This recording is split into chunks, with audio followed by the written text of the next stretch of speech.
Okay, I'll make a 6-hour compilation of all my Tao Te Ching videos.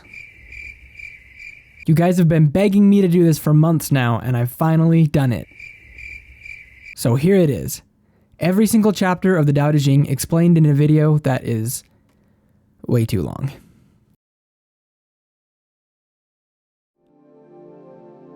The Tao that can be told is not the eternal Tao. The name that can be named is not the eternal name. The nameless is the beginning of heaven and earth. The named is the mother of the 10,000 things. Ever desireless, one can see the mystery. Ever desiring, one sees the manifestations. These two spring from the same source, but differ in name. This appears as darkness. Darkness within darkness, the gate to all mystery. Alright, so this chapter is a little esoteric, so let's go ahead and break it down piece by piece. The Tao that can be told is not the eternal Tao. The name that can be named is not the eternal name. I've heard a lot of people going on about how this passage means that we should never talk or write about Taoism. Now, I think this is silly because these lines are literally taken out of a text about Taoism. So if we are maintaining that Taoism should not be talked about or taught, then we are saying that the entire Tao Te Ching is nothing but a massive work of hypocrisy. So I think we can rule this out. What I think is really being said here is that however well you can describe something, you're never really going to hit it on the head. Because of this, names and descriptions of things are imprecise, especially when we're dealing with something as complex and mysterious as the Tao. I think Lao Tzu, the alleged author of the Tao Te Ching, is basically saying to us that the writings in this book cannot possibly describe the Tao in any sort of adequate way, but are instead there to try and point us in the right direction so that we can get closer to the Tao ourselves, and only then will we be able to really start to understand it. This is true of anything, really. You could have a friend describe the Grand Canyon to you for hours and hours, and you'd never be able to wrap your head around what it's really like as well as you would if you had stood on the edge of the real thing for even just a single minute. Words, names, and descriptions of things are not the things themselves. In order to really understand the thing itself, you have to really experience it in person. How do you experience the Tao? Well, let's look a few lines down. Ever desireless, one can see the mystery. Ever desiring, one sees the manifestations. So one of the main principles of Taoism is this idea of overcoming desire rather than allowing our desires to overcome us. We'll talk about this a lot more in future chapters, but for now, let's focus on these lines. Our values, desires, and perceptions shape the way that we see the world around us. Have you ever noticed that two people can be present for the same event and yet describe it in completely different ways? Well, this is because we human beings are just not very objective in the way we perceive and interpret our environments.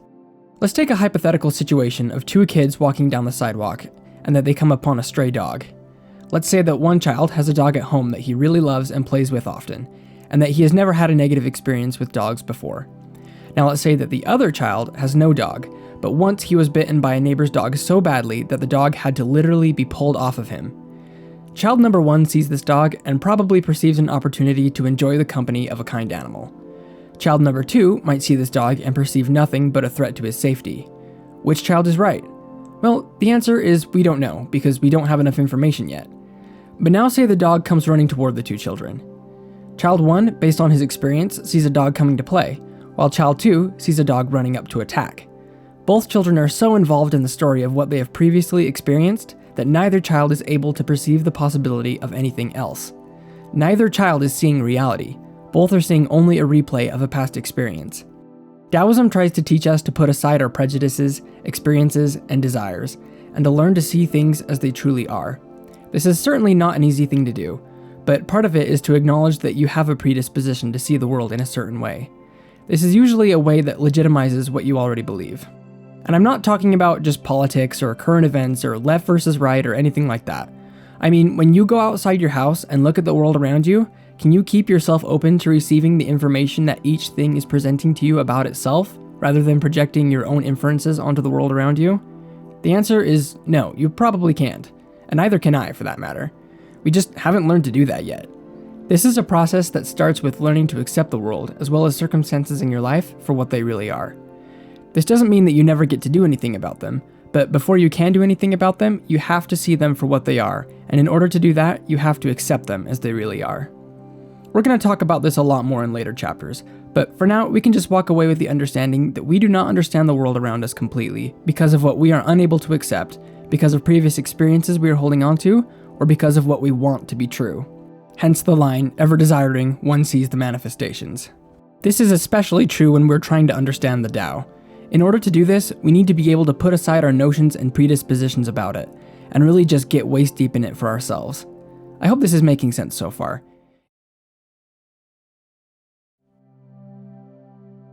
When people see things as beautiful, ugliness is created. When people see things as good, evil is created. Being and non-being produce each other. Difficult and easy complement each other. Long and short define each other. High and low oppose each other. Fore and aft follow each other. Therefore, the master can act without doing anything and teach without saying a word. Things come her way, and she does not stop them. Things leave, and she lets them go. She has without possessing, and acts without any expectations. When her work is done, she takes no credit. That is why it will last forever. Okay, so there are a few different themes in this chapter, so let's start with the first two lines. When people see things as beautiful, ugliness is created. When people see things as good, evil is created. So this is our first example in the Tao Te Ching of a concept called non-duality. Now if you go back and look for the definition of non-duality, you'll find all kinds of different things. But for our purposes here, non-duality is the understanding of the oneness of all things, including things that seem to be opposite and distinct. This runs pretty against how most people, especially those who are raised in Western culture, are used to viewing the world. We perceive all things as separate, but through the lens of non-duality, we can see them as one.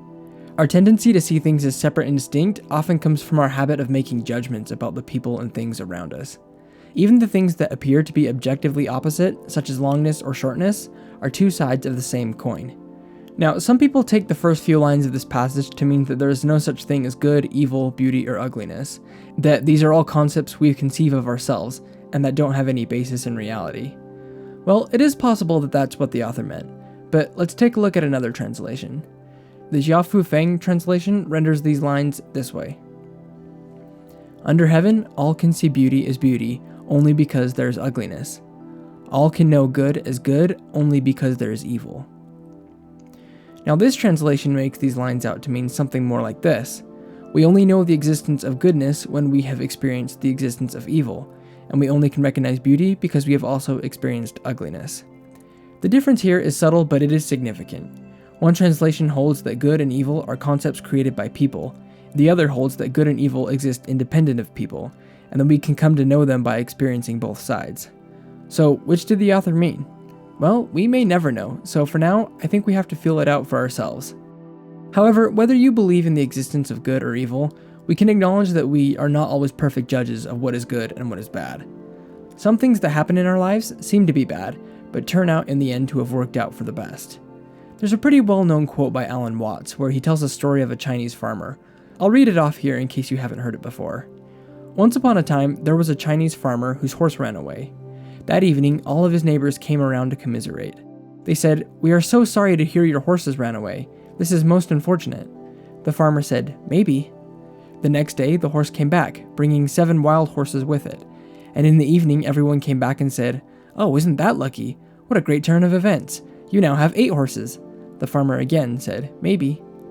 The following day, his son tried to break one of the horses, and while riding it, he was thrown and broke his leg. The neighbors then said, "Oh dear, that's too bad." And the farmer responded, "Maybe."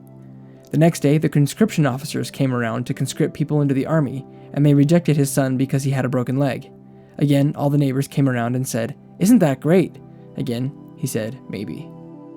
The point of this story is that since we can't see the future, or even everything in the present, we sometimes get a bit ahead of ourselves when we jump to conclusions about whether something is good or bad. This is why Chapter 2 of the Tao Te Ching tells us that the master can act without doing anything and teach without saying a word. This is why things come her way and she does not stop them. Things leave and she lets them go. She has without possessing and acts without any expectations. The master understands that there is so much that she doesn't know, and so rather than putting judgments onto things that happen, she allows them to be what they are, and she just lets them come and go. So does this mean that the master is lazy or idle? Not at all.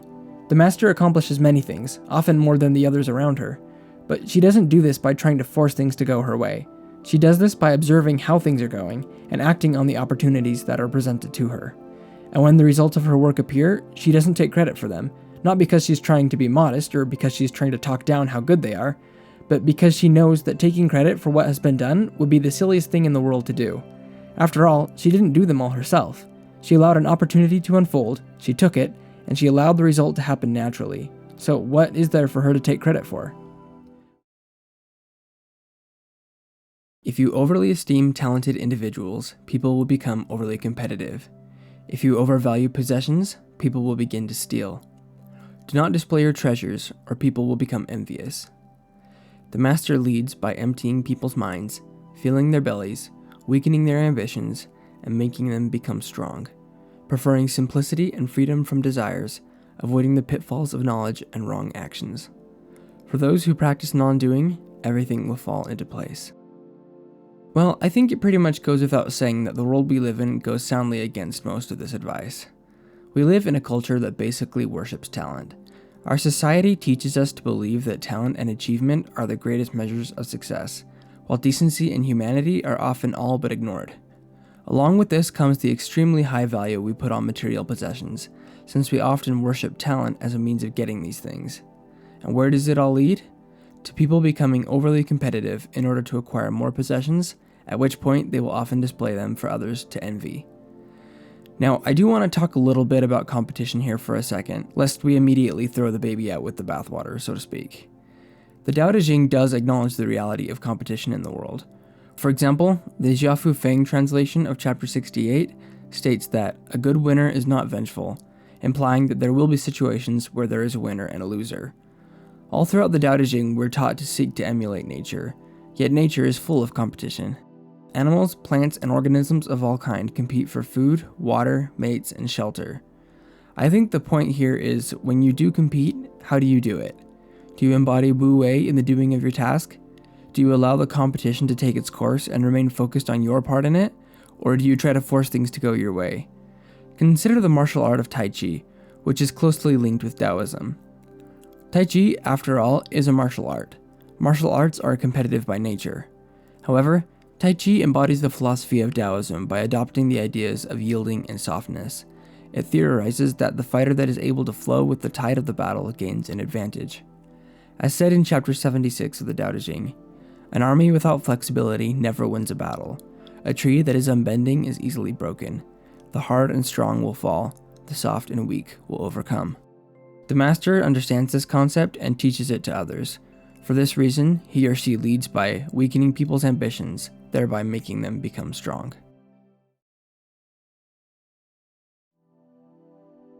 The Tao is an empty vessel. It is used but never filled.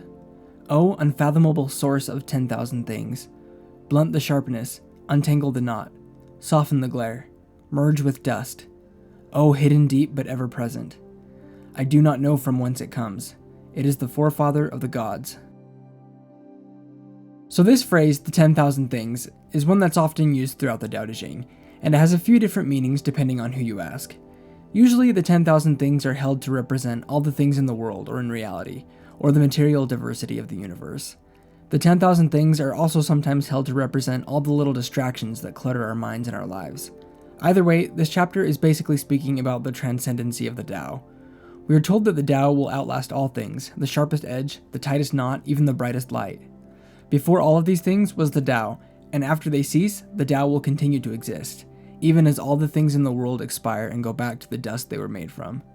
The chapter says that the Tao is hidden from our sight but exists wherever and whenever anything is, and has done so as long as anyone on earth can comprehend, even longer than the concept of God. Now, if you are religious, this phrase might bother you a bit, but consider this. Whatever god or gods you might believe in, these gods, omniscient or powerful though they might be, still operate under certain laws. There are some laws or forces that even the gods cannot defy. An example from Greek mythology comes in the form of the Myrrhe, the three sisters of fate, who spin the fortunes of gods and humans alike. One can also look to the story of Phaethon, in which the god Helios promised Phaethon any favor he asked for, and could not revoke his promise, even when the mortal foolishly asked to drive his chariot across the sky to bring in the sun, which led to terrible destruction both in heaven and on earth. Even in modern Christianity, Christ had to be sent as an intermediary for people because God was not able to defy the laws of justice by simply letting them off when they chose sin. The Tao Te Ching sets up the Tao as part of this universal law, part of the framework upon which all known reality is built. In my opinion, this means a religious person need not shy away from the teachings of the Tao at all, as they are not mutually exclusive. Heaven and earth are impartial. They treat all of creation as straw dogs. The master doesn't take sides. She treats everyone like a straw dog. The space between heaven and earth is like a bellows. It is empty, yet has not lost its power. The more it is used, the more it produces. The more you talk of it, the less you comprehend. It is better not to speak of things you do not understand. So, the straw dogs talked about here were figures of dogs used as props in ancient Chinese ceremonies. The straw dog is generally used to symbolize something that has little worth, or that is discarded after use. This metaphor is basically to say that we should strive not to take sides, and should regard people objectively and impartially. Now, let's talk about this part about heaven and earth being like a bellows. A bellows is only useful for its job because it is empty inside. If it were filled with things, it wouldn't work properly. Can you think of any other objects that are useful only because they're empty? Things like buckets, bowls, cups, or even rooms come to mind. But this applies not only to objects, but to people as well. What does it mean for a person to be empty? Well, that could mean a lot of things. For example, perhaps the emptiness Lao Tzu is talking about refers to a lack of ambitions or distractions to cloud our judgment. Have you ever ended a meditation that just really felt like you got what you needed out of it? How would you describe how you feel after a really good meditation like that? Maybe this is different for different people. For me though, after a really good meditation, I feel empty. I feel like my mind is clear and uncluttered.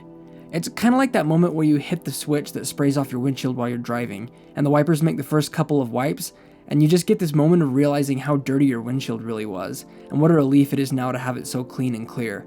Emptiness in our minds and hearts adds clarity. It makes a space for intuition to come through. I think maybe this is one of the reasons for the line, the more you talk of it, the less you comprehend. As we already learned in chapter 1, words and names are not precise, and sometimes I think too much explaining can clog the gears up a little bit. If you over-explain something, it doesn't leave as much space for intuition to work, and this can lead to confusion. So, in the spirit of not over-explaining, I'll leave it there for today. The valley spirit never dies. It is named the mysterious female, and the doorway of the mysterious female is the base from which heaven and earth spring. It is there within us all the while. Draw upon it as you will, it never runs dry. So rather than just interpreting this chapter, I'd like to just lay a bit of groundwork to hopefully let you use your own intuition, and to draw your own conclusions about it. The valley spirit mentioned in the third line has also been translated as the spirit of emptiness, or even just the Tao. The doorway of the mysterious female, sometimes rendered as the subtle female, has been sometimes suggested to allude to the gateway of a woman's womb. All throughout the Tao Te Ching, the traditional characteristics of the female, i.e. submissiveness, humility, quietness, generosity, etc., are applauded and endorsed. The Tao Te Ching certainly is one of the few ancient texts to do this. It would have been in pretty stark contrast to the prescribed cultural norms for men of Lao Tzu's day. In today's day, this runs counter to the culturally prescribed norms for any sex, as many of these quote-unquote traditionally feminine characteristics have begun to fall out of favor even for women. Please understand that neither I nor Lao Tzu are making any political statements about equality or gender roles. Lao Tzu was not putting one sex above another. Rather, he was encouraging both men and women to cultivate in themselves certain human characteristics above others. This was radical then, and it's radical now, not because of any political implications, but because of its endorsement of human qualities that are and were supremely undervalued.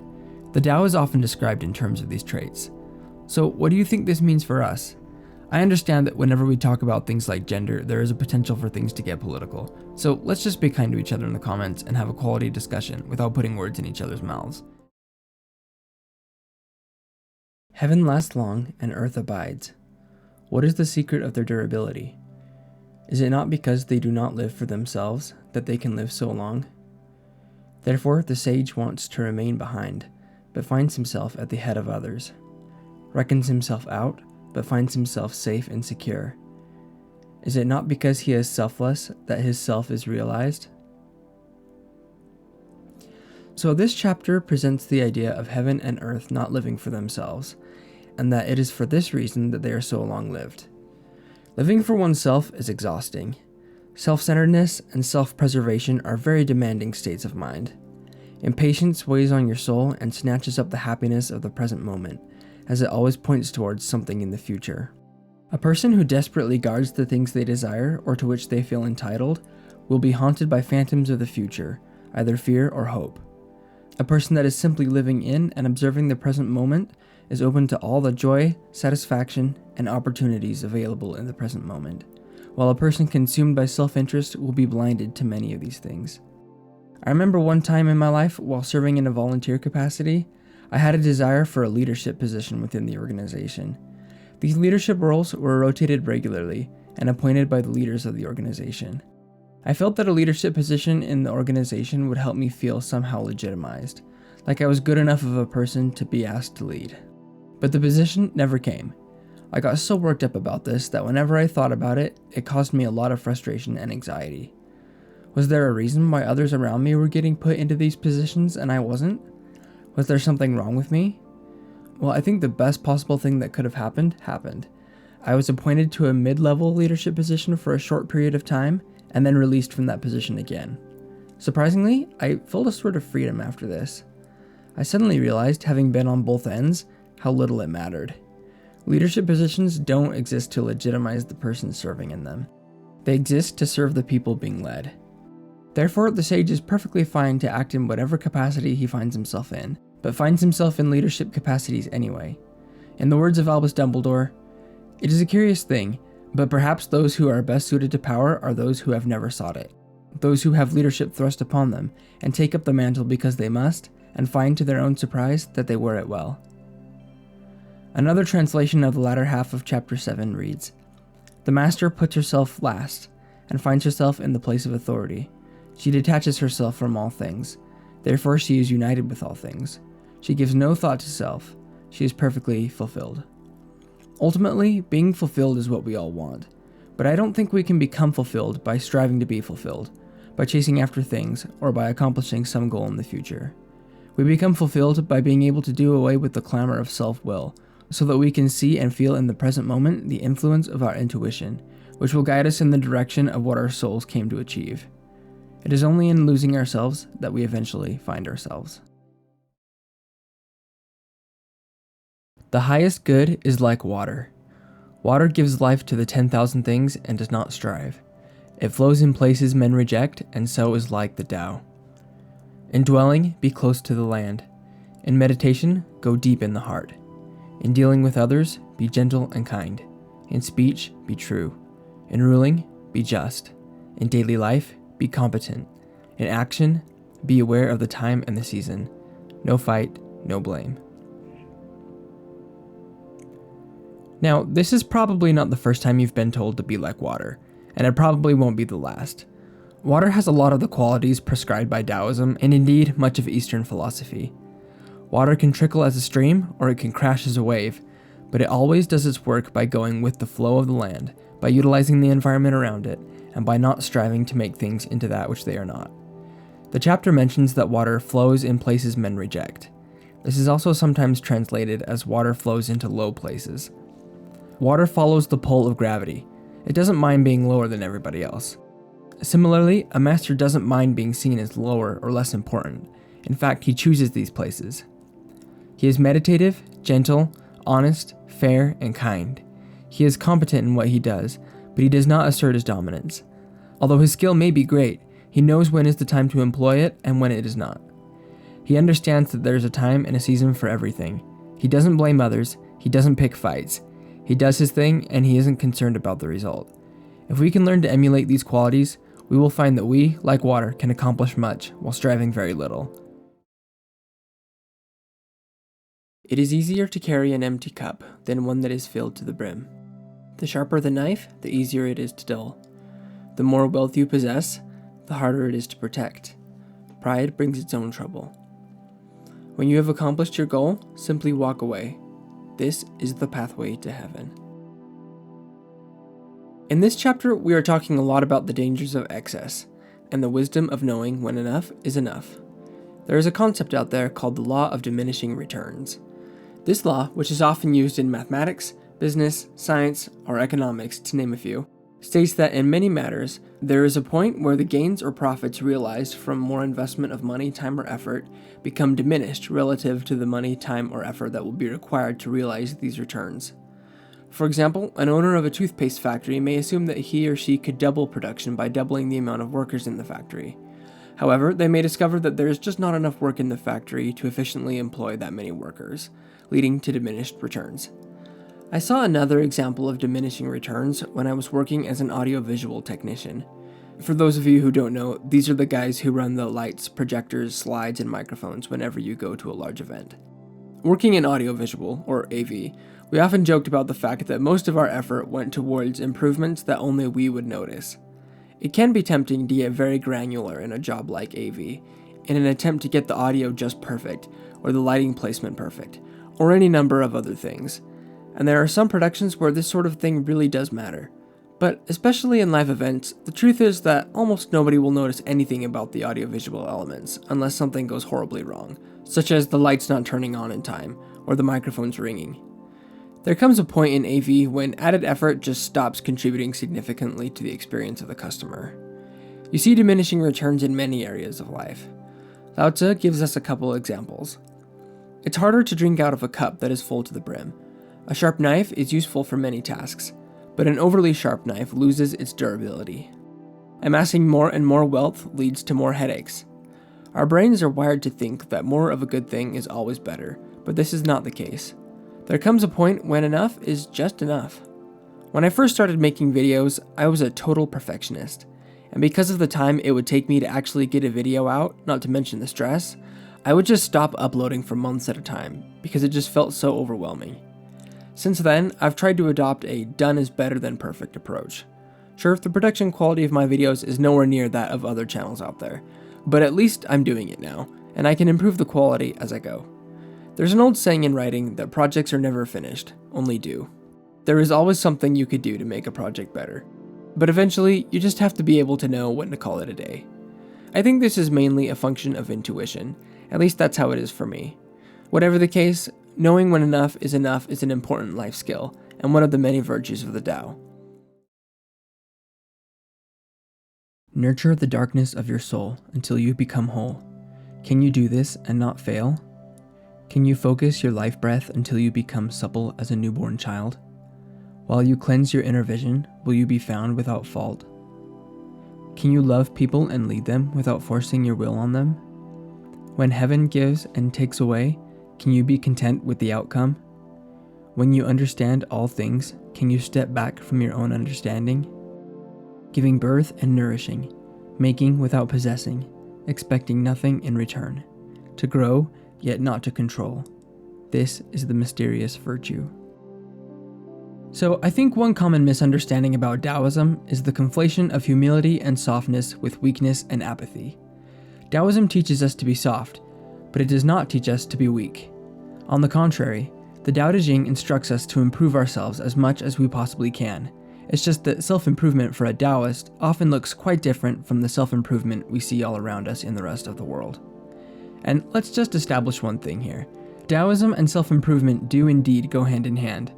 The first lines of chapter 10 read, "Nurture the darkness of your soul until you become whole." Nurturing your soul, letting it become whole, this is a kind of self-mastery. But it isn't the self-mastery that comes from aggressively trying to eradicate all of your faults. It isn't making a list of all your problems and making goals to fix them. Lists and goals can be helpful, and they can have their place, but the Tao Te Ching prescribes a different kind of healing. Think of what it means to nurture your soul. Another translation renders this passage as husbanding the animal and spiritual souls. Another reads, "Can you coax your mind from its wandering and keep to the original oneness?" Now, obviously, each of these translations differ quite a bit.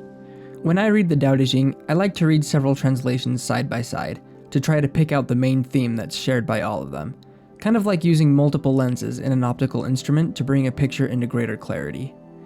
If you put each of these translations alongside each other, you can see that this nurturing of the soul is not a forced agenda or an itemized to-do list, but rather a gentle guiding of the mind and spirit into harmony one with another. Do you remember what it was like when you first started learning to meditate? Or if you're still learning, as we certainly all are, can you think of the first few times you ever tried it? Many people experience their first few attempts at meditation as frustrating and difficult. When I hear people talk about quote-unquote failed attempts at meditation, I most often hear them saying things like, I just can't get my mind to slow down. This betrays a common and totally natural misunderstanding about meditation, which is the idea that meditation is about forcing your mind to calm down and stop thinking. Well, of course, this just doesn't work. One of the most certain methods of getting yourself to think about something is telling yourself not to think about it. So in meditation, we don't try to do this. We allow the mind to do whatever it wants to do. We just choose not to engage with it as it does so. We simply watch the thoughts come and go without dwelling on them, like we are sitting on the side of the road watching cars drive by. Now, to bring it all back, this definitely takes repetition and practice, but it isn't the sort of thing that you can force to happen. People that teach meditation will often say to gently guide your mind back each time you feel it being carried away by a particular thought. Learning to meditate involves a lot of this gentle guiding back of the mind. Each time you do this, it strengthens your ability to remain a passive observer of your thoughts. This is practice. You are practicing meditation. Learning to master your brain's impulses to get caught up in thought is a kind of self-mastery. But self-mastery in this sense, as you can see, is not the same as forcing. Chapter 33 of the Tao Te Ching tells us, "Those who master others are strong. Those who master themselves have true power." So while Taoism absolutely is concerned with self-mastery, it teaches a new way of going about it. You are not learning by force of will to behave differently. You are learning to think differently, to see the world differently. A change in behavior is merely a natural result of a change in our personal nature. Now, I can see I've taken up the entire length of this video on only the first 2 lines of the passage, so I think I might need to make this chapter into a 2-part video, so keep an eye out for the second one. Nurture the darkness of your soul until you become whole. Can you do this and not fail? Can you focus your life breath until you become supple as a newborn child? While you cleanse your inner vision, will you be found without fault? Can you love people and lead them without forcing your will on them? When heaven gives and takes away, can you be content with the outcome? When you understand all things, can you take a step back from your own understanding? Giving birth and nourishing, making without possessing, expecting nothing in return, to grow yet not to control. This is the mysterious virtue. So last time we broke down chapter 10, and we spent so much time on the first few lines that we left a lot unsaid about the rest of the chapter. So this is going to be kind of a part 2 to chapter 10, because today I want to get into the rest of the chapter, but especially I want to touch on what I feel is sort of the main theme of the chapter, what I call inner softness. Chapter 10 gives several different examples of behavior or events that will result from this state of natural softness. We broke down the first one in the last video. The next example we encounter is in the next line. Focus your life breath until you become supple as a newborn child. This life breath comes from the word qi. Qi is an ancient Chinese concept that refers to a sort of life energy that flows throughout the universe and throughout all people. The ability to focus your qi in this way is indicative of great ability and focus. Lao Tzu is telling us to develop the ability to be able to master and hone ourselves while staying as flexible and non-forcing as a small baby. Many other religions and philosophies advise us to emulate the innocence of children. Jesus also said to become as little children. Children are humble, patient, and quick to forgive. Likewise, in leadership, we are told to love people and lead them without forcing our will on them. Love comes before lead. When we truly love someone, we take them as a part of ourselves. We conflate their best interests with our best interests. True love for someone is giving them what they need the most when they deserve it the least, at great personal cost if necessary. A master understands that leadership is not an opportunity for self-aggrandizement. His primary focus is on loving the people whom he leads. When circumstances do not go his way, he doesn't fret about them. He doesn't waste time or energy wishing they were something they are not. He allows things to be given to him and taken from him, knowing that this is the way of the universe, and allowing things to be as they are. As his understanding of all things grows, so does his openness to seeing things as they really are. This is in contrast to the archetypical scholar or pedant, which, as he learns more, increasingly begins to shove things into the little boxes that he has created for interpreting them. The scholar puts great emphasis on categorizing and naming things. The master recognizes that the obsessive naming and categorizing of things often does more harm than good, as it can lead us to make assumptions of things or see them as cast in concrete, rather than being subject to new or continued observation. He is present to observe the stories that all things tell about themselves, rather than trying to write the stories for them. He is like the sun, which sustains, nourishes, and brings life to things without laying any arbitrary claims of ownership to them, and without having any expectations of being paid back. This is the virtue of inner softness, the quiet, present, open, pliable state in which the master resides, where he can freely observe and hear his or her intuition. We experience something like this when we meditate, or when we spend time alone in nature. Learning to reside in this state is one of the most important things we can do to lead happier lives, and to allow ourselves to become more in harmony with the Tao.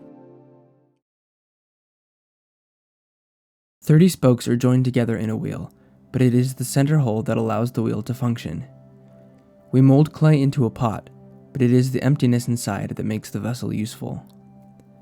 We fashion wood for a house, but it is the emptiness inside that makes it livable. We work with the substantial, but the emptiness is what we use. All throughout the Tao Te Ching, we are instructed to learn to embrace emptiness, or to become empty. Today, I want to talk a little more in detail about why it is important to empty ourselves and what that means. This idea of emptiness is certainly open to interpretation, but for me, I've always seen this emptiness as an ability to let go of desires and to allow our minds to be free of distractions, ambitions, assumptions, and arbitrary ideas about the way things ought to be.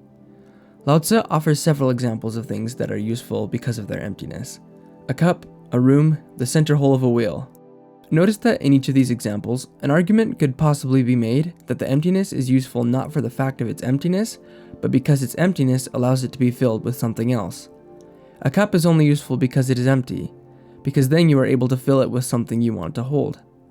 Likewise, emptiness of the heart and mind is not an end in and of itself, but a means to an end. What is this end? For us to be able to hear our own intuition. Intuition is the lifeblood of Wu Wei. Our intuition is what allows us to take the best path to reach our goals. When we are filled with desires, desperation, and assumptions as to what things are or how they ought to be done, our perception and judgment become clouded. Only when we have put these things aside are we able to hear the soft voice of that guide. A person who is set upon a goal may exert great effort for months in order to accomplish what a person who is empty enough to listen to intuition can accomplish in a few days. Our intuition is able to show to us shortcuts and workarounds that we wouldn't otherwise see. It teaches us things about ourselves that we wouldn't otherwise know, and that allow us to complete our tasks in ways that work for us. If we can allow ourselves to let go of assumptions about the way things should be done, we will be open for our intuition and subconscious to help us out. In thinking about how best to describe this concept, I was reminded of a story I read in the excellent book, The Inner Game of Tennis by W. Timothy Galway. In the book, Galway tells about a coaching session he was having with a new tennis player. Galway was an experienced tennis coach who had always taught by the traditional method of watching the client play and then offering critiques on individual things the player needed to improve about his or her swing, grip, footwork, or any number of other things. However, Galway began to notice that as he would give players these instructions, they would get so bogged down about trying hard to think about the things he was telling them that improvement was slow and painstaking. So in this lesson, he decided to try something different. While teaching a man he names Paul, instead of giving him various pointers, he told him to watch while he, the instructor, swung the racket in the proper way 10 times. He told Paul to simply watch him, get a mental image of what he was doing, and then repeat the motion himself. After he had done the stroke 10 times, Paul said, "I noticed that the first thing you did was move your feet." Galway didn't reply to this, but told Paul to imitate the motion as best he could. Paul swung the racket in a near-perfect imitation of what Galway had done. It was an incredible first attempt, far exceeding the instructor's expectations, except for one thing. Paul forgot to move his feet. He had done everything almost perfectly, except for the one thing he had been consciously trying to do. When we get caught up in trying too hard to do things the right way, we often find that we are unable to do them correctly. By trying too hard, we get in our own way. This is why this state of emptiness is so important. This is the concept of action through non-action. The best work we do is usually instinctual and largely subconscious. If we can learn to empty ourselves of doubts, judgments, desires, and preconceived notions, we will find our ability to perform in useful ways will be greatly increased. The 5 colors blind the eye. The 5 tones deafen the ear. The 5 flavors dull the taste. Racing and hunting madden the mind. Precious things lead one astray. Therefore, the sage is guided by what he feels and not by what he sees. He lets go of that and chooses this. In ancient Chinese culture, the number 5 was highly significant. They believed in 5 elements: water, earth, fire, wood, and metal. In ancient Chinese color theory, there are 5 colors: red, yellow, black, white, and the conflation of blue and green. There are 5 tones in the Chinese musical scale, and 5 flavors: salty, spicy, sweet, sour, and bitter. The basic gist of the first 3 lines of this chapter is that an excess of pretty much anything leads to undesirable results. A skilled artist, musician, or chef knows that in a painting, dish, or piece of music, less is often more.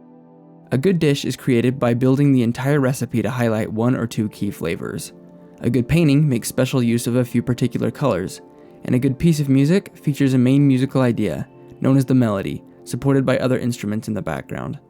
If a painting tried to use every color in the rainbow, or a piece of music tried to have several different melodies at once, the result is not as desirable. In art, as in life, it is often just as much about what you do not put in as what you do put in. This principle applies to many aspects of life. One area of my life where I have seen this concept illustrated has been in eating. Currently, I practice intermittent fasting during the day. For me, this means that during the day, I only eat between 11 a.m. and 2 p.m., and then once at dinner around 6 p.m. and nothing after that.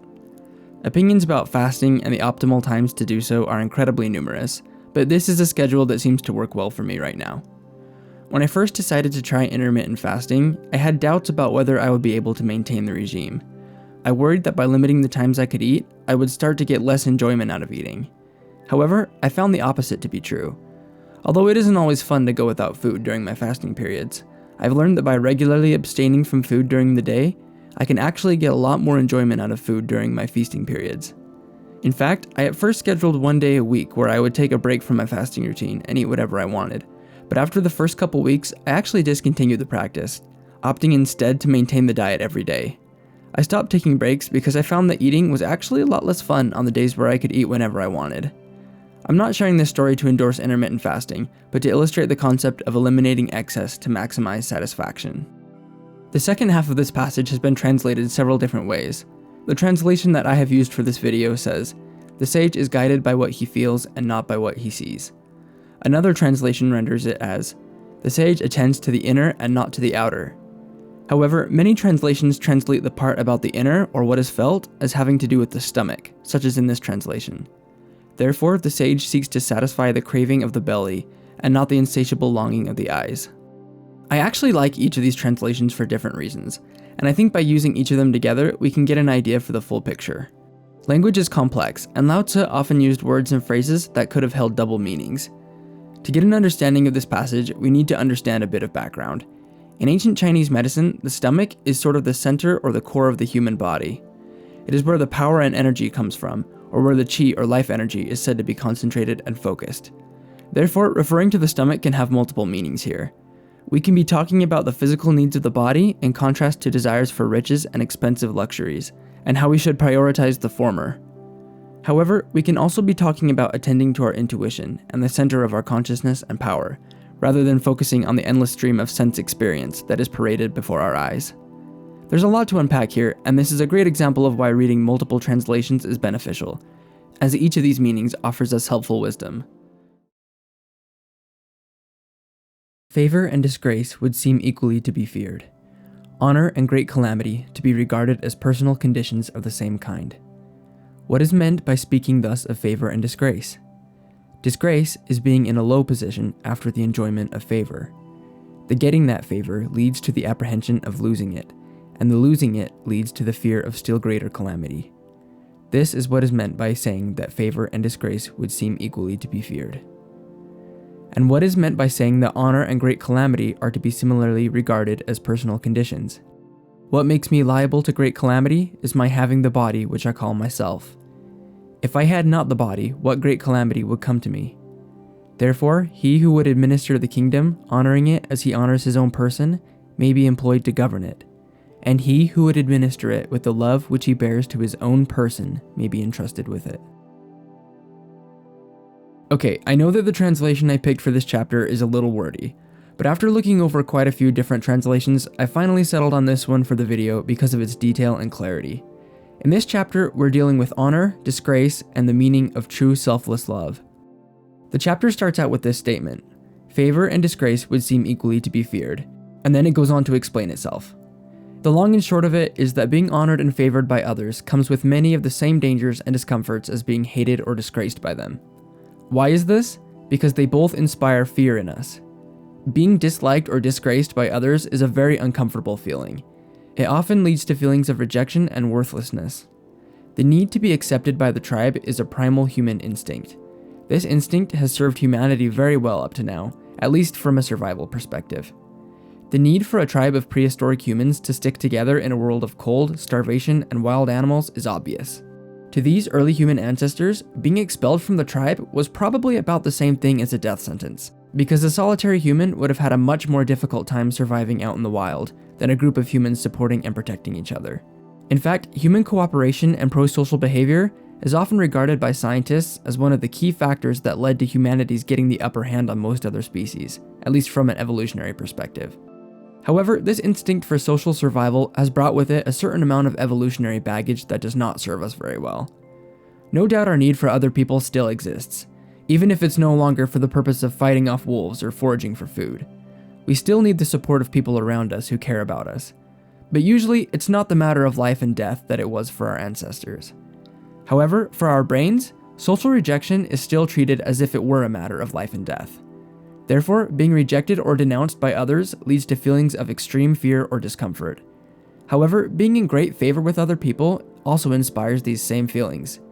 If you understand a little bit about how the brain works, then you'll know that it utilizes pleasure-inducing chemicals to motivate us to do things that are beneficial for our physical survival, dopamine being the big one. However, as we covered in my 2-part series on dopamine, our brains have moving dopamine baselines that cause us to continue to seek these survival resources, even if we already have enough. For this reason, there is no amount of food, comfort, or social validation that can satisfy us if we do not train our brains to think otherwise. Therefore, if we are relying on social acceptance in order to feel safe, we will never feel safe. We will always feel like we need more, and we will always be afraid to lose that which we have. Therefore, social rejection leads to fear of bad things happening, while great social honor leads to the fear of losing this honor. And at the end of the day, both of these situations are the result of our physicality. The fact that we have bodies and brains that revolve around physical survival causes us to be in constant fear of that survival being threatened. Hunger, cold, and rejection make us feel uncomfortable because we have bodies that are threatened by them. Most, if not all, of our suffering has to do with our existence in a physical world. So what are we to do about this? Well, the answer is a bit of a paradox. Our brains would certainly be inclined to think that the answer would be to struggle even harder to meet our needs, but instead, the chapter turns our focus outward. Lao Tzu takes a bit of a pivot here and begins to talk about administering kingdoms, seemingly a change of topic. However, he is building upon the groundwork we have already laid by establishing the body as our main source of concern as physical beings. He says in essence, okay, so you know how we talked about all of your concern and care being a result of the need to preserve the well-being of your physical body? Now take that same concern and care that you have for your body and have it for other people. Treat them with the same deference and urgency that you would have for meeting your own physical needs for food, sleep, and safety. If you can do this, you are in a position to be trusted with the well-being of other people because you have taken their well-being as your well-being, their needs as your needs. You are realizing your oneness with all people and all things. You are finding the state of primal union where the illusions of self and other begin to disappear. All rules for human behavior, all of morality comes down to this, to attain this love for all things and all people. And as always, please be aware that this is all just my interpretation of things, and I could be completely wrong. Feel free to take what is useful to you and leave that which is not. This is just how I see the world. We look at it and do not see it. It is invisible. We listen to it and do not hear it. It is inaudible. We touch it and do not feel it. It is intangible. These three elude our inquiries and hence merge into one. Not by its rising, it is bright, nor by its sinking, it is dark. Infinite and eternal, it cannot be defined. It returns to nothingness. This is the form of the formless, being and non-being. It is nebulous and elusive. Meet it and you do not see its beginning. Follow it and you do not see its end. Stay with the ancient way in order to master what is present. Knowing the primeval beginning is the essence of the way. So this is another chapter describing the nature of the Tao. Invisible, inaudible, intangible, infinite and eternal, undefinable. Try as we might to pin it down with words, it constantly eludes our understanding. It is without beginning, it is without ending. This chapter is a good example of something that I think is becoming lost in our current society, the state of primal wonder. Primal wonder is the state which a human enters when they are overcome with awe at the greatness, vastness, and beauty of things beyond themselves. We sometimes get a glimpse of this primal wonder when we travel to wonders in nature, such as the Grand Canyon, or when we marvel at the vastness of the stars in the night sky. This state could also be called reverence. Lao Tzu seems to be overcome with this reverence and wonder as he describes the Tao. He marvels at its greatness, its simplicity, its unfathomability. You see this all throughout the Tao Te Ching. Primal wonder is a very important state to experience. In history, humanity has always been surrounded by things that invoke this primal wonder. For most of human existence, people have lived within nature. They've explored the countless beauties of this earth.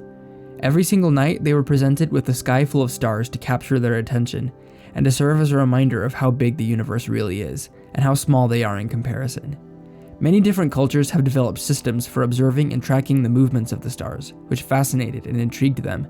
They placed great importance on keeping track of the movements of the planets, and the coming and going of seasons on the Earth, which were so integral to their daily lives. Almost all cultures have hitherto held some sort of faith in higher power or powers that govern the universe. This reverence for things larger and more important than the self serves many purposes for humankind. Besides the simple fact of it being a wonderful state to experience, primal awe keeps us in check. It reminds us of how small our problems and accomplishments really are in the context of the whole universe. It helps us to keep a perspective of what our place is, and it helps keep us from taking ourselves too seriously. However, our society is sadly running quite low on primal wonder at the present moment, and it shows in our attitudes, beliefs, and behaviors. There may be several reasons for this. I think one obvious one is the fact that humankind is experiencing a separation from nature on a scale that has possibly never occurred in its entire history. Today, around 55% of the world's population is estimated to live in cities or urban areas, and this figure is projected to rise to nearly 70% by 2050. Now, there is nothing inherently evil or wrong about cities, but the worldwide migration toward urban living means that fewer and fewer people have opportunities to have regular experiences with nature. I mean, think about it. In a few short decades, over half the population could grow up without ever seeing the night sky, which is not very visible even in small cities. I consider myself to be very fortunate to have lived both in large cities and in very rural areas, to where I've experienced both. And I'm telling you, if you have never seen the night sky out in the middle of nowhere where there's no lights to obscure it, it is a transcendent experience. Humans have always had ample opportunity to be out in nature alone, but many people will rarely, if ever, get that opportunity in today's day. Even when we do go out in nature, it is often a version of nature that has been roped off, publicized, sterilized, and humanized, full of tourists and day trippers. In addition to the absence of nature in the life of the average person is the absence of some being or force higher than the self. When you read chapter 14, you can almost feel the wonder that the Tao inspires in Lao Tzu. You can feel his reverence for it coming out of the very page. But many people today do not recognize any force higher than the self. I'm not saying this to put Taoists or any other philosophical group above another. To do this would be characteristically un-Taoist. But I do think it's incredibly important for human beings to have encounters with some force higher than the self, in nature, in meditation, or in whatever avenue they may find this. The state of primal wonder is an antidote for the hustle, bustle, and narcissism that plagues today's society. It roots us in reality. It checks our self-centeredness. If you feel like this feeling is lacking in your own life, I recommend actively beginning to seek it out, even in small ways. Getting out in nature is an excellent way to start this. Taking time for meditation and contemplation of topics higher than the self is a great way to continue the process. The ancient masters were subtle, mysterious, profound, responsive. The depth of their knowledge is unfathomable. Because it is unfathomable, all we can do is describe their appearance. Watchful, like men crossing a winter stream. Alert, like men aware of danger. Courteous, like visiting guests. Yielding like ice about to melt, simple like uncarved blocks of wood, hollow like caves, opaque like muddy pools. Who can wait quietly while the mud settles? Who can remain still until the moment of action? Observers of the Tao do not seek fulfillment. Not seeking fulfillment, they are not swayed by desire for change. So here we are getting a description of masters from the past. Lao Tzu is invoking images of past sages for the purpose of showing what they were like, so that we can emulate them and their behavior. These masters were careful, deliberate, and slow to action. When crossing a winter stream, one wrong step can lead to disaster. It is a task that requires the utmost caution and care. Not that the masters were fearful, we don't have any justification in the text for thinking this, but they were careful and alert. Dealing with other people often requires delicacy and nuance, but often we treat people around us as if it didn't matter what we said or did. Not the ancient masters, though. They always tread with care and kindness. They purposely put themselves in the low places. They did not seek to be raised above anyone else, or to be celebrated because they understood that such behavior only inspires envy in others.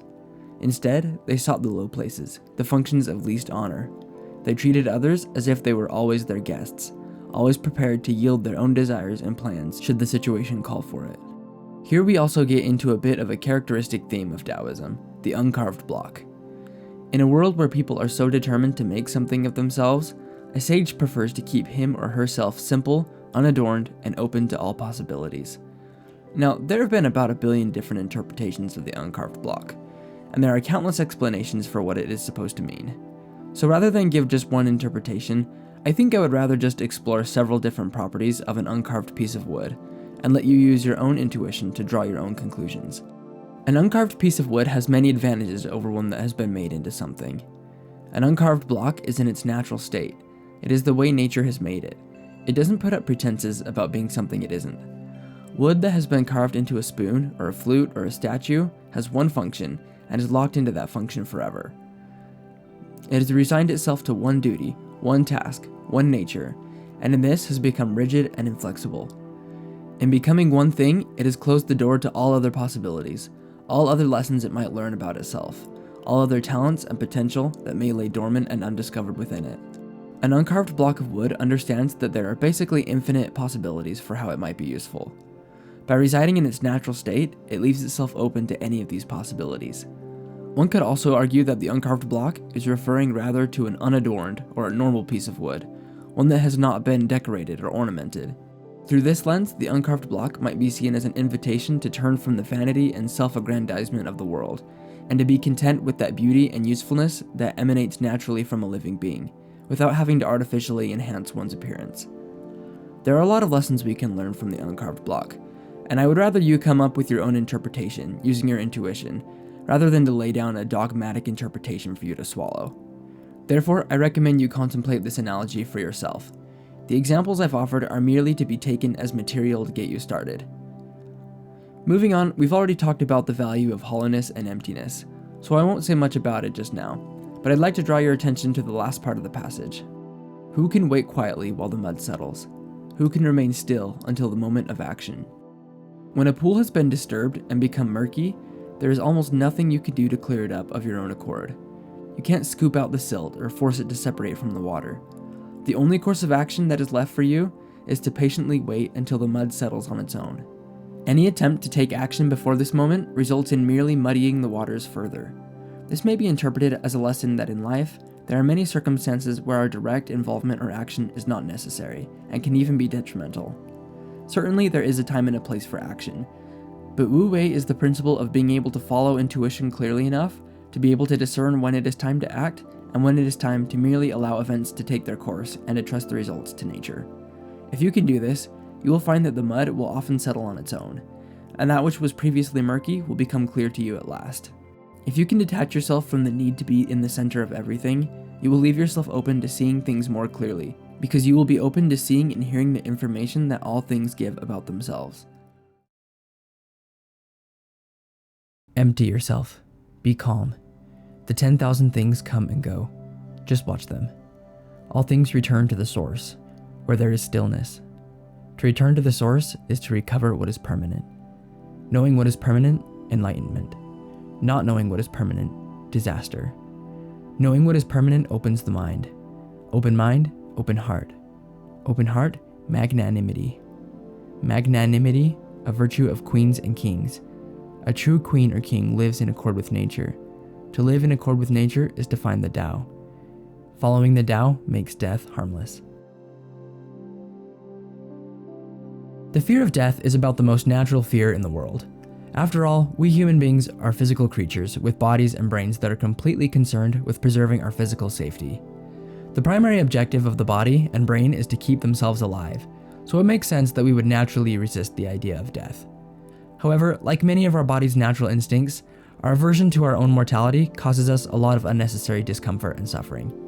At the end of the day, life and death is just another of the many cycles that are part of the world we live in. Actually, there are very few things in our lives that are not subject to this law of cycles. Most things we experience tend to undergo some sort of oscillation or cycle, rather than remaining constant and unchanged. Rather than one long stretch of unchanging weather conditions and one holiday that repeats over and over, we experience the passage of years through the rhythmic novelty of seasons, each new in relation to the last, but repetitive over the course of a year. We experience cycles in our feelings as well. Rather than experiencing constant excitement or interest about our work, relationships, or hobbies, our enthusiasm toward pretty much everything in our lives tends to wax and wane. We move back and forth between quote-unquote hard times and quote-unquote good times. Our economies are subject to boom and bust cycles that make repetitive patterns throughout history. Likewise, the existence of all things is subject to cycles. Things are born and then eventually die and return to their native states. Almost nothing lasts forever. The only constant, unchanging things in the universe are the Tao, or higher power or order of the universe, and the cycle of change itself. It is a useful exercise to ponder or meditate on the cyclical nature of life and death. All things come from dust and return to dust. Pretty much nothing is exempt. And really, when you think about it, would you even want to live forever? I think for a lot of us, this idea is really kind of exhausting. In preparing to make this video, I came across some people expressing the opinion, "I'm not afraid of death, I'm afraid of suffering." Well, this is also a pretty natural conclusion to come to, and I certainly wouldn't blame anybody for being afraid to suffer. Again, what could be more natural or human? However, I do think that there are a couple of things worth addressing about this viewpoint. In chapter 13, we already discussed that much of our suffering in this life comes from having a body, as indicated in this passage. What makes me liable to great calamity is my having the body which I call myself. If I had not the body, what great calamity could come to me? Having a body causes suffering because pain, hunger, disease, and even things like social rejection cause our brains to feel threatened for survival. Therefore, if suffering is only suffering because of the potential harm to our body, then the fear of death and suffering are really just different sides of the same coin. I do want to also amend what we talked about in the chapter 13 video by saying that suffering comes not only from having a body, but also from experiencing the having of a self. Said a different way, suffering comes from experiencing ourselves as separate from the great oneness of the universe and all things. If we truly experienced ourselves as being one with everything around us, and we were at peace with the eventual decay and expiration of our physical bodies, then theoretically we would have no reason to suffer. Therefore, death is frightening because we see it as an end to the physical body and an end to the thing which we call ourself. Suffering is frightening because of our fear that it will lead to the end of our physical body or the thing which we call self.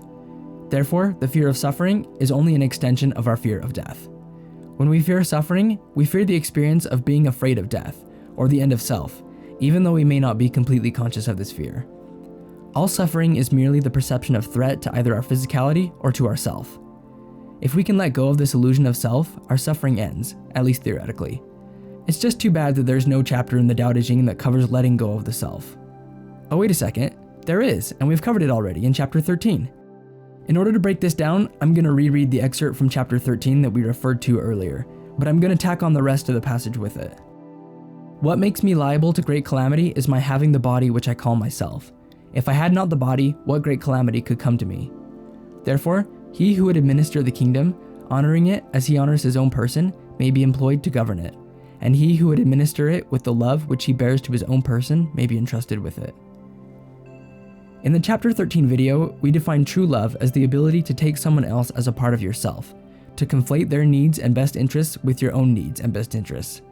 Reaching a state where one has this degree of love for all things is the state of oneness, where the illusion of self begins to disappear. Now, I do want to clarify a couple of things about this though. First of all, I do want to establish that it is not reasonable to beat yourself up if you're not currently in this state, which, let's be honest, you probably aren't. I certainly know I'm not. After all, separation is the great illusion of this life. Our perception of separation is literally baked into our culture, our upbringing, even our biology. This means that learning to find this state of oneness, or true love for all things, is an endeavor that will likely last a lifetime, or maybe even more. You can't force this to happen either. You have to learn it, and learning takes time. The next thing I want to say is that it is not my opinion that the transcending of all suffering is possible in this life. Now, things do get a little controversial when we try to decide what a good person is, but let's say for the purpose of this video that if our goal is to attain oneness with all things, and that the process of doing this involves learning disinterested love for all things, and if disinterested love causes a person to speak, think, and act benevolently, which it often does, then we can establish a sort of tentative framework for a good person, if I can be so black and white as to call it that. With this tentative framework in mind, I'll just say this. In my observation, the best people I have known throughout history and in my personal life, that is to say, those people who were and are possessed with the highest degree of disinterested love, did not have lives that were devoid of suffering, far from it. In fact, a lot of these people went through some of the most difficult life experiences that I can imagine. At the end of the day, in my personal opinion, suffering and mortality are largely inseparable. I don't think that it's possible to live a life without suffering. Actually, I don't think it's even desirable. After all, suffering is one of the greatest teachers there is. However, I do think it is possible to gain a perspective through which suffering becomes bearable and reconcilable.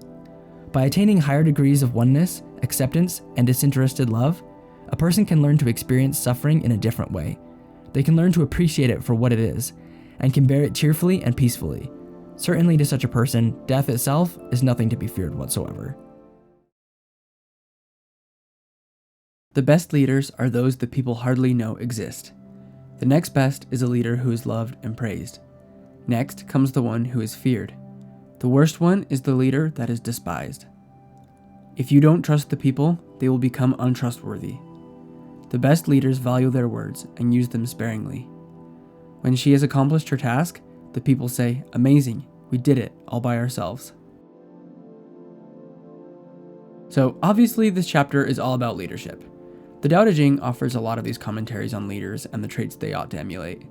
Now, when we read passages like this, it can be tempting to assume that they apply to others. For example, when we read passages about good leadership, we often jump straight to thinking things like, "Wow, I wish my boss would read this," or "Hey, our politicians certainly aren't doing this." However, such thoughts lead to little benefit in our own lives. Since we have no power to control the actions of our bosses and our politicians, we are much better served to ask what we can take from the passage to benefit our own lives. In reality, almost all of us will experience some kind of authority at some time or another. The amount of so-called prestige that goes along with your position is irrelevant. If you're a parent, teacher, older sibling, or even a friend to somebody, this passage applies to you. If you really don't feel like you're in a position of leadership over anybody, this passage is still relevant to you, because there's still somebody that you govern every day, the person you call yourself. Besides, these days, many of us have an opportunity to participate in the election of our leaders through voting. Therefore, we are well served to be able to distinguish between good and bad leaders, so that we can make more informed decisions. Now, I personally love nothing more than a little bit of history, and so as I was contemplating this passage, I was trying to think of some good examples of leaders from each category outlined in the passage. Well, obviously, it's pretty easy to come up with examples from the last three categories, but honestly, I feel like giving examples from those is kind of pointless, because you've probably already thought of several examples by yourself without having to be reminded. However, when I tried to think of examples of the first category, great leaders, I had a much harder time with it. The reason for this is pretty obvious. After all, according to the passage, one qualification for a great leader is that people take them for granted and barely realize that they are there. By nature, this would mean that great leaders are textbook victims of survivorship bias. I mean, if one shared quality of all great leaders is that people usually don't realize that they're great, then this makes the task of pinning them down pretty hard. So with that in mind, at this point, I suppose we will just stick to describing great leaders in the hypothetical sense for now. Although if you guys can think of anyone that fits this bill, I would love to hear it. Leaders that perform their duties without concern for what people think about them are pretty uncommon. At the end of the day, we all want to be affirmed. And when serving in a leadership capacity, it can be very tempting to look at this capacity as an opportunity to get that affirmation. I also wonder if it's possible that our fear of being forgotten is an extension of our fear of death, which we talked about yesterday. There is a popular saying out there that a person only truly dies when everybody has forgotten him. However, as we talked about yesterday, to the master, death is not a thing to be feared, but rather a natural part of the cycle of nature. When a person practices disinterested love for all those around him or her, there's no need to be worried about dying, because they're not worried about the self.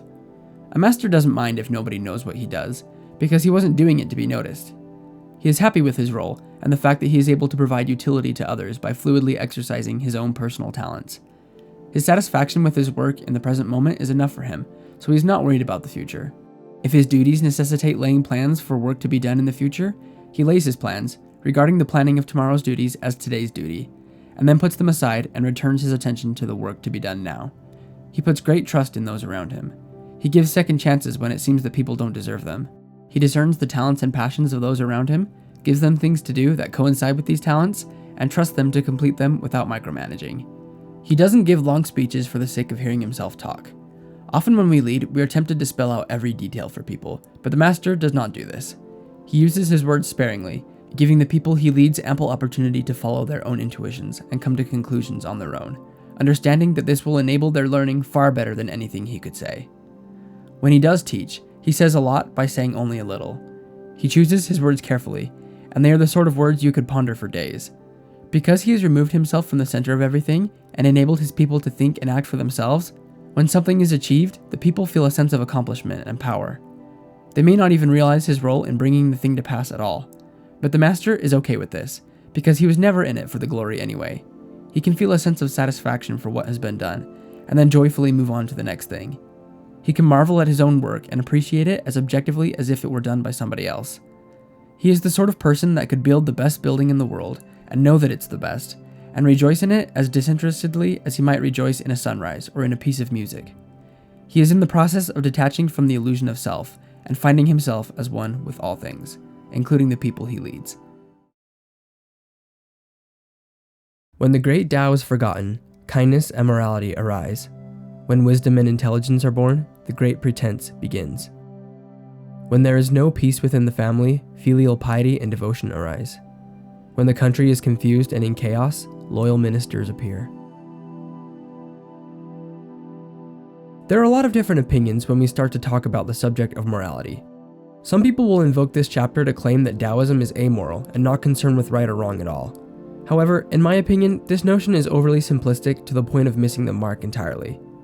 Rather than chucking out the idea of morality altogether, this chapter seeks to give a distinction between the way and cheaper substitutes for living the way. To understand this idea, let's make a hypothetical story about a person we will refer to as Jack. Jack has just lost his wife and is having a very hard time. Looking for support, Jack decides to call 3 of his friends. The first friend he calls, Roger, is sympathetic, but says he is too busy at the moment to come and see him. Disappointed, Jack dials up his second friend, Nancy. Nancy, upon hearing his story, snaps into action. She starts a fundraiser for Jack's cause, calls her friends to arrange for meals to Jack's home, and tells her local prayer group all to pray for Jack. Jack is grateful for Nancy's efforts, but at the same time, he feels a little uncomfortable and not a little unsatisfied. Finally, he starts to call his friend Stephen, but right as he is about to dial the number, the doorbell rings. He goes to answer it and finds none other than Stephen himself on the doorstep. Stephen explains that he has been thinking about Jack and was wondering if he wouldn't like to go on a drive with him to get out of the house for a bit. Jack is very grateful. At the end of the day, this was all he really wanted. Somebody who genuinely cared and a friend to talk to. The point of this hypothetical story is to illustrate the different ways one can approach morality and kindness. Roger, the first friend, just chose to opt out completely. This is certainly one option we have when encountered with a moral dilemma. Nancy, the second friend, is a bit of an interesting case. Certainly nobody would say that she was unkind or immoral. But in her great efforts to be extra kind and extra moral, she kind of misses the point of what Jack really was in need of. Jack didn't really need somebody to make a big fuss over him. He just wanted somebody to talk to. Stephen was in a perfect position to fulfill this need, because he wasn't blinded by his own moral agenda. He was open to discern, both by intuition and by asking Jack himself, what was really needed. See, it's not that kindness or morality are bad, it's just that they are only means to an end, not ends in and of themselves. Striving for kindness and morality can be admirable, but it's kind of a cheap substitute for intuition and acting from the heart. Having a goal to act morally is good as far as it goes, but how much better is it to just be the sort of person that will do so naturally, without having to try to do it? This is the higher way of morality, not to do a certain thing, but to be a certain person. Actually, I think even higher than being a certain person is to turn outwards completely from the self, and to put the focus on others, rather than on what sort of person you are. This is a much higher way than trying to do good things. Intentions of good behavior will never be an adequate substitute for a truly outward-focused lifestyle and perspective. I think a lot of it comes down to the motivation. You can have all kinds of motivations for moral behaviors. Many people try to behave morally in order to impress people around them, to fit into a certain group, or even just to feel okay about themselves. At the end of the day, even though others may benefit from their behavior, the focus still remains on the self. But a person that acts out of oneness with all things will naturally meet the needs of others in exactly the way they need, because this person has taken their needs and interests as part of his or her own needs and interests. This is the higher way, but obviously this higher way takes a lot more time and work to achieve. Therefore, I don't think we should beat ourselves up if we haven't attained this higher state yet. Sometimes, until we learn oneness, the best we can do is to be kind in whatever way we know how, and I think that's just fine. The main point is just to remember what the ultimate goal is and to continually make one's way toward that goal. Now, just as good behavior is not a substitute for true harmony and oneness, knowledge and intellectualism are not substitutes for intuition. Intelligence can certainly be a great asset, but alone it is not enough. This is because knowledge and intuition ultimately depend on the self, or the self's ability to collect information and correctly interpret it. Intuition and softness grant a different perspective, which knowledge alone is not able to attain. Intelligence that is not tempered with patience, softness, humility, and intuition often becomes more of a liability than an asset. Much of the greatest damage that has ever been done to our world and our society has been done by extremely intelligent people. Knowledge often leads to pride, hypocrisy, and useless intellectualism. Intelligence in and of itself is not a virtue. It is neutral, and unless it can be converted into wisdom, it does not profit anyone. In this way, it is a poor substitute for living by the Tao, or the Way. Likewise, family obligations and patriotism are cheap replicas for the Tao, or the Way, which moves a person to true disinterested love without the need for societal rules and obligations to family and country. Obligations which are often done grudgingly, or as the result of social pressure, rather than out of a genuine interest in others.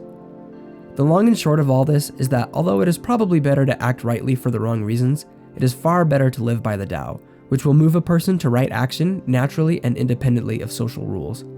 But what do you guys think? Do you think there is an element of fake it till you make it in terms of moral actions? Forget about knowledge and wisdom, and people will be 100 times better off. Throw away charity and righteousness, and people will return to brotherly love. Throw away profit and greed, and there won't be any thieves. These three are superficial and aren't enough to keep us at the center of the circle, so we must also embrace simplicity, put others first, desire little. This chapter is largely a continuation of chapter 18. One thing to remember is that the original text of the Tao Te Ching probably wasn't divided into chapters, so it can be helpful to look at chapters 18 and 19 as one whole.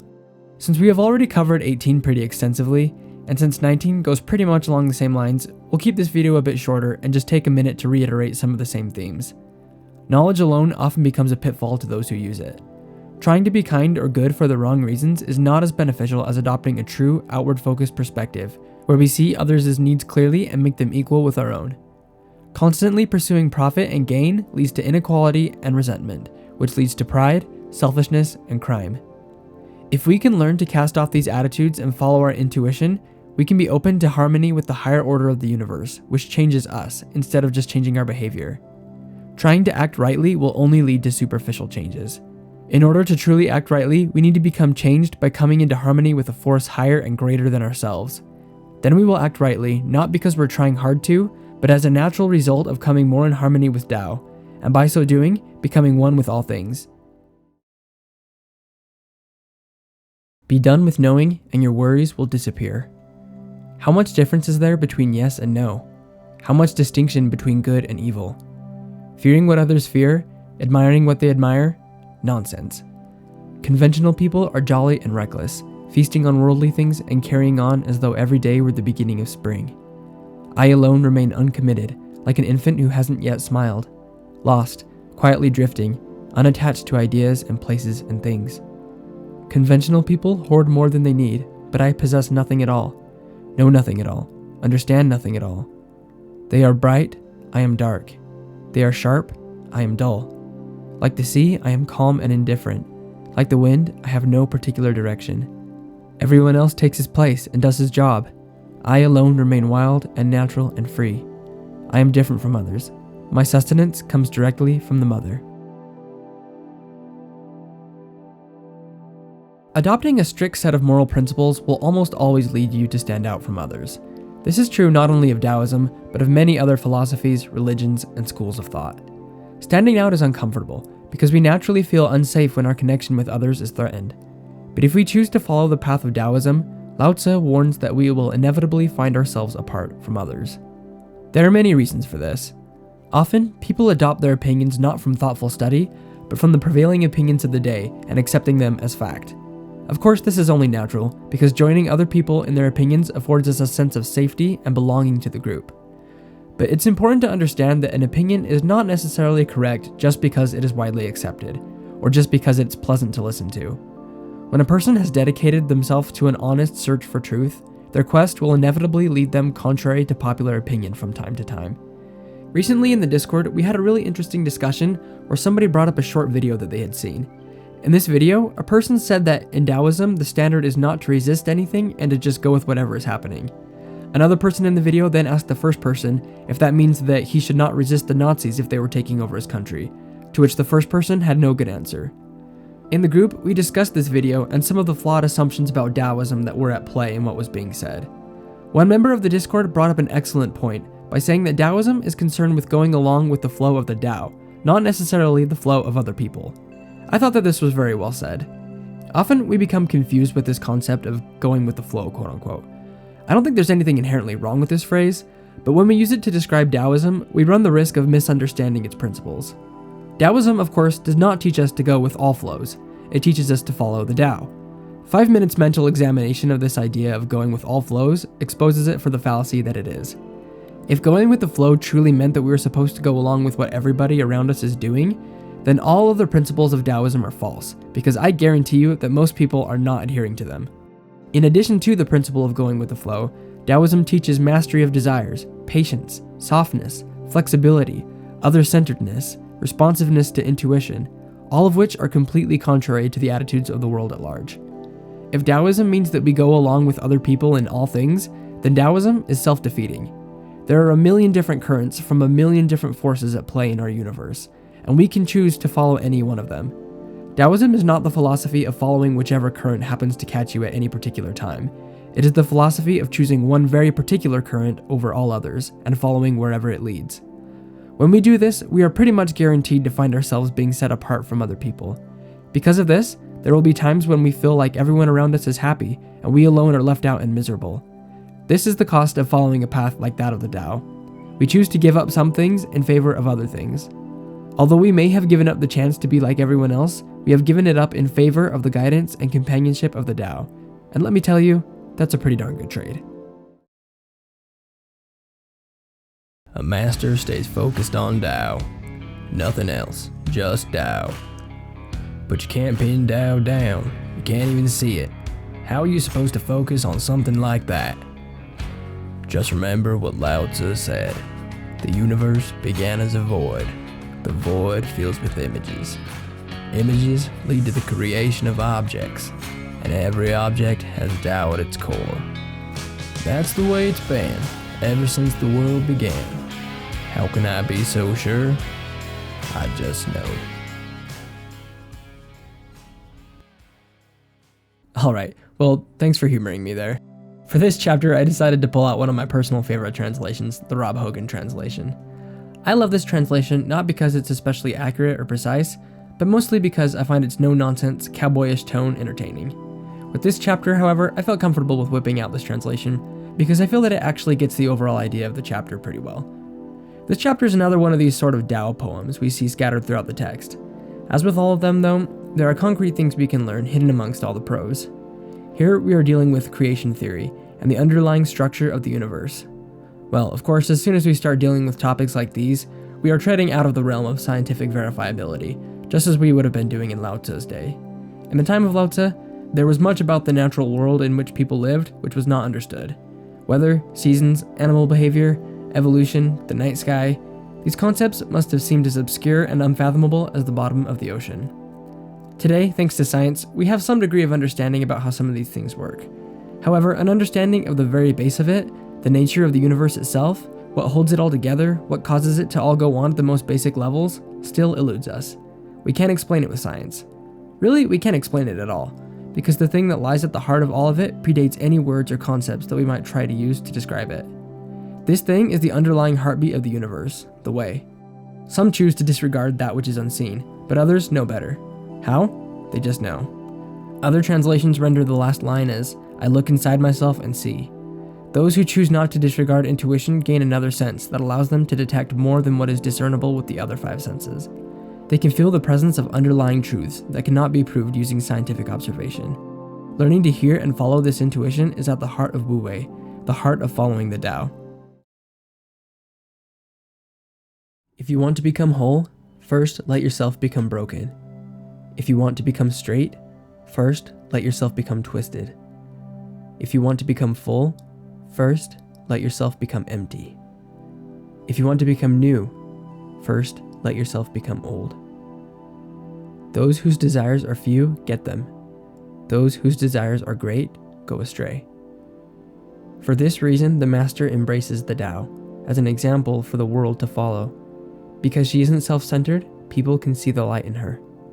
Because she does not boast of herself, she becomes a shining example. Because she does not glorify herself, she becomes a person of merit. Because she wants nothing from the world cannot overcome her. When the ancient masters said, if you want to become whole, then first let yourself become broken, they weren't using empty words. All who do this will be made complete. Desires are part of our basic biology. Our brains are literally wired to desire things, and it's a good thing too, because these mechanisms keep us alive by pushing us to acquire what is needed for our daily survival. However, desires can get out of hand, and usually they do. Most of us live in a state of being constantly dominated by our desires. Chapter 22 of the Tao Te Ching offers advice on how to avoid this. The recipe is simple. If you really want something, first allow yourself to be reconciled with its opposite. Surrender yourself to the possibility of getting the exact opposite of whatever it is that you want. This attitude has many benefits. First of all, it leads to increased peace of mind. We are much more content when we adapt to circumstances that lay out of our control, rather than worrying about them, or trying to force them to be something that they are not. Another benefit is that doing this pulls our minds out of the future, where we are hoping something will happen or not happen, and sets us firmly in the present, where all peace, joy, and love is. You cannot experience joy while being focused on the future. You can experience fear, anticipation, or greed, but not joy. Joy is a feeling that only happens in the present. Additionally, when we allow ourselves to experience the opposite of what we think we want, we often learn a lot about what we really want. Opposition is at the heart of the universe itself, and is present in everything we do and experience. Our minds even require opposition in order to really wrap our heads around concepts. Think about it. Would you really understand what a good friend was if you had never experienced a bad one? Would you even have a concept of what darkness was if you had never seen light? Opposition gives us clarity and understanding. We never really understand anything until we first understand its opposite. The same goes for our desires. We often only realize what we really want when we are in the depths of that which we don't want. I hear stories all the time about friends or acquaintances going through several years of a major in college, only to find out near the end that they actually hate the subject once they get into an internship or some real on-the-job experience. According to the National Center for Education Statistics, about 80% of college students will change their major at least once, and on average, students will change their major 3 times or more. Why is this? Because sometimes you think you like something until you realize that you don't. Sometimes you think you don't like something until you realize that you do. In short, we come to know what we want by coming to know what we don't want. This is the point of opposition, to give us an understanding of things that we could just not attain to without the understanding of their opposites. Therefore, when we experience opposition in our lives, we shouldn't think that something has gone wrong. It hasn't. It's part of the plan. Now, I think there's something we should understand about the line, those whose desires are few get them, and those whose desires are great go astray. I don't think that we should take this line to mean that we are entitled to any particular desire because we only have a few desires.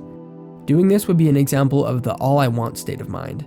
For example, all I want is 10 minutes of peace and quiet, or all I want is a half-decent cup of coffee. Is that so hard?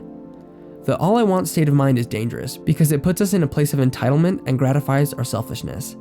It tempts us to give a pass to our obstinacy to get what we want, simply because we have convinced ourselves that what we want is simple or easy to acquire.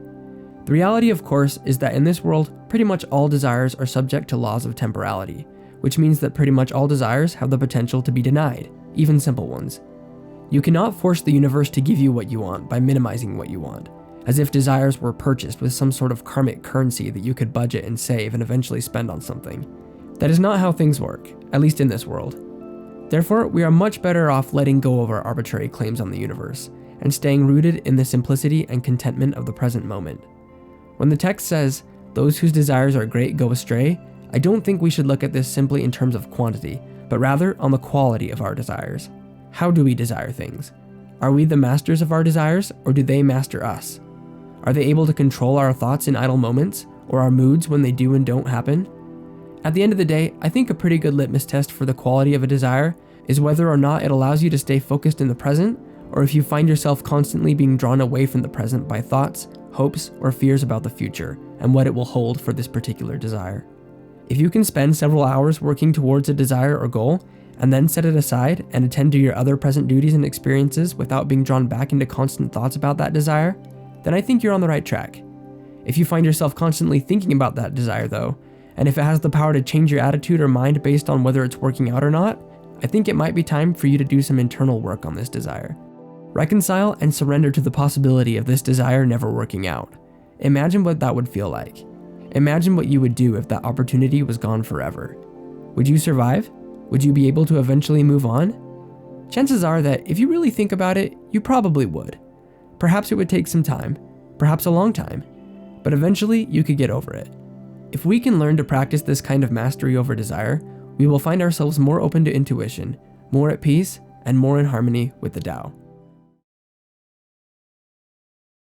To talk little is natural. High winds do not last all morning. Heavy rain does not last all day. Why is this? Heaven and earth. If heaven and earth cannot make things eternal, how is it possible for man? He who follows the Tao is at one with the Tao. He who is virtuous experiences virtue. He who loses the way is lost. When you are at one with the Tao welcomes you. When you are at one with virtue, the virtue is always there. When you are at one with loss, the loss is experienced willingly. He who does not trust enough will not be trusted. Chapter 23 of the Tao Te Ching says an awful lot with just a few lines, from the benefits of talking less, to virtue, to becoming one with loss. And although I wish I had time to break down the whole chapter, I'm just going to focus on one theme for today, the art of giving up everything. To get an idea of what is meant by this, let's take a second and break down something that is said in the last part of the chapter. When you are at one with loss, the loss is experienced willingly. This part can be easy to skip over with everything else that is being said in the chapter. But if we miss this, we miss what is, in my opinion, one of the real gems of what is being said. Throughout the rest of the chapter, we are told about being one with the Tao, which is an obvious advantage, and then we are told to be one with virtue, which is also good. But then Lao Tzu talks about being one with loss. Now, this is one of those parts of the Tao Te Ching that will read a little bit differently depending on whose translation you're using. Some translations interpret this part in a way where becoming one with loss is a bad thing, but some translations show it as a good thing. This is why it is helpful to read multiple translations of the Tao Te Ching side by side. This is also why I do not recommend any one translation as the best one, because I find that different translations seem to call to me depending on which chapter I'm reading. Often, I will like how one translation renders one chapter, but for another chapter I will prefer a different translation. As far as becoming one with loss, I found one translation that rendered this line as, "Those who are one with deprivation are deprived of deprivation." I found this really interesting. That's a statement you can really chew on for a bit. To me, it seemed to teach a truth that I've been taught in many areas of my life, that our willingness to give up that which we want often renders the actual giving up of that thing unnecessary, while our stubborn unwillingness to give up that same thing is often met with demands to give up even more of it. The person who obstinately withholds things from the universe is usually required to give up more and more. The person who willingly offers all that he or she has is often allowed to keep it, because he or she understands that it's not really theirs anyway.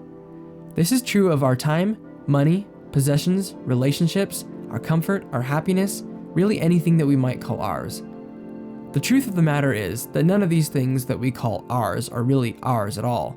Everything we have has been given to us and could be taken away at any time, and we'd be completely powerless to prevent it. The things which we make with our hands are only possible because we were given the materials to make them by the earth. When we have been long gone, these things will return back to the elements that gave them birth. To assert that we can lay some kind of ownership to materials, land, or time that was here before we were, will exist long after we are gone, and of which we are powerless to create or destroy even the tiniest particle, must sound frankly hilarious to the Tao's perspective. If you question this notion for even a minute, it becomes apparent how silly it is. Nothing that we have is ours.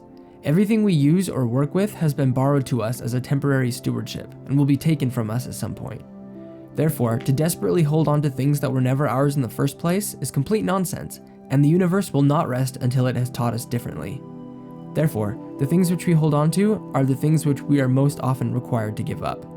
The more we try to protect our time, the more demands will be made on it. The more desperately we hoard our money, the more it will start to slip through our fingers. I'm not advocating that we all go out tomorrow and get rid of all of our possessions, but I am advocating that we come to live in a state of mind where we could do this if we were called upon to do so. Becoming one with loss means to resign yourself completely to losing and to make peace with it. This is a philosophy which demands a bit more than just try to meditate every so often. But any philosophy which demanded no more than occasional meditation would not be able to deliver the peace that comes from being truly one with all things. The only way to attain this peace is to become one with the Tao, the way, the higher force of the universe. And to do this, we need to become one with loss. The most miserable people I think I have ever met were those who were obsessed with defending the little comforts and niceties that they felt were their rights and their just deserts. These people were in a state of mind that can only lead to misery, because as soon as you make these sort of claims, the universe will begin to harass you on all sides, making demands that increasingly agitate these claims until you either go insane or give them up completely. If this is the case, aren't we so much better off just to give them up from the start? If we examine ourselves and find ourselves holding on to ownership or claims on anything, we can start the work of surrendering these things to the universe one by one, over and over again if need be, until we are truly at one with loss, so that we can be truly at one with Tao. Those who stand on tiptoe are not steady. Those who stride out ahead will soon fall behind. Those who make a big show are far from enlightenment. Those who think they can never be wrong are not respected. Those who justify themselves have no merit. Those who boast will not last long. To followers of the Tao, such actions are excessive, like eating too much. They are disliked by all things, and therefore followers of the Tao do not seek refuge in them. Most religions and philosophies since ancient times have at least in some way cautioned against the vice of hubris, or self-aggrandizement. The Tao Te Ching is certainly no different, and chapter 24 gives some specific instructions to this end. We are advised not to try to stand higher than others, not to race to get ahead of others only to find that we cannot maintain the pace. We should not make extravagant displays of wisdom or talent. We should not seek to be praised by others. We should question our own conclusions and opinions as much as or more than we question those of others. In observing each of these behaviors that Lao Tzu advises against, one can notice a possible link between all of them. They all have to do with taking more care for how we appear outwardly than how we exist inwardly. I'm not saying that this is the only common link between these examples, or even the most important one, but perhaps it is worth noting. All throughout the Tao Te Ching, we are advised to take care of our inner world, to learn to adopt a feeling of quietness and openness. When we attain to this state, I think we will usually feel instinctively how undesirable each of these behaviors are, and we will tend to not fall into them as easily. However, we should also remember that these behaviors, while undesirable, catch each of us once in a while, and none of us are really perfect at avoiding them, just as probably none of us has ever lived without overeating. These things happen, and we have certainly done them ourselves, so there is not much point in judging others when we observe them falling into the same traps that we have fallen into. I'm sure that each of us has experienced the urge to overeat at some point or another. It's a very difficult urge to master because it plays on our very instincts for survival.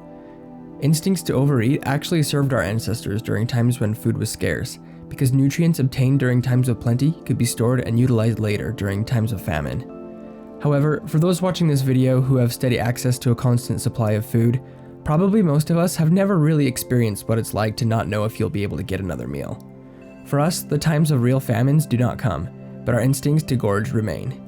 Therefore, in order to keep our bodies healthy, we must learn to master these instincts, which are well-intentioned from an evolutionary standpoint, but that no longer serve us. The urge to boast, show off, or otherwise aggrandize ourselves runs along the same lines. The need to feel safe within a social sphere where you are loved and appreciated is also a very valid need. But just as with overeating, when we try to artificially inflate ourselves to garner more praise and attention, we are allowing ourselves to be mastered by our impulses, rather than the other way around. The need for love and appreciation is not evil any more than the need to eat is evil. The question is how we go about meeting this need, and whether we allow the associated urges to control us. There are always healthy and unhealthy ways of trying to meet needs, and it's up to us to make conscious decisions about which methods we will pursue. But remember, at the end of the day, none of us is perfect in doing this, and we should try to give others the patience and understanding that we will certainly at some point require from them. There was something undefined and complete, coming into existence before heaven and earth. How still it was and formless, standing alone and undergoing no change, reaching everywhere and in no danger of being exhausted. It may be regarded as the mother of all things. I do not know its name, and I give it the designation of the Tao. Making an effort to give it a name, I call it the Great. Great, it passes on in constant flow. Passing on, it becomes remote. Having become remote, it returns. Therefore, the Tao is great, heaven is great, earth is great, and the Sage King is also great. In the universe, there are 4 that are great, and the Sage King is one of them. Man takes his law from the earth takes its law from heaven, heaven takes its law from the Tao. The law of the Tao is being what it is. If you were to ask me to say a word that is unpopular in today's culture, one that jumps to mind is the concept of authority. We often don't like the idea of being governed by something, especially something that we can't see. This attitude may be part of the reason why some people find it hard to believe in a higher power such as a god or the Tao. In this chapter of the Tao Te Ching, Lao Tzu explains that there are hierarchies of power, both on earth and in the greater scope of the universe. We often resist the idea of authority, thinking we want to carve our own paths. But while it is definitely important to use your own power of choice, we also need to realize that there are powers greater than us that do govern us to some degree. Being able to acknowledge powers greater than yourself does not diminish your own personal power of choice. Being able to do this is a part of wisdom. Lao Tzu tells us in chapter 8 that we should seek to emulate water, which flows automatically to the low places, rather than trying to push itself above the crowd. The sage understands that there are powers greater than him or herself, both among people and among the heavens, and he or she does not try to challenge that authority. He understands that while not all leaders use their power benevolently, having no leader at all would lead to anarchy and chaos. He understands that having to sometimes deal with leaders he disagrees with is part of having a leader at all. I'm not saying that we should bow to tyrants or enable bad leaders to usurp power, but we also shouldn't rebel against authority just because it's authority. There are bad leaders, but there are also good leaders, and even in-between leaders. It is not reasonable to expect our leaders to be perfect, and even though they will inevitably make mistakes, we should do our best to be subject to the laws we live under. I'm saying this under the assumption that most of my viewers do not live in countries ruled by autocratic dictators. In democratic countries, there are mechanisms built in for people to make their opinions known in ways that do not cause harm to others. Respectful discourse will do far more good than slander, bigotry, and hateful criticism of those who disagree with us. Now, although we accept that we live under leaders that are human and fallible, we also live under the governance of a force that is not fallible. The higher power of the universe, which Taoists call Tao, governs all that there is. Some do not believe in such a higher power, and this is probably understandable, since it is not discernible to the regular senses. However, at the same time, we believe in all sorts of things that we have never seen or experienced. For example, you have probably never met the president or leader of your country, but most likely this does not prevent you from believing they exist, and being subject to the laws they help to represent. However, with the Tao, we have an advantage even over this. Most of us will probably never have any sort of personal encounter with the leaders of our country, but to each of us the opportunity exists to have personal encounters with the Tao. By following the way, we see the way in action. By taking time for quiet contemplation, we begin to feel its influence through our feelings and our intuition. Honest seekers of this kind of personal connection with higher power will always be able to find it, and will find their lives and their selves becoming enriched beyond what they thought possible. Gravity is the root of lightness, stillness the ruler of movement. Therefore, a wise prince, marching the whole day, does not go far from his baggage wagons. Although he may have brilliant prospects to look at, he quietly remains in his proper place, indifferent to them. How should the lord of a myriad chariots carry himself lightly before the kingdom? If he do act lightly, he has lost his root of gravity. If he proceed to active movement, he will lose his throne. One of the main principles of Taoism that we read a lot about is cultivating stillness of mind, heart, and body. This stillness often makes a stark contrast with the constant hustle and bustle of the world around us. For a Taoist though, stillness does not mean inaction. The first line of chapter 26 of the Tao Te Ching tells us that stillness is the ruler of movement. For a Taoist, the cultivation of inner quiet is not for the sake of never doing anything. Rather, the master understands that stillness is the root of action in its purest and most effortless form. Stillness forms the basis for being able to act in the most effortless and efficacious way. Looking at chapter 26, I want to quickly draw your attention to the third line. Therefore, a wise prince, marching the whole day, does not go far from his baggage wagons. This line has quite a variation in translations when you look at different sources, and I think this leads to a decent amount of confusion. I've even seen this line translated as, "Thus the master travels all day without leaving home." After looking at quite a number of different translations though, the most common rendering seems to be this idea of traveling all day without leaving the baggage carts. Personally, however, I don't think that Lao Tzu was just giving us travel advice. Another translation in particular that seemed to shed some light on this part for me was one that renders the line as, "Wherefore, while the sage proceeds the whole day according to Tao, he never departs from either calmness or gravity." When we look at the other translations through this light, a new meaning begins to emerge, one that actually seems to kind of tie all these other meanings together.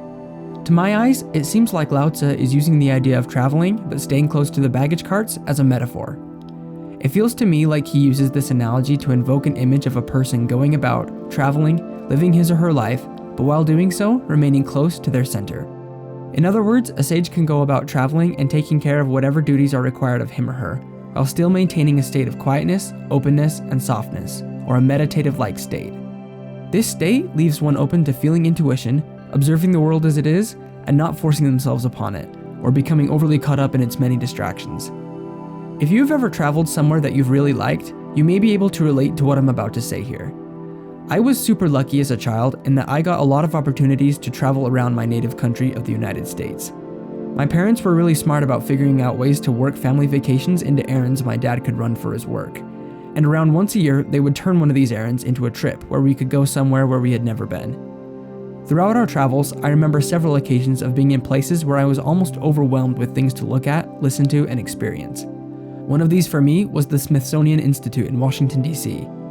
I remember running around from thing to thing, anxious to inhale the next bit of novelty. Maybe you've experienced something similar at an amusement park or a museum as a child. It's a ton of fun to visit places where there are so many things to grab and hold your attention. However, as we travel through life, we find this happening on a sort of broad, general scale, and in this case, it can start to become a bit of a problem. There are 1,000,001 things to get distracted by in our lives. News articles and programs, social media, long checklists of to-dos that aren't really that important in the big picture. These things can suck us right in if we're not careful. They can start to take over our lives by influencing our moods, dominating our thought lives, and crowding out the things that really matter. If we're not careful, we can lose ourselves in the many distractions that present themselves to us. When this happens, we become less wise and less in control of ourselves. We start to equate these things with real life, while passing over the things that really do matter. Real life, whatever that is, isn't found in headlines, reels, or errands. Real life is found when we peel the distractions off our eyes and look and see what is in front of us. I like to call this process hitting the windshield wipers, because it reminds me of the moment when you hit the wipers for the first time in a week or two, and have this moment of realizing how murky your windshield really was, and how much clearer you can see now that you've cleaned it. Often we don't realize how distracted we are until we really let go of the distractions. I think this is one reason why it feels so good to meditate. If you have any experience with meditation, as many of you likely do, you will have an idea of what I mean. Often after a really good meditation, you just get this feeling of freshness and lightness, like taking a breath of fresh air. Meditation is an excellent way of teaching our bodies and minds to be quiet and centered. However, when we think about meditation, a lot of times we get the idea that it's just something we do for 15 minutes a day. However, meditation is much more than that. These daily 15-minute sessions, or however long you do them, are not really supposed to be sessions at all in my opinion. At least not in the sense of being an activity that starts and ends within the parameters of the session, and then is put aside for the rest of the day. Part of the point of these meditation sessions is to train our minds and bodies to attain to a state of softness, openness, and quietness that can eventually permeate our entire day. The 15-minute sessions are intensive practice of a skill that hopefully will at some point become second nature and automatic. Whether we're sitting alone, shopping for groceries, talking to a friend, or writing a report for work. Meditation is not just meant to be an activity, but a lifestyle, a way of being. It's a process of learning to stay grounded and anchored to the present moment. Learning to live in this state will cause us to naturally act our best, and will lead to a sense of calmness and satisfaction that we are living our lives in harmony with Tao. A good walker leaves no tracks. A good speaker makes no slips. A good reckoner needs no tally. A good door needs no lock, yet no one can open it. Good binding requires no knots, yet no one can loosen it. Therefore, the sage takes care of all men and abandons no one. He takes care of all things and abandons nothing. This is called following the light. What is a good man? A teacher of a bad man. What is a bad man? A good man's charge. If the teacher is not respected and the student not cared for, confusion will arise, however clever one is. This is the crux of mystery. Teaching and learning are very important parts of life. All throughout our lives, we will find ourselves filling the roles of both teacher and student. Chapter 27 of the Tao Te Ching sheds some light on the teaching and learning process and gives some insight on how we can help it to work most optimally. The first few lines of the chapter can seem a little confusing without the context of the rest of the chapter. It's not immediately clear that we're talking about teaching and learning, and without understanding this, it can feel like these first lines are just a handful of useless paradoxes. However, when we look at the first few lines of the chapter in the context of the whole chapter, we begin to see the meaning coming out of the woodwork. These first few lines about speakers that don't stutter and bookkeepers that don't need tallies are descriptions of masters doing their respective tasks in ways that boggle the minds of those who do not possess their same skill. To the layman, a person that has truly mastered a particular skill seems to perform their task with an almost magical sense of ease and perfection. They astound others by performing their skills in ways that seem impossible if you don't possess the experience to understand what is being done. While the novice often favors extravagant bangs, flashes, and tricks to try to impress those around him, a true master can often be identified by the unassuming simplicity with which they perform their task, and yet the results far outstrip those of everyone else. Showiness is not a sign of mastery. A master is able to boil down a task to its absolute essentials, and then perfect each of these essentials to the point where they are flawless and automatic. As a person achieves mastery in his or her respective field, it then becomes their privilege and perhaps their obligation to pass this knowledge onward, so that others may benefit from and improve upon it. But the master should not approach this task as an opportunity to gratify themselves, but rather as a chance to help and care for others. The rest of the chapter offers advice on this matter. Now, as we get into that, let's just quickly examine the distinctions of good and bad used in this section. It does seem a little bit crass of us to just call all those who are learned good and all those who are unlearned bad. However, the Chinese word that is rendered here as good isn't really an exact translation. The word in Chinese is shan, which is used to denote skill or aptitude. The word that is here translated as bad is just the negative version of shan, denoting a lack of skill or aptitude. So we're not really talking about good people or bad people in a moral sense. We're just referring to those who are skilled, the teachers, and those who are not, the students. Notice here the importance that is put on the teacher-student relationship. Both parties have a responsibility and obligation to each other in order to achieve optimal learning. Of the student is required focus, determination to learn, and deference and respect for the teacher. This respect will allow the student to remain open to the instruction of the teacher and will allow the teacher to expound freely. Of the teacher is required patience, kindness, and love for the student. This will help the student to feel safe and comfortable in the learning environment, and will guide the teacher's teaching process to conform to the student's needs. If these obligations are disregarded, the learning process will suffer greatly, no matter how talented the teacher or the student. So since each of us finds ourselves in either the teaching or the learning role, or sometimes both, all throughout our lives, we would do well to take this timeless advice to heart, so that we can both experience teaching and learning in their most efficacious and enjoyable states. Know the masculine, but keep to the feminine, and become a watershed to the world. If you embrace the world, the Tao will never leave you, and you become as a little child. Know the white, yet keep to the black. Be a model for the world. If you are a model for the world, the Tao inside you will strengthen, and you will return whole to your eternal beginning. Know the honorable, but do not shun the disgraced, embracing the world as it is. If you embrace the world with compassion, then your virtue will return you to the uncarved block. The block of wood is carved into utensils by carving void into the wood. The master uses the utensils, yet prefers to keep to the block, because of its limitless possibilities. Great works do not involve discarding substance. For today's video, I'd like to do something a little bit different. Usually these videos take the rough format of me reading out the chapter and then explaining my interpretation of it for about 5 minutes. But today, we're going to do something a bit different.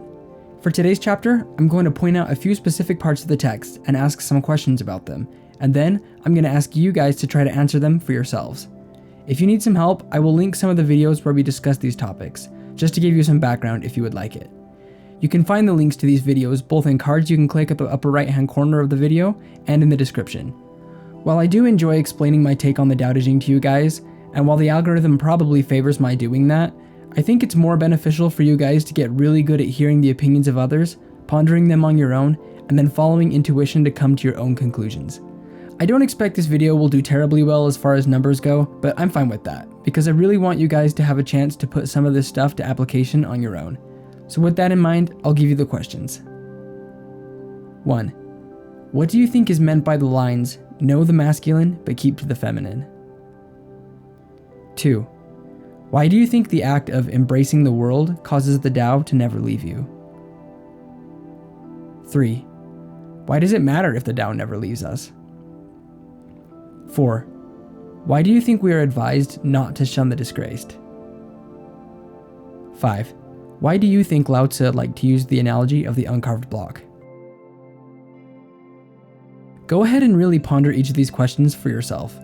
I recommend taking as much time as you need for this exercise, even if you kind of just chew on these questions throughout the course of your day. If you're in the Discord, I would love for you to come by the discussion thread for chapter 28 and put your answers in there if you would like to.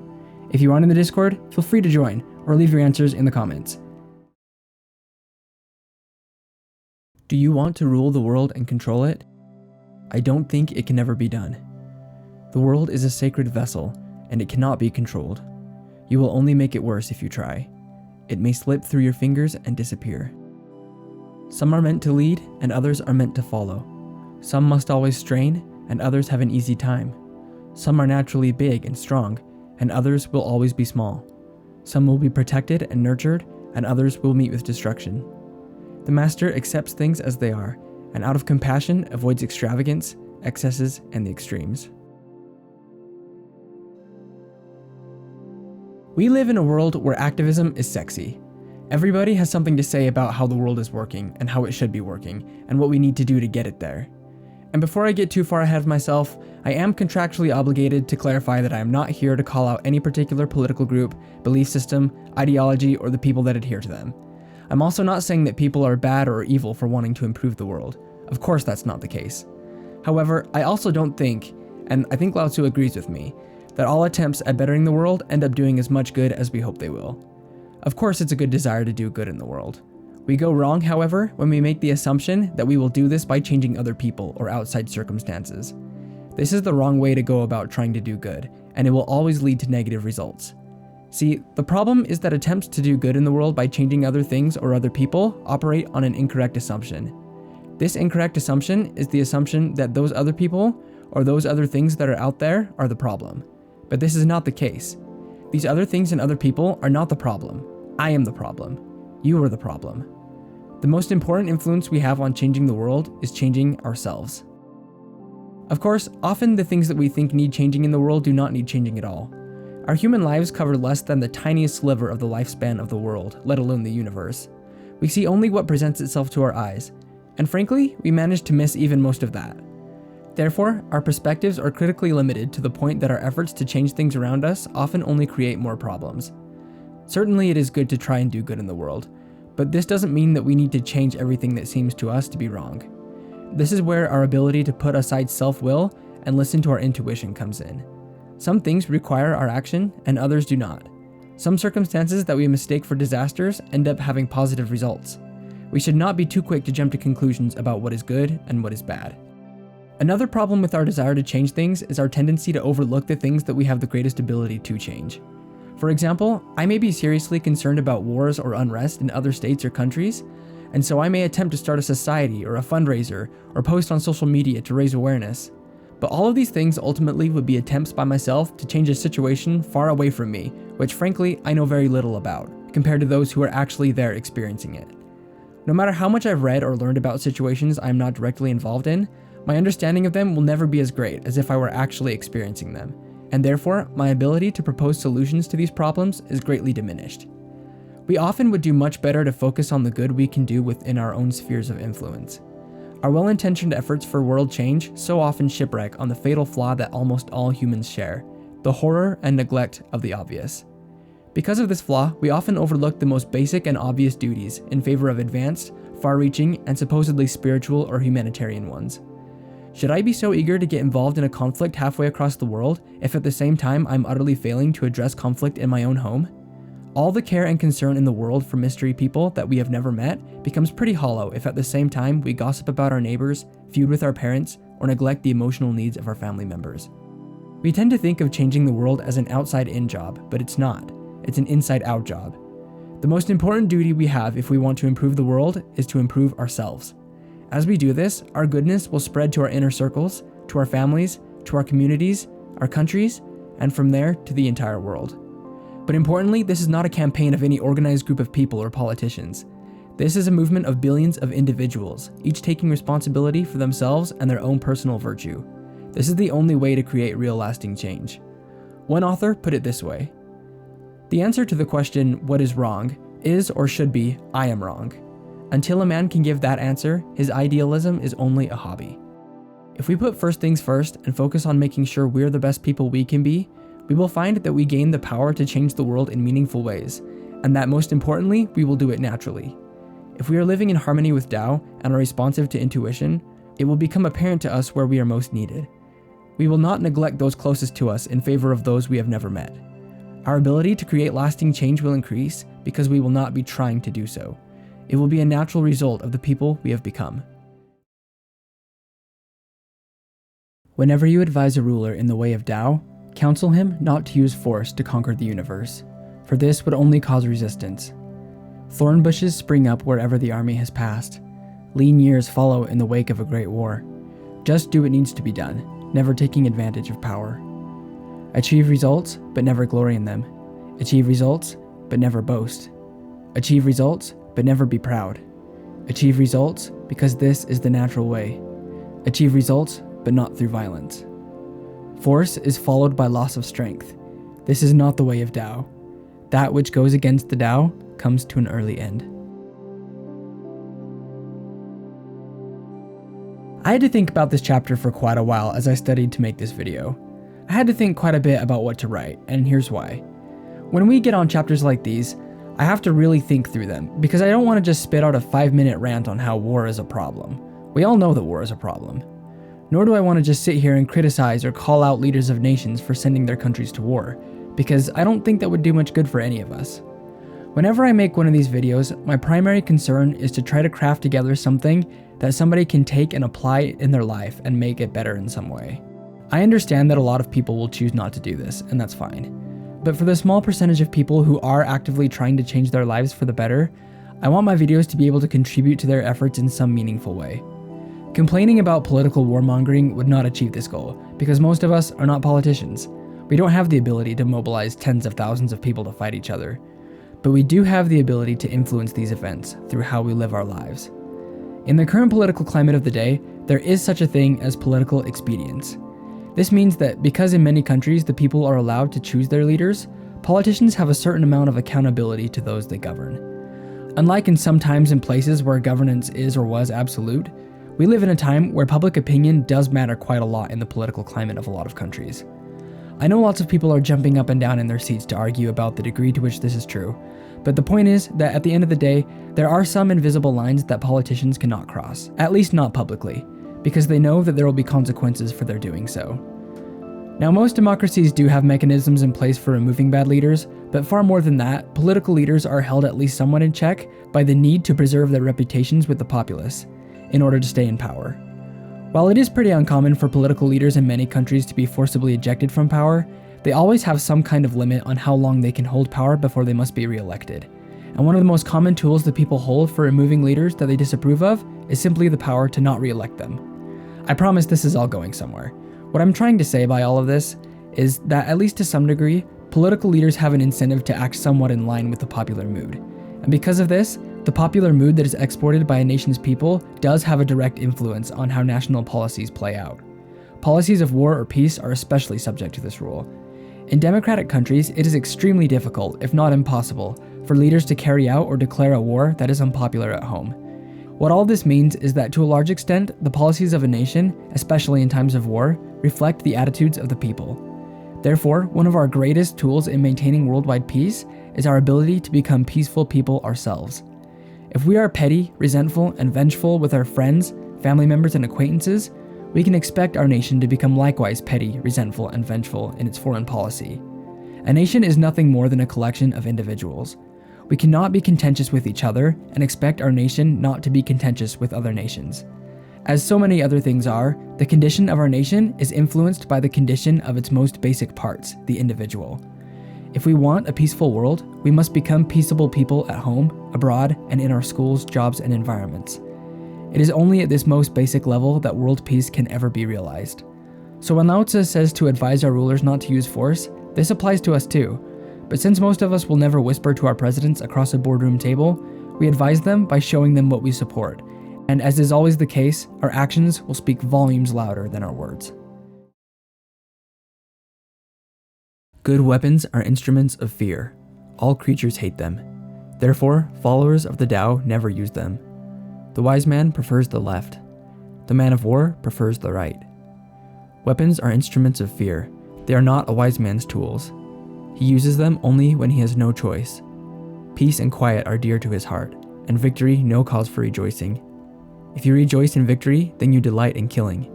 If you delight in killing, you cannot fulfill yourself. On happy occasions, precedence is given to the left. On sad occasions, to the right. In the army, the general stands on the left, the commander-in-chief on the right. This means that war is conducted like a funeral. When many people are being killed, they should be mourned in heartfelt sorrow. That is why a victory must be observed like a funeral. Well, the overall meaning of this chapter is pretty obvious. We should not hurt or kill other people. Perhaps there's an argument to be made that certain circumstances necessitate the use of violence, such as protecting one's family, but even in these circumstances, we should never find a sense of pleasure in harming others. If one seeks to find a sense of pleasure or power from the domination of others, this will inevitably lead to disaster. This is a desire that can never be satisfied, because, in the words of the great philosopher Qui-Gon Jinn, there's always a bigger fish. If we seek to gratify ourselves by asserting dominance over other people, we will always be chasing the next high. There will always be somebody stronger than us that we will desire to overcome. We will never be happy if we seek fulfillment in this way. Hopefully nobody watching this is actually seeking pleasure through physically harming others, but this same need to dominate does enter the lives of many of us in other ways. We seek to dominate each other, if not physically, then financially, socially, intellectually, or perhaps most tragically of all, even spiritually. Competition is a part of nature and a part of society. The basic economic structure of most countries around the world rely on competition. While it may not be possible to participate in society without participating in competition, we should be careful about our attitude as we do this. Do we participate in the economies of our countries in order to provide for ourselves and those we love? Or do we do so with a sense that acquiring more money or status than someone else would somehow make us better than them? Do we read and learn in order to enrich our lives and the lives of those around us? Or do we do so with a covert sense of satisfaction way down deep in the back of our mind that we can almost ignore? A sense of satisfaction for knowing something that someone else doesn't. In our spiritual practices, are we humble followers of the high orders of the universe, seeking no more than to be truly at harmony with Tao and with all things? Or do we nurse a secret sense of spiritual pride in the fact that our lives are steeped in a deep spiritual experience that all the bozos around us could not possibly understand? This is a very dangerous urge, and will destroy even our best and most well-intentioned efforts at improvement if given its head. This need to dominate is behind many of the worst parts of hustle culture, and we should not think that we will escape its consequences if we allow it to crop up in our spirituality. I think that most people that have ever had some sort of spiritual practice have been guilty of spiritual pride at some time or another. I personally struggle with this all the time. It doesn't do any good to sit and beat ourselves up about it. If we find ourselves guilty of spiritual pride in any degree, we can keep this at bay by looking outward. Try to focus on those around you, their hopes, dreams, and desires, and what their needs are. Try to see yourself in them. It may be that your financial, intellectual, or spiritual resources can be used to help meet one or more of their needs. As we draw closer to the Tao, we will inevitably be changed to do this naturally, so our spiritual practice should always focus on this. In our daily lives, as in battle, we should not see the domination of others as a point gained for ourselves, but rather see these others as people who are just as meaningful, important, and in need of love and understanding as we are. The Tao is nameless and unchanging. Though it appears insignificant, nothing in the world can contain it. If a ruler abides by its principles, then her people will willingly follow. Heaven would rain on earth, like sweet rain falling on paradise. People would have no need for laws, because the law would be written on their hearts. Naming is a necessity for order, but naming cannot order all things. Naming often makes things impersonal, so we should know when naming should end. Knowing when to stop naming, you can avoid the pitfall it brings.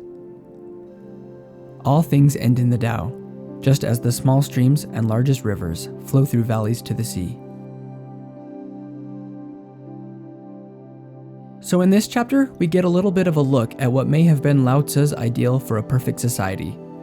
We'll get into that in a second, but first I do want to take a minute to cover the little reminder we get in this chapter of what is said in chapter 1, that names and titles are not precise and are only words that we use to refer to things. Naming things does not mean we understand them, and this is especially true for something as incomprehensible as the Tao. Of course, we need to have names for things so that we can refer to them, but we need to be careful lest we think that we truly understand something just because we know its name. When we observe a friend having a hard time, we may come closer to them to try to understand what is going on. However, often if we are told at some point, "Oh, she has depression," or "Oh, he has PTSD," it's almost as if we stop trying to understand them and what they're going through, just because we can now name it.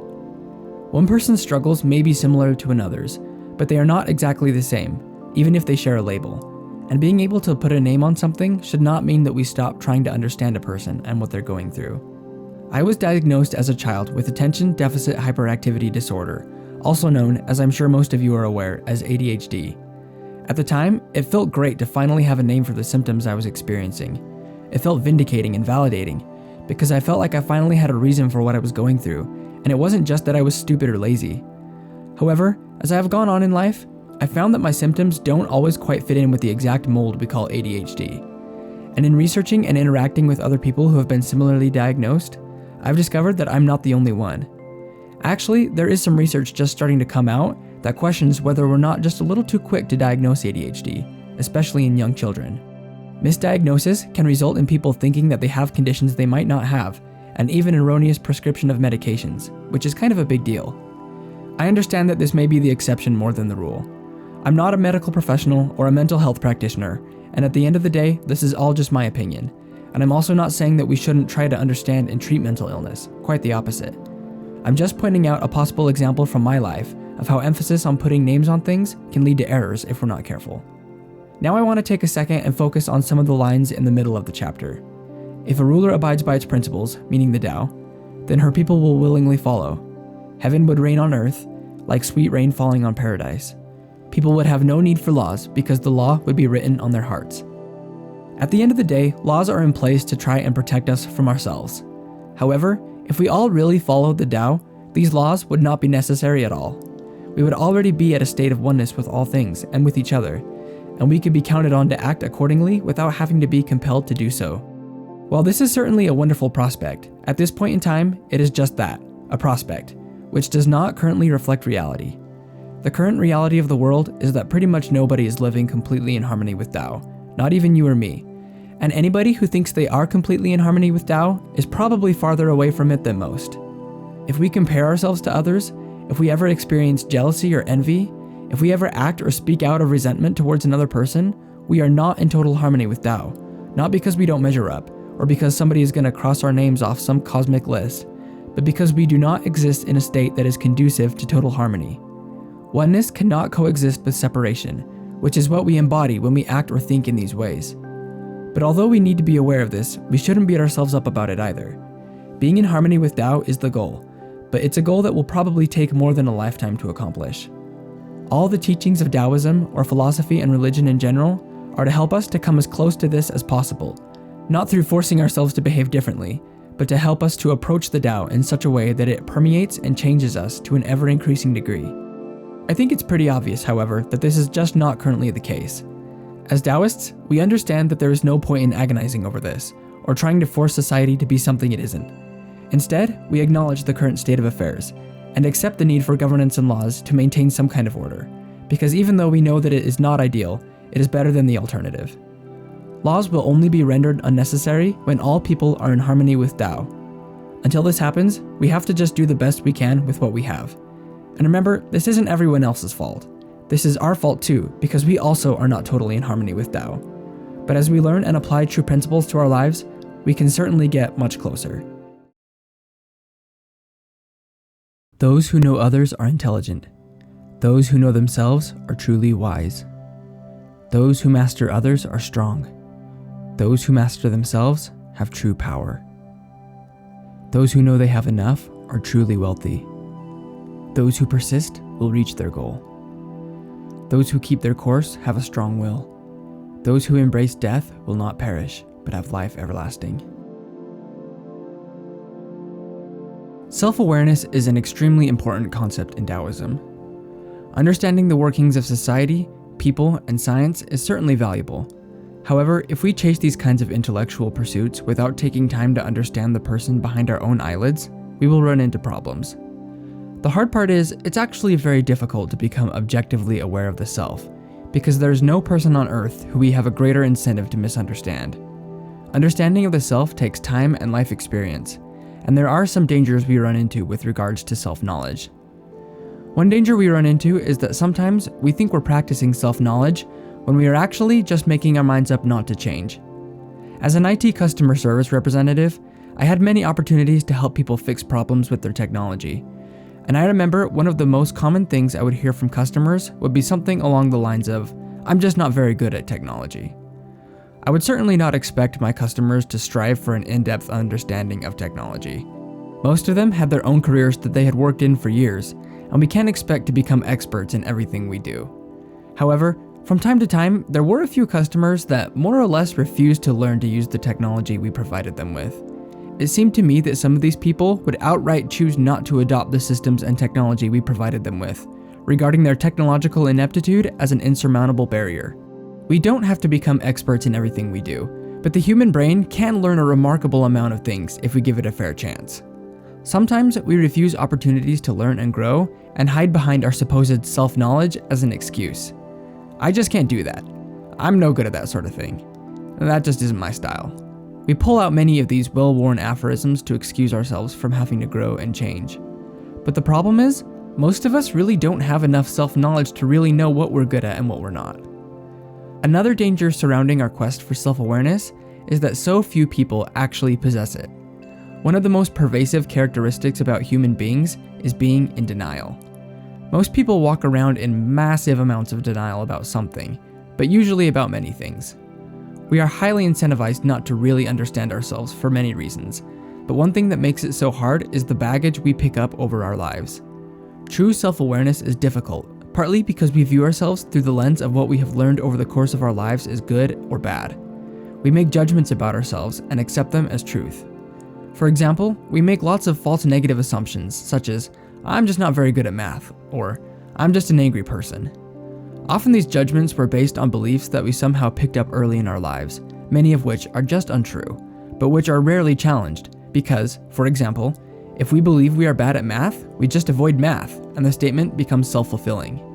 We also walk around with lots of false positive assumptions as well, often because of our need to feel like we are a good person, and because of the lessons we learned early in life about what a good person is. For example, say there is a girl that is raised in a family where girls are expected to be sweet and polite and quiet. Anytime she got angry, she was shamed for it and was taught that it was wrong. She may go about for the rest of her life identifying with the fact that she is sweet and cute and polite. She may present this outward image to everyone and do such a good job that she even believes it herself. She, like almost everyone on earth, has a need to believe that she is a good person, and the story she has learned is that a good person means sweet and cute and polite. But inside, maybe she is not this at all. Maybe unbeknownst even to her, she's actually extremely angry and resentful because of the self-expression she was never allowed to have. This anger will continue to build over the course of her life until she can no longer ignore it, until it manifests itself as physical problems and her body literally starts to break down. It's so hard to understand ourselves, because we don't really understand the world or our place in it.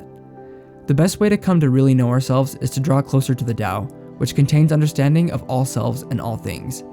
The more in harmony with Tao that we become, the more truly ourselves we will be able to be. The great Tao flows unobstructed in every direction. All things rely on it to conceive and be born, and it does not deny even the smallest of creation. When it has accomplished great wonders, it does not claim them for itself.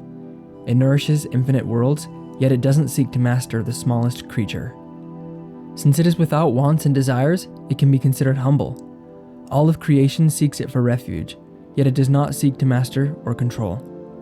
Because it does not seek greatness, it is able to accomplish truly great things.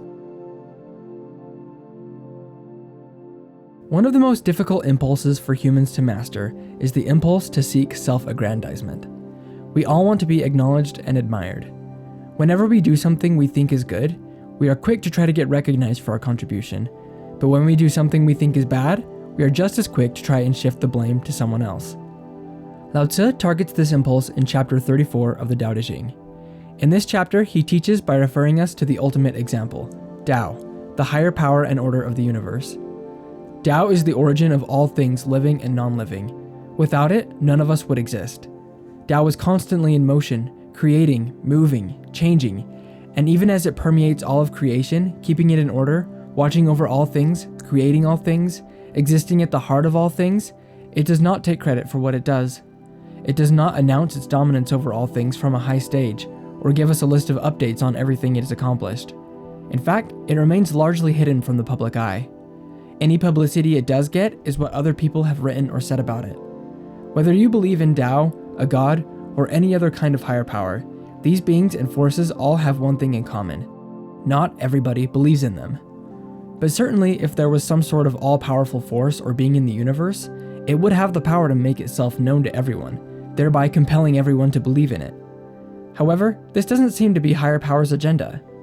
Whatever you do believe in, all throughout the course of humanity, this higher power has never made itself known to the entire world in any overt or obvious way, favoring instead to remain behind the scenes, orchestrating the entirety of creation, and yet allowing everyone the freedom to believe or disbelieve as they so choose. This is an example for all of us to follow. Whenever we accomplish something, we can try to think of it no differently than if someone else had done it.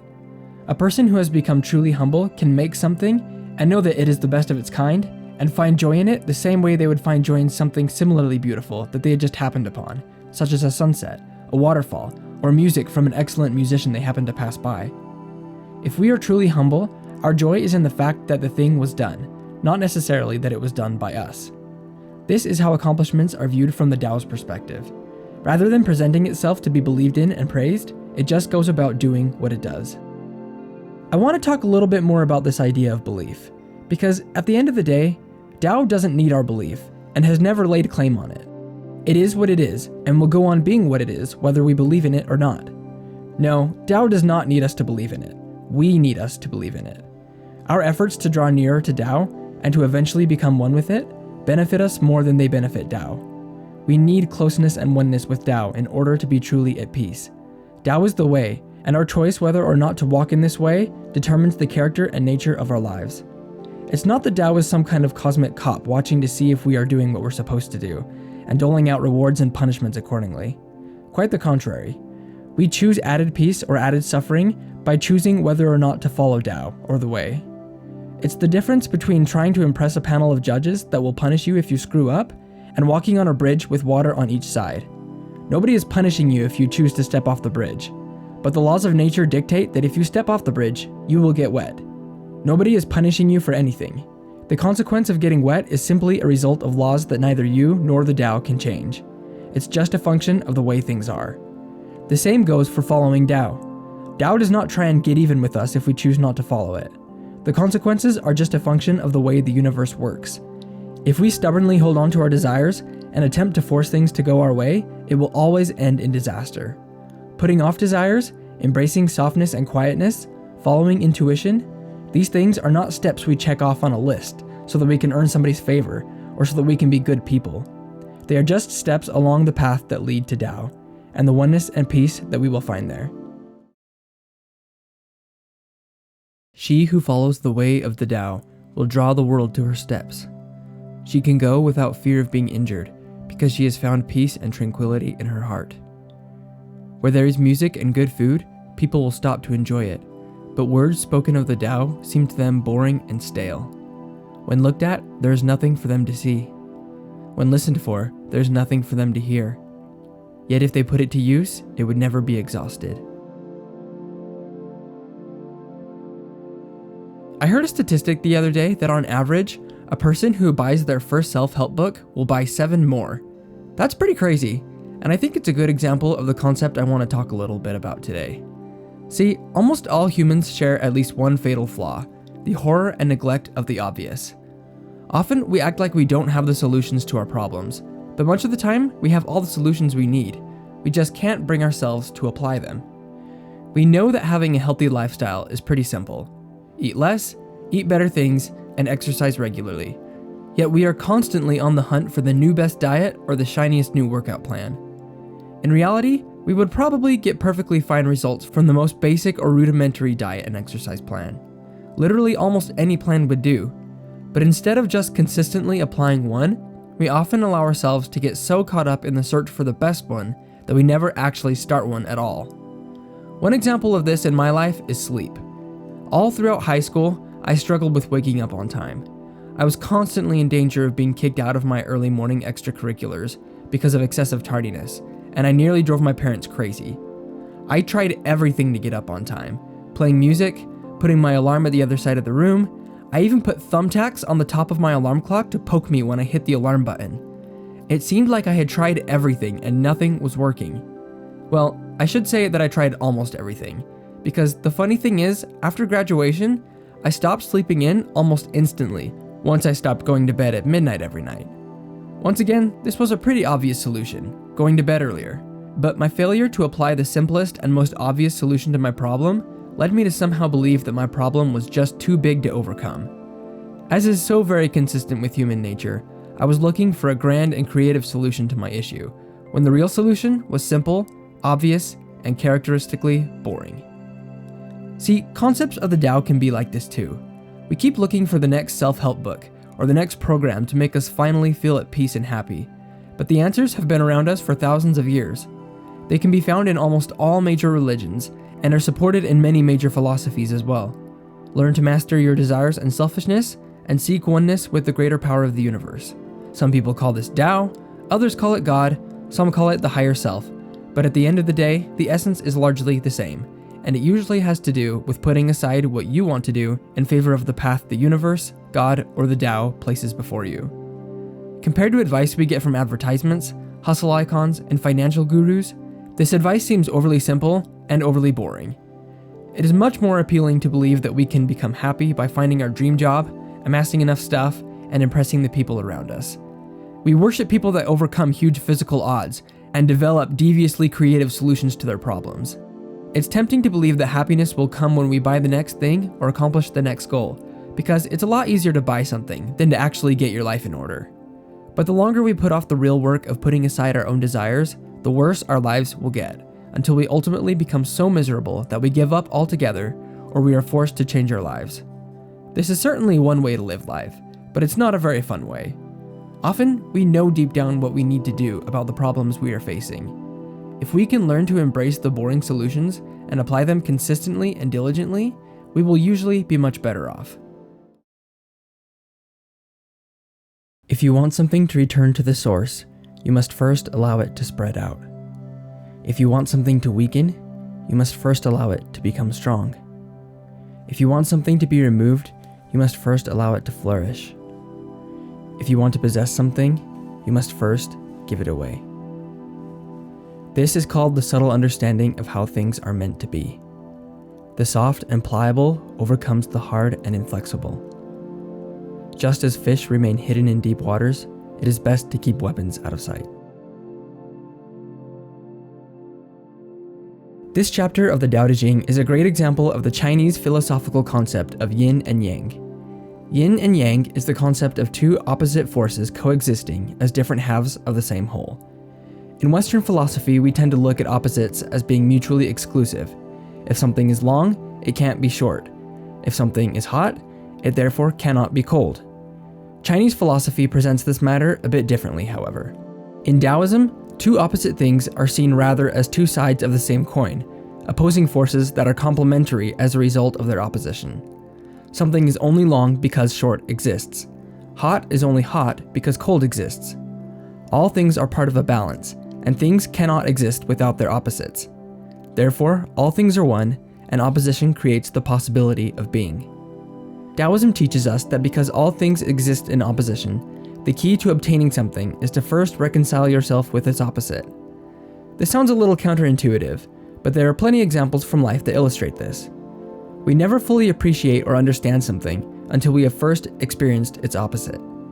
You never really understand what it means to have a partner that truly loves and sees you until you have had partners who did not, or you have spent a good deal of time alone. You can never master any skill without first spending thousands of hours being bad at it while you learn.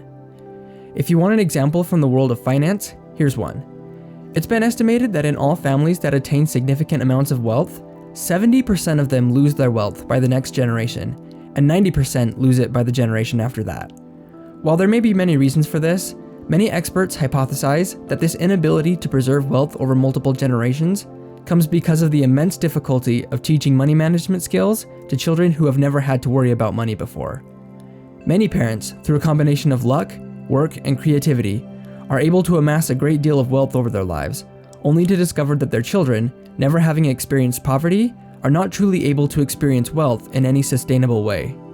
In order to experience true companionship, you must first experience aloneness.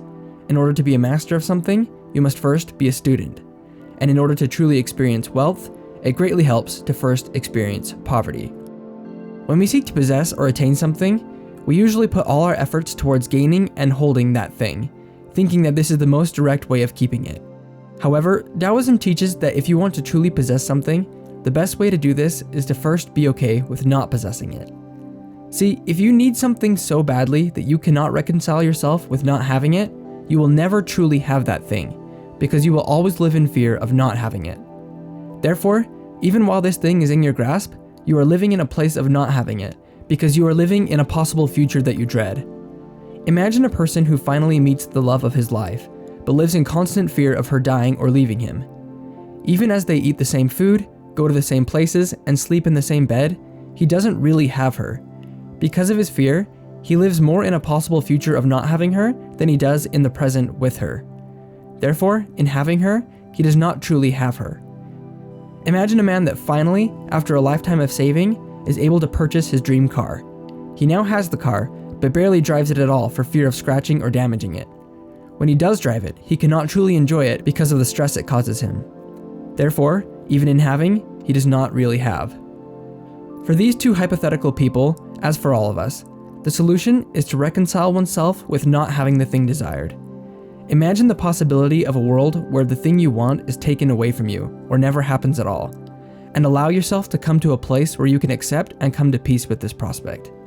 This has been one of the overarching lessons of my entire life, and I can promise you that the peace that comes when you can do this is real. It may be that you have to do this exercise repeatedly, and that's totally fine. But from my own experience, if you cannot learn to accept and flow with the opposition in your life, you are in for a life of total misery. If you can learn to do this, however, and it is really simple, even if it's not easy, then you will be able to truly have things in ways you have never been able to before. Tao abides in non-action, yet nothing is left undone. If kings and lords observed this, the 10,000 things would develop naturally. If they still desired to act, they would return to the simplicity of formless substance. Without form, there is no desire, Without desire, there is tranquility. And in this way, all things would be at peace. Doing through the act of non-doing is one of the most classic and also one of the least understood concepts in Taoism. I see so many people misunderstanding what this means, to the point that they either reject Taoism altogether or apply it in ways that do not benefit their lives. Many people mistakenly think that non-doing means that Taoists can never have goals and can never get anything done, but actually the opposite is true. If you can really wrap your head around the concept of non-doing or effortless action, you'll be shocked to discover how much you are able to get done, and those around you will likely be shocked as well. So to understand how this works, let's break down the concept a little bit. One excellent example I can think of to illustrate the principle of non-doing is getting out of quicksand. Now, I should make the disclaimer here that I have never once been stuck in quicksand in my entire life, so don't go jumping in the stuff just because Sonjoi is supposed to have told you how to get out of it.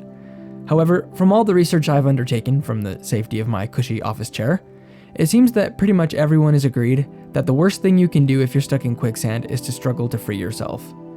Frantically struggling to get out only causes you to sink faster. The secret, it seems, is to do the exact opposite of what your instincts are screaming at you to do. Stay calm and make small, slow movements. It turns out that moving slowly seems to allow water to come down in around your body and loosen the quicksand up a bit. The videos I watched said to slowly try to move onto your back, which will allow you to float, and from there you can slowly work your way to the side. This is an example of Wu Wei in action. Of course, in this case, as in many other cases in life, the answer isn't complete inaction. I mean, you've got to get out of the pool somehow, right?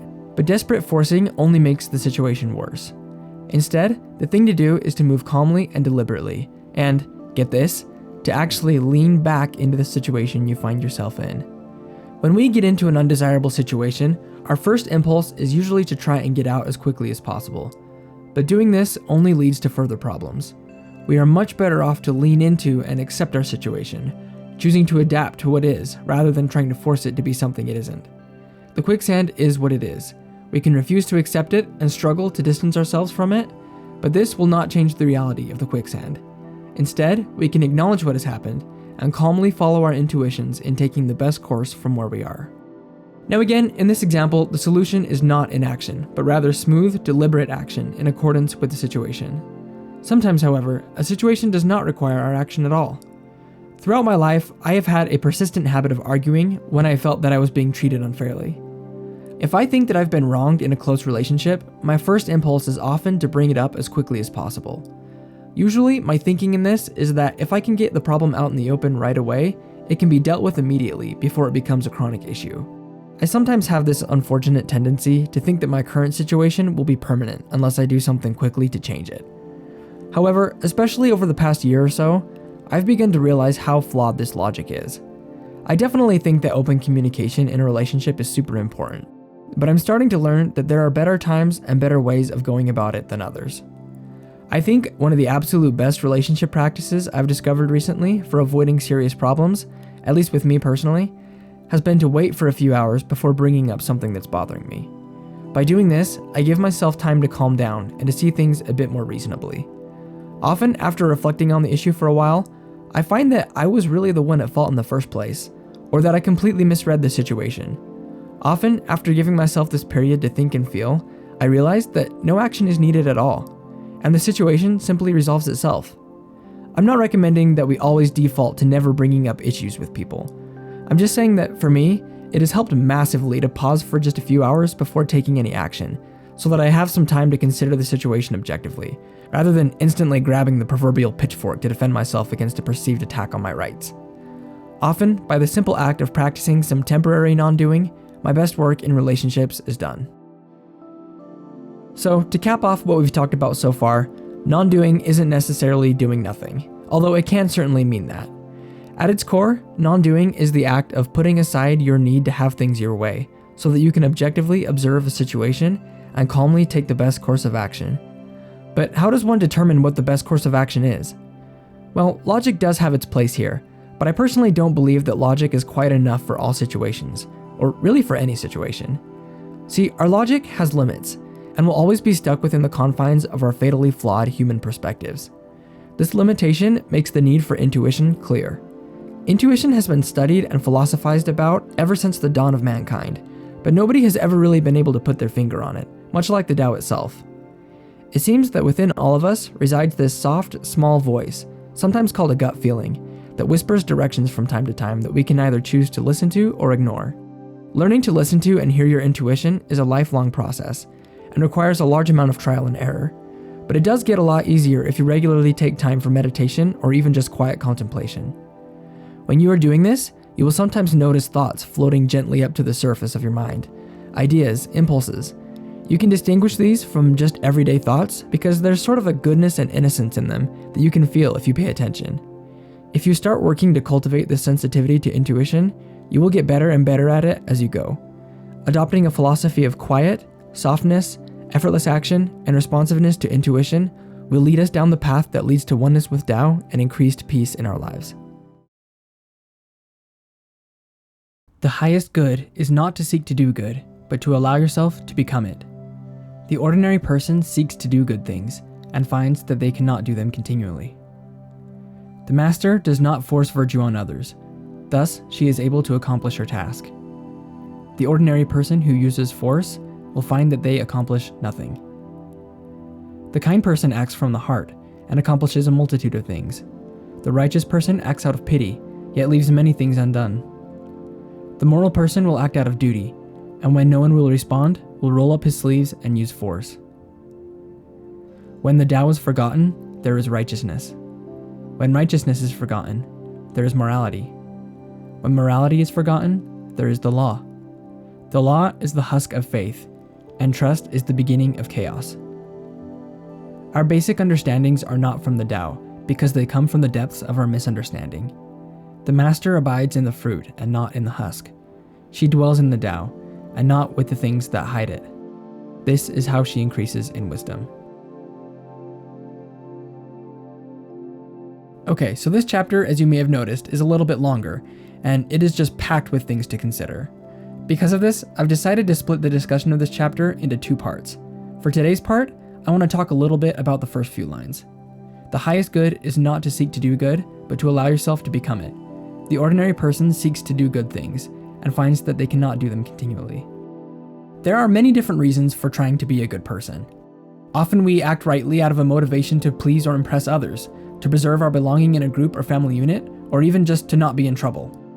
We also sometimes strive to act rightly out of a need to feel like we're a good person. Now, before we get too judgmental and start pointing fingers here, let's keep in mind that pretty much everyone has tried to act rightly out of one or more of these motivations in their lifetime. Most of us oscillate between several or all of them on a daily basis. This isn't a time for calling out others. It's a time for recognizing in ourselves the basic motivations that guide pretty much all of humanity. And that's fine. I think we can probably say that it's better, for example, not to kill somebody than to kill them, even if you abstain simply out of self-preservation or adherence to social expectations. We're going to talk more about the hierarchy of motivations in the part 2 video, but for now, let's just say that although it may often be better to act rightly for the wrong reasons than to act wrongly, this may not always be the case. For example, most cultures consider it wrong to lie. However, there could potentially be a situation where you could be forced to lie in order to save somebody's life. Hard, fast rules about what is right or wrong are good to have if we do not have the benefit of Tao and intuition, but they are not an adequate substitute for it. The other problem with doing the right thing for the wrong reasons is that wrong reasons will never give us the juice to continue doing good indefinitely. We may temporarily be able to rise to the level of our ambitions, but we will always, inevitably, fall back to the level of our character. Good intentions simply are not enough to cause a person to always do good things. Suboptimal motivations will eventually run out of steam. So what is the solution to this problem? The solution is to embrace and follow Tao. But when I say follow Tao, I do not mean simply start studying Taoism. Taoism is not the Tao, as we learned in chapter 1. The Tao is the Tao. All the teachings in Taoism are nothing more than guidelines for finding harmony with Tao. Anybody can seek the higher order of the universe by putting aside their desires and responding to intuition, not just Taoists. If we get the idea that being a Taoist is the same thing as following the Tao, we leave ourselves critically vulnerable to spiritual pride.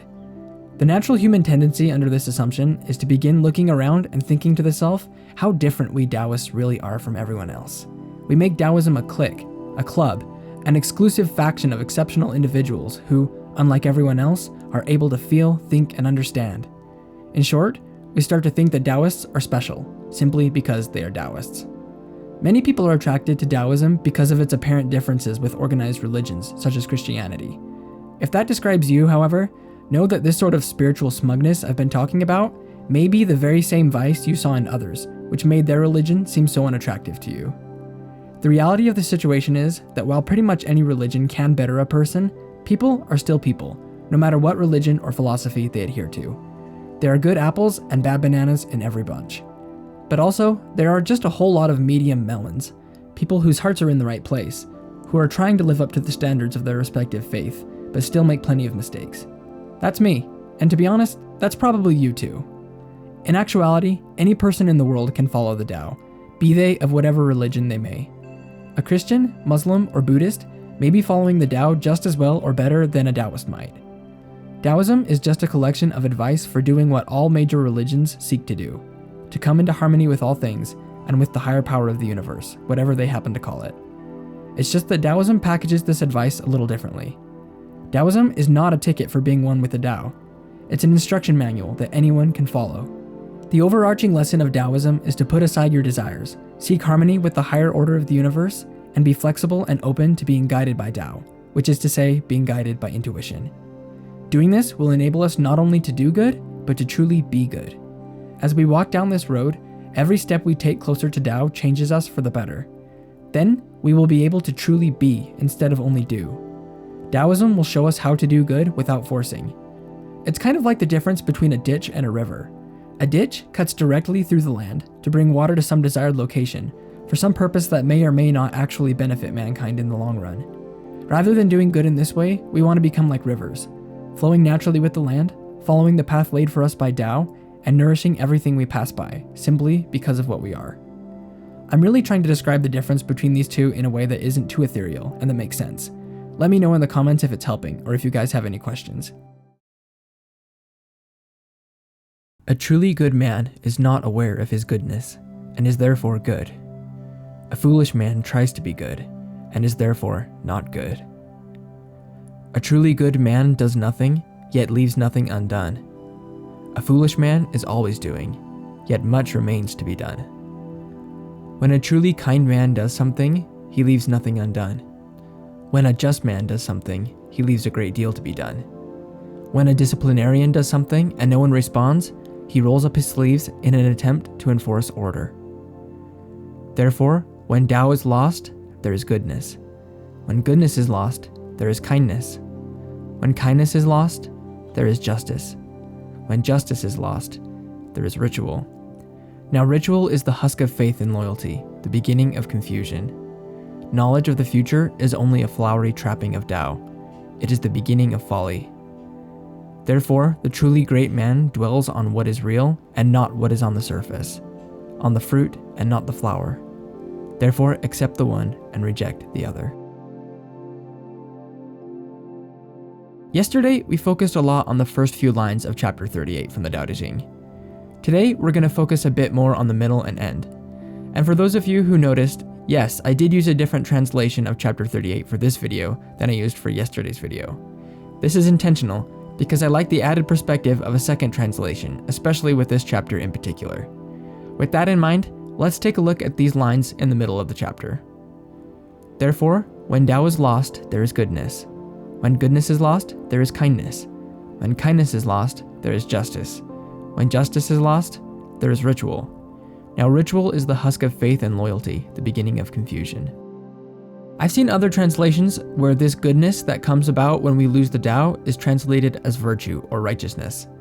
It can be thought of, if you will, as a person's opinions and distinctions about what is right and what is wrong.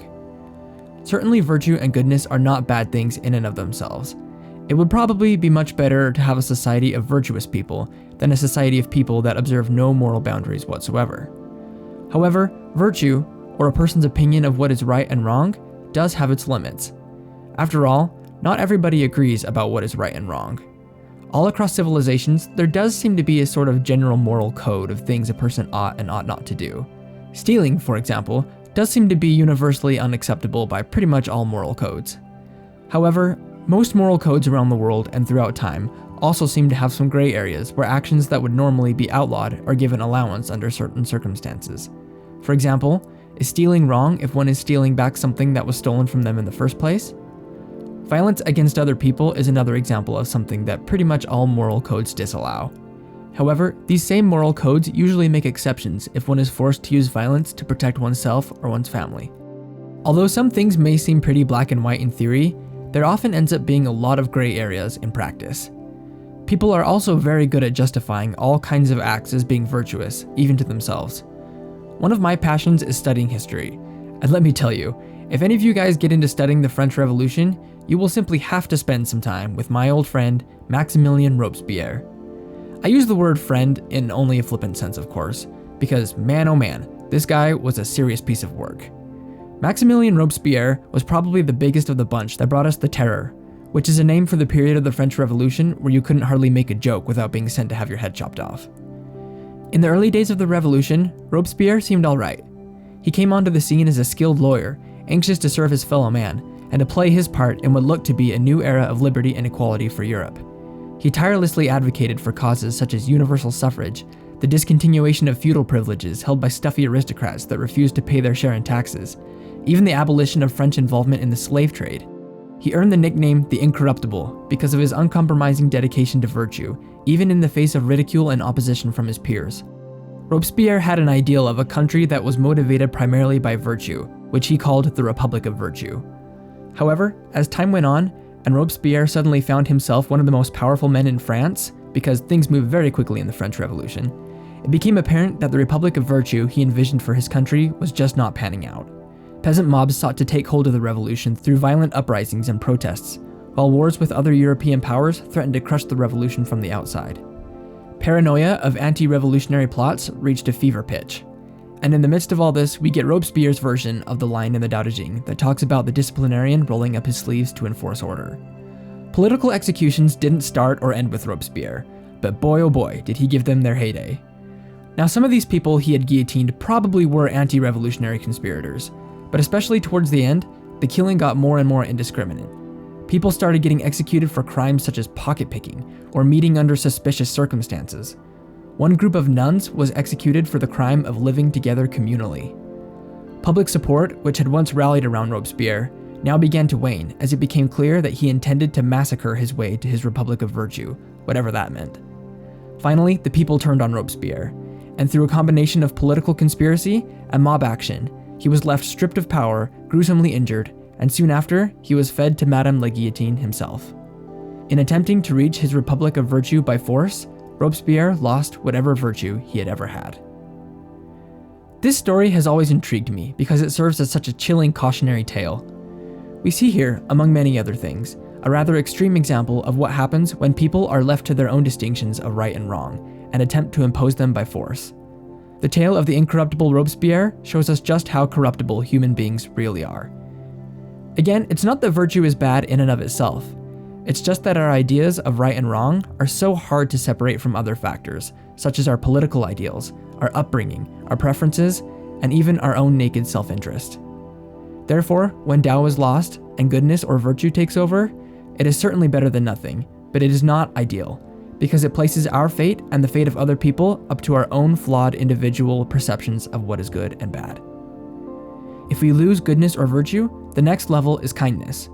Once again, kindness certainly is not a bad thing in and of itself, but we will not always do the right thing simply by trying to be kind to people. This is a lower law and has a lower level of positive output. Lower than this is a focus on justice. Certainly justice ought to be observed, but without being tempered by mercy, wisdom, and intuition, justice becomes a cold, calculating force that can be turned toward atrocity at a moment's notice. People don't usually hurt each other for no reason. Whenever people go to war, either on a national or a personal level, they almost always do so with a sense of having been somehow wronged.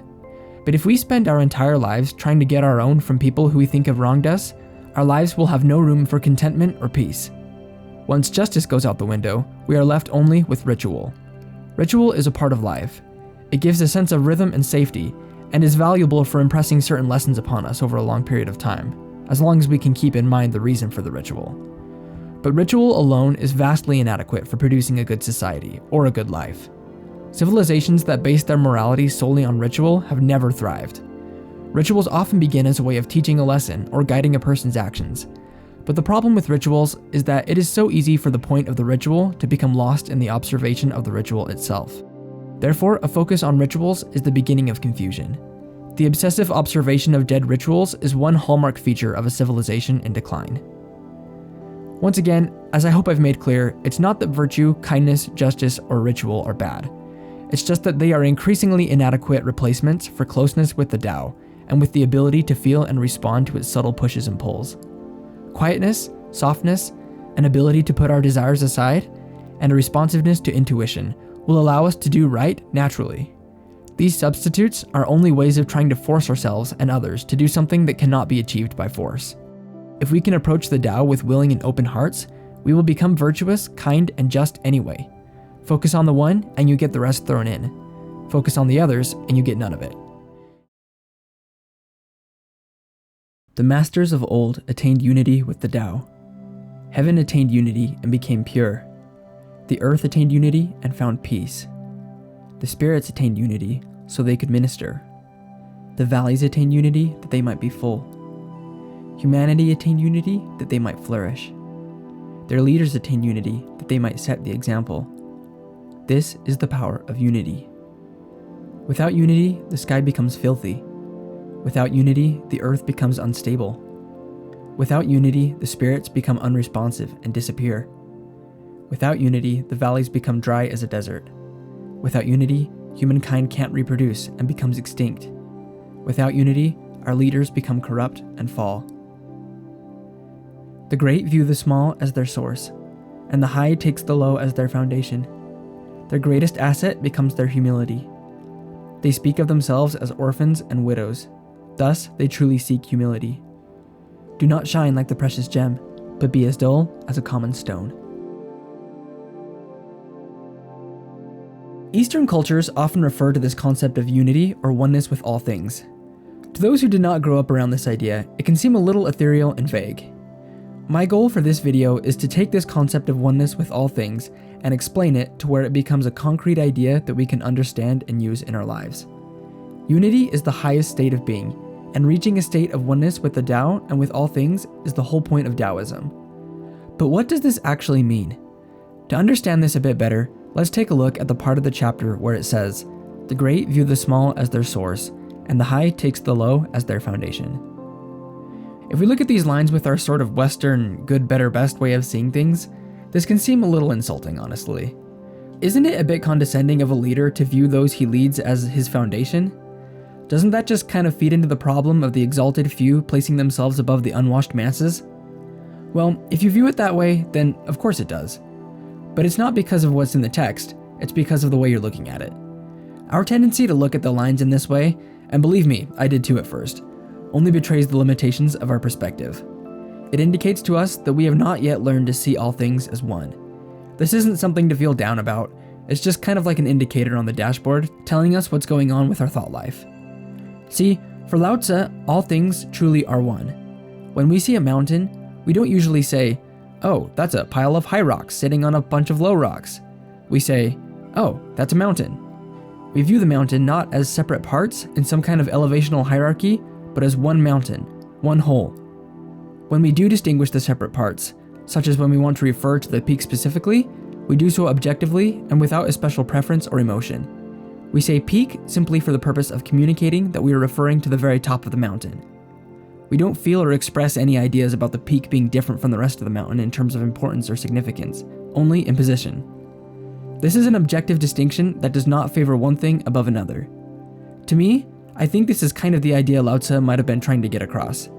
Just as a peak is in a different physical location from the other parts of a mountain without being any more important, so too is a quote-unquote great person in a different position from the average person, and they should regard this without considering themselves as being somehow separate from them. They are all part of the same whole, and each has a unique and important part to play. Without a foundation, a peak crumbles. Similarly, in an ecosystem, all organisms have a vital role to play in the symphony of nature. We tend to especially admire large and powerful creatures, such as tigers, bears, and wolves, but they are no more vital to the survival of the ecosystem than plants, algae, and bacteria. Without these smaller but no less essential members, life could not continue. We need the plants to provide oxygen, and plant eaters to take nutrients from plants and make them available to meat eaters. We need meat eaters to control the populations of plant eaters so that they don't run out of food and die. We need microorganisms to return the nutrients from animals to the earth so the plants can continue to make use of them. All things and all people are important and unique parts of the same giant whole. As we draw closer to the Tao, we discover our place in this whole, and we fill it gladly. We play our part with contentedness and satisfaction. We don't aspire to play the part of someone else. Thus, the greatest asset of a quote-unquote great person, or really any person, is their humility, which can also be seen as their acknowledgement of oneness with all things and lack of unnecessary focus on the self. Focusing primarily on the self is a symptom of separation, or the perception of the self as separate from all other selves. The whole point of Taoism is to put aside our selfish desires, which are some of the main weapons with which we wage this war of separation, and to learn to see ourselves as one with all things.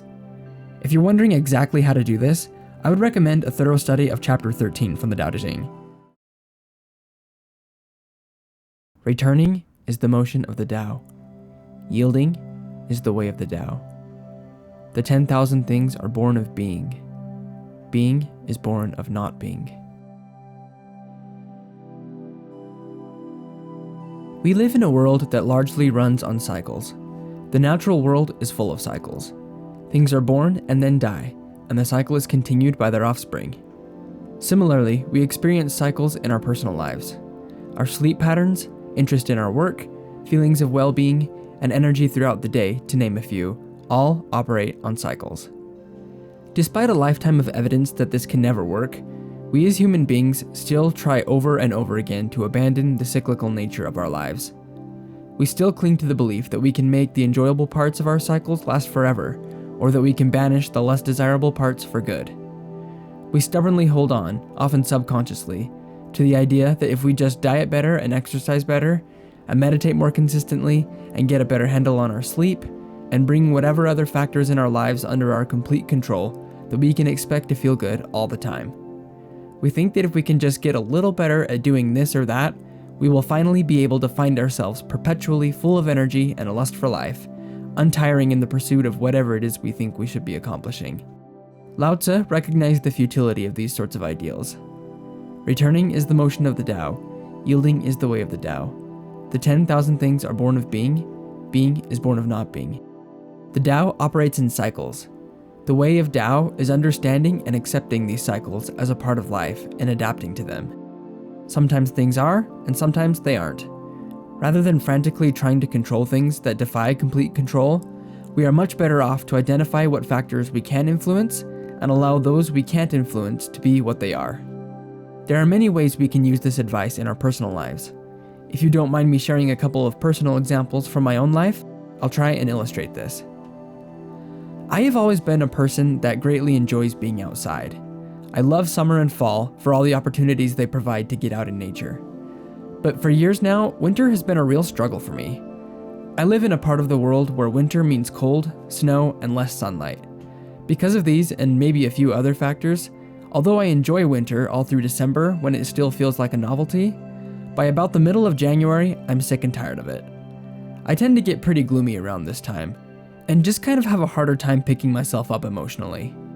However, this last year, because of changes in my work and the things I was doing with my family, I ended up getting outside a lot more during the winter. Interestingly, as I spent more time out in the winter weather, I came to enjoy and really appreciate it for what it was. This has been one of the longest winters I can remember, and it's only in the last week or two that I think we've finally seen the last of the snow, but honestly, I haven't even minded it. Even though I wasn't really even going about it intentionally, I was able to accept and embrace the season for what it was by getting out into the weather and experiencing what the season made available to experience, rather than just lamenting the absence of summer from indoors. My second example is from when I was studying at university. Now, I suppose it's only fair to make the disclaimer that I'm probably not the person to be throwing around advice on studying, since I did end up dropping out of college myself. However, my grades were very good when I was there, and the semester I dropped out was the semester I would have been able to take advantage of a pretty decent scholarship because of my grades, so it's not like I was just failing everything.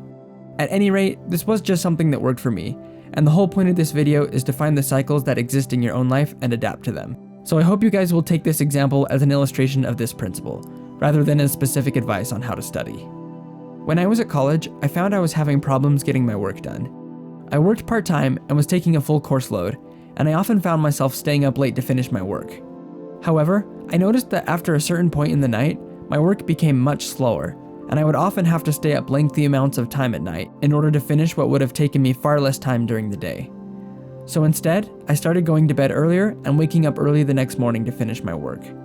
Between how much better I felt in the morning and the added pressure to finish what was now due in just a couple of hours, I found that I was much more efficient with getting my tasks done, and I felt better as well. Of course, Taoism isn't just about boosting your mood or increasing your productivity.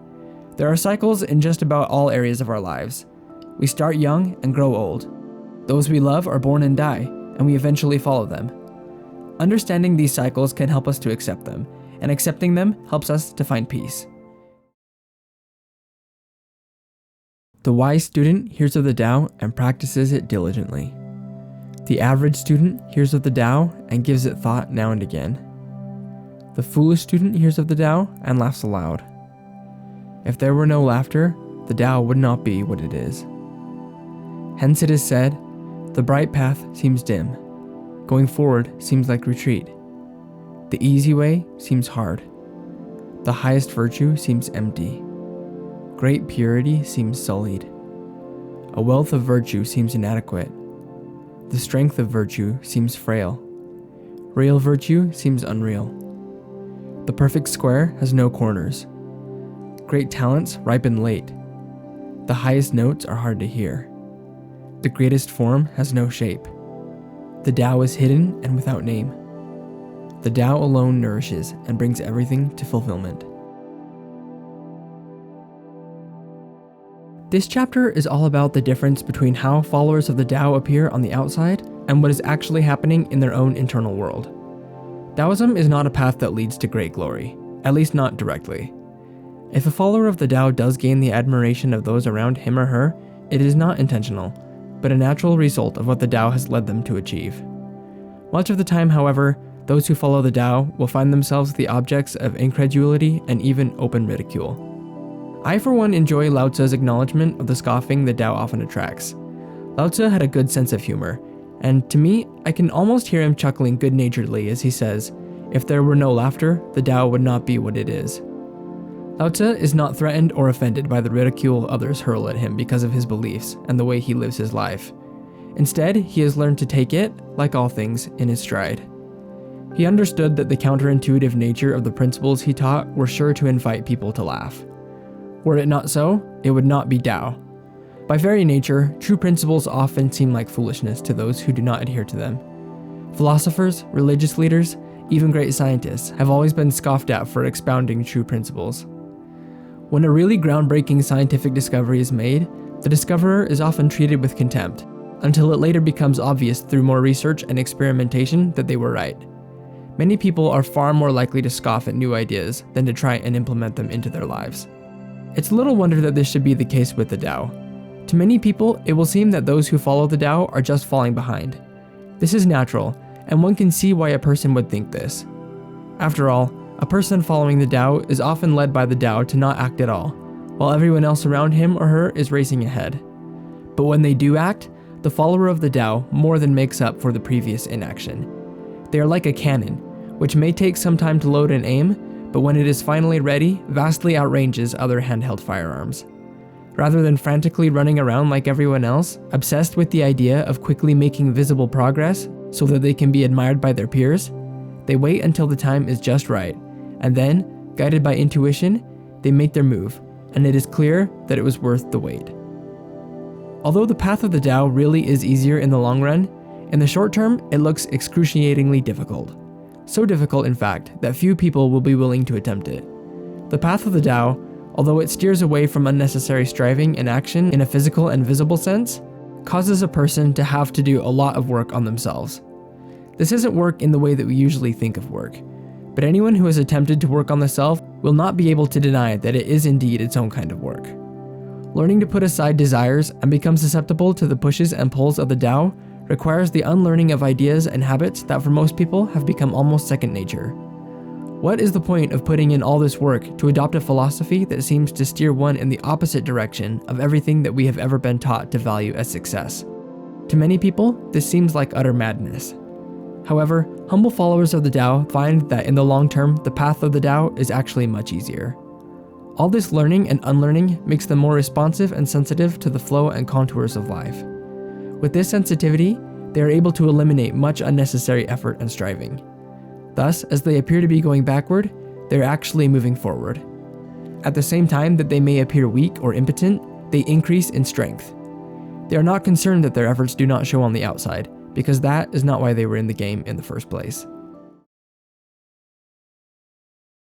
The Tao gave birth to one. The one gave birth to two. The two gave birth to three. The three gave birth to all of creation. All things carry yin, yet embrace yang. They blend their life breaths in order to produce harmony. People despise being orphaned, widowed, and poor, but the noble ones take these as their titles. In losing, much is gained, and in gaining, much is lost. What others teach, I too will teach. The strong and violent will not die a natural death. One of the ancient Chinese philosophical concepts at play in this chapter is the concept of yin and yang. Yin and yang is used to represent the concept of two opposite but complementary forces coming together to create one balanced whole. Yin denotes femininity, darkness, mystery, passiveness, the moon, and having to do with heaven and spirits, while yang is used to denote masculinity, lightness, overtness, activeness, the sun, and having to do with the earth. In chapter 42, Lao Tzu describes yin and yang working together, or blending their life breaths, in order to produce harmony. We see examples of this all throughout nature. The alternation of sun and moon creates the cycle of one day. The blending of heat and cold produces a livable temperature. The blending of fire, as in the sun, and water, as in the rain, produces a habitable biosphere. The joining of male and female organisms enables the continuation of life. Here in this chapter, we get a bit of an example of opposite things coming together. What could be more opposite than poverty and wealth, destitution and nobility? But Lao Tzu seems to advise the quote-unquote noble ones to take on the titles traditionally despised by others. Many different philosophies and religions advise the high to make themselves low, the great to make themselves the least. Those who do this outwardly will be respected by others. Those who truly do this in their hearts will come closer to the Tao. I am not of the opinion that the way to do this is to try and lie to oneself. When we think of this concept of making ourselves low, I think we usually get the idea that this is done by talking down one's accomplishments or putting oneself down. In my opinion, this is suboptimal for several reasons. The biggest reason, however, is that this solution puts the focus on how we view ourselves. Almost all humans simply do not have the power to view the self and evaluate the self's talents, opinions, and contributions objectively. It would, of course, be desirable for us to have an accurate assessment of ourselves if we could manage it, but I just don't think we can in most cases. We are simply too biased. We will inevitably either view ourselves more or less valuable than we actually are. Therefore, I recommend a bit of a workaround. Instead of trying to view ourselves as less, perhaps the way to go about making ourselves low, as Lao Tzu suggests, is to just focus on thinking about others more than ourselves, putting their needs above ours. On the other hand, there could be a different interpretation to this line. Since I don't know Chinese myself, I can't speak to how the original manuscript ought to be interpreted. But looking at several different translations, it seems to me that perhaps we could pull a slightly different meaning out of this. Maybe the line about noble ones taking these despised titles and using them to describe themselves could be thought of not so much as a recommendation, but as an observation. Many people that do not have fame or wealth think that these things would make them happy. And yet many rich and famous people feel trapped and miserable because of these things. I have heard it expressed many times by famous people that they only wish they could be anonymous again. I've also heard it said that money makes you more of what you were to begin with. Therefore, a miserable person who acquires money only becomes more miserable, a greedy person becomes more greedy, and a cruel person becomes more cruel. I don't know if this is true or not, but either way, it is clear that many people who acquire fame and wealth find that they do not satisfy them in the way they thought they would. Thus, in losing, much is gained, and in gaining, much is lost. If you've spent any sort of time learning about Taoism, you have surely heard at least something about Wu Wei. Wu Wei is one of the most important concepts in Taoism, but is also heavily misunderstood. In this video, I want to explain what Wu Wei is, and then give you some tools to harness it in your life. And when you do, you will be shocked just how much more you are able to do. Wu Wei is a concept heavily ingrained in Taoist philosophy. It means effortless action, or doing by the act of non-doing. This is not to be confused with laziness or inaction. Wu Wei is simply the ability to set aside what we think we should do, and leave ourselves open to the best course of action through our intuition. When we do this, we may be guided to wait before acting, to act in a way that seems to make no sense, or even to not act at all. Wu Wei is often referred to as non-action, because it involves ceasing our own self-appointed struggle for mastery of our situation so that we can act according to intuition instead. We make ourselves soft and still so that we can hear intuition and respond to it. Thus, even great obstacles are overcome not with force or plans or agendas, but by openness, softness, and responsiveness to intuition. This is described in chapter 44 of the Tao Te Ching. The softest thing in the universe overcomes the hardest thing in the universe. That without substance can enter where there is no room. Hence, I know the value of non-action. Teaching without words and work without doing are understood by very few. So now for the tips. Most people are not used to listening to or acting on intuition, and so this concept can often seem pretty nebulous and abstract. Well, there's no one perfect tip I can give you that will make you instantly able to master this skill, but I can give you a few pointers that might help. Although most people are not used to following intuition on a daily basis, almost everyone has experienced a gut feeling that they couldn't explain. Have you ever had a sort of hunch that you chose to follow and it ended up being right? A large part of Wu Wei is learning to identify and act on these hunches and urges. These urges are different from just wanting to do something, or urges like the urge to sleep or eat. These are a particular kind of thing. Often they will come as no more than a thought, which is usually accompanied by a feeling of rightness or goodness. You can't explain it, you just feel like you ought to do that thing. When you feel these urges, follow them as promptly as you can. Doing this repeatedly will allow you to receive more of them, and will give you more practice at identifying them. Perhaps you will feel an urge to call a friend, to do a task, let a certain situation be, or stop a certain behavior. Again, you will know these thoughts because they will usually be accompanied by a soft feeling of just being somehow right. They will also be extremely easy to ignore if you choose to do so, and the more you ignore them, the less often they will come, until you make up your mind to really dedicating yourself to following them. This is where the part about putting aside our own desires comes in. Wu Wei will often gently nudge us to do things that we don't want to do. We will feel that we need to do a particular thing, but may desire to do a different thing. It may seem illogical or inconvenient. Perhaps we are intent on pursuing a promotion at work, but will have the feeling to abstain. Maybe we will have a desire to do our shopping at one store, but have a feeling to go to a different one instead. These urges may seem trivial, but they always have a purpose, even if it's not immediately discernible. Wu Wei also becomes a lot easier when we can identify the futility of endlessly chasing after the things that most people see as important. If we are able to separate ourselves from the need for money, power, and attention from others, we will be more able to respond to the pushes and pulls of Wu Wei, because we will be free from the chains of desire that bind most people. Whatever you cannot live without controls you. You are only as virtuous, as kind, or as effective as the thing you think you need is available. If it stops being available, all bets are off. Intuition cannot guide us if we live this way. Therefore, a state of lack, or a state of determination to get what is wanted, is incompatible with Wu Wei. Our ability to utilize Wu Wei increases as we continue to let go of these things. We become more free as we do so. We do this not with ulterior motives, but because it is the only sensible thing to do. Think about, for example, how futile the pursuit of money and possessions is. Consider how ridiculous it is for us to call things our own. The reality is that nothing is really ours at all. There is nothing we have that cannot be taken from us at a moment's notice without our consent.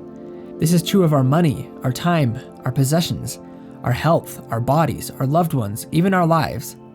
To call these things ours is to lay an arbitrary claim that we can neither justify nor reliably enforce. All things that we call ours are simply loaned us by the Tao, to use, but not to hold on to. We are like actors in a play who are loaned various props to enable us to play our parts. There is simply no reason for us to go to great pains to amass extra props. They will not help us, nor will they make us happy. All the props we need to play our part will be loaned to us. Trying to get extra is a fool's errand. Doing so will cause us not only to waste our time and energy, but can cause us to miss the chance to play our part because we are so busy gathering extra props. It is extremely difficult to hear and respond to the subtle pushes and pulls of the universe among the clamor of our own unmitigated desires. Hence the Taoist teaching of mastering our desires. Wu Wei takes a lot of practice to master, but if you can get it down, the changes to your life will speak for themselves. As for your fame and your life, which matters more?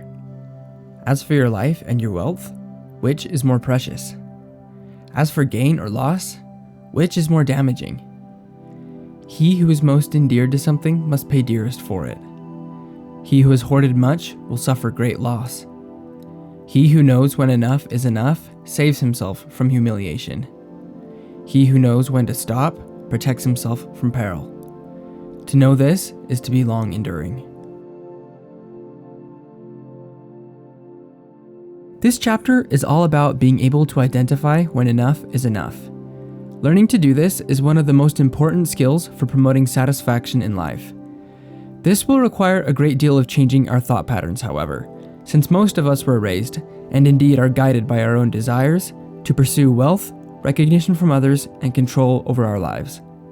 It's only natural that we should do this. These desires come from our most basic human instincts for survival. However, when you think about it, isn't your life a greater blessing than any amount of fame or money could ever be? Is there really a point in using up every spare minute of this life to acquire wealth, possessions, and recognition that will only cost more and more precious time to maintain? Acquiring something can be a gift that comes along with a curse if we are not prepared for it. Sometimes getting the thing we desire actually ends up eating our happiness away as we lose ourselves to fear of losing that thing. Taoism teaches us to learn to let go of the things we desire, even the things we already have and love. It's not that we get rid of them, but we hold on to them loosely, understanding and accepting that they could be taken away from us at any time. Knowing when to stop is incredibly important. Moderation protects us and keeps us safe from the dangers that come with excess. The person who knows when to stop eating is able to avoid the health risks associated with overeating. A person who knows when to stop working will not miss out on their loved ones and other life experiences outside of work. A person who knows when to stop acquiring possessions will not be a slave to maintaining them. Not only does moderation help protect us from such dangers, it is a key component in creating a life that can be experienced with satisfaction. A life dominated by excess can never be enjoyed for long. Excess can be exciting in the short term, but always leads to a deadening of the senses and a numbing of pleasure in the long term. Learning to be content is almost more of a process of unlearning a lifetime of habits and thought patterns than it is learning a new skill. We have to learn to see things differently and to stop putting emphasis on the things held dear by the people around us. Definitely a large task to take on, but the Tao will teach us how to do this if we direct our awareness to it. As we get better and better at this, we will be able to reap the benefits that come from living a satisfied life. Great accomplishment seems imperfect, yet it does not outlive its usefulness. Great fullness seems empty, yet cannot be exhausted. Great straightness seems twisted. Great intelligence seems stupid. Great eloquence seems awkward. Movement overcomes cold. Stillness overcomes heat. Stillness and tranquility set things in order in the universe. As I read this chapter, the second line about great accomplishment being outlasted by its usefulness really got me thinking about the motivations we have for our work. When we do something, it's very tempting to do it from a place of trying to receive some kind of recognition for what we do. But truly great works are not achieved in this way. Some of the greatest things ever created are not attributed to anybody in particular. Think about some of the most basic and important inventions that have changed the lives of mankind. Fire, farming, the wheel. All of these things were discovered so long ago that we no longer have any idea who invented them. and yet they were so important that we still use them today, as much or more as when they were first invented. The greatest work is done not for glory or gain, but may be done anonymously, or without any need of recognition or praise. The Tao is certainly the greatest example of this. Although all things spring from it, all of creation owes its very existence to it, the Tao never takes any credit for what it does. Any credit it does get is given to it by somebody else, and many people never recognize its achievements at all. Yet it continues to create and organize and maintain the balance of the universe without any need to be praised for it. It does the greatest work there is, but largely does it anonymously. When we seek to immortalize ourselves by our work, we work in a way that is most likely to benefit us, rather than to benefit mankind. I've seen this a bit as a writer and a video maker. I really enjoy making these videos, and I hope that one day it will become a part of my career. Because of this, I'm often tempted to get caught up in the view counts. It's definitely hard sometimes not to lose the creative process and the striving for numbers. And don't get me wrong, the numbers are important in their own way, especially if I want to keep doing this, because it does take up quite a bit of my time, and I do have a family that needs taking care of. But I also kind of have this feeling that if I just try to focus on creating things that I think are good and beautiful, the numbers will take care of themselves. But it is tough. Lots of small YouTubers end up losing their unique voice completely, just by doing whatever they think will get the most views, and I can totally see why. Yet our focus on doing our best work for the sake of creating something beautiful, and not for the sake of being recognized or turning a profit, sets our work free in a way. We become free to explore options that we otherwise wouldn't. We can get into the flow of creating with less risk of being blocked by our own fear and greed. But it is difficult sometimes. Moving on to the middle of the chapter, we get a little bit about mastery and how sometimes it really doesn't look like mastery at all. It can be hard to appreciate truly great skill when we see it, because one hallmark of true mastery is that the master takes whatever he or she is doing and makes it look easy and effortless. True mastery isn't flashy or pretentious. Because of this, we often look at what the master does and think to ourselves, well, I could do that. But what we don't see is the years of dedication to the task that brought the master to that point. A master doesn't become a master by inventing some trick or creating some new method that gives him an edge. A master may do these things, but they are not the core of the mastery. The mastery comes not from tricks or methods, but from thousands of hours of painstaking dedication to the perfection of the task's fundamentals. The master has mastered the task because he or she has perfect command of the task at its most basic levels. This attention to detail about the most basic and fundamental usually creates impatience within the novice, who thinks that learning the skill is about learning the great intricacies and mysteries of the task. But the master understands that these mysteries are not mysteries at all, if one has a good understanding of the fundamental truths at play. Therefore, great intelligence often appears stupid, and great mastery often seems simple. Finally, in the end of the chapter, we get a little bit about balance. The universe is held in balance partly by the perfect mixture of cold and heat. Stillness produces coldness, and motion produces heat. This is true of our bodies, but it goes deeper than Lao Tzu might have even known. On a molecular level, heat is produced by the rapid movement of molecules, atoms, or ions. Things get colder when these particles begin to slow down and become more still. This balance of motion and stillness brings about the balance of temperature in the world and in the universe. We can apply this law to our personal lives as well. When we are getting too heated in a conversation or in our stress levels throughout the day, the solution is not to try harder to overcome the situation, but to pull back, cool down, let the dust settle a bit. Then, when we are calm, the way forward often becomes clear to us. Old aphorisms notwithstanding, we can try to fight fire with fire, but most of the time, water just works better. Conversely, if our lives, relationships, or situations have become cold and stagnant, it's probably time to get moving. In these situations, an imperfect plan executed with vigor is often better than a perfect plan put off till tomorrow. When things have become cold and stagnant, we should take a step forward and trust that the next step will become apparent as we go.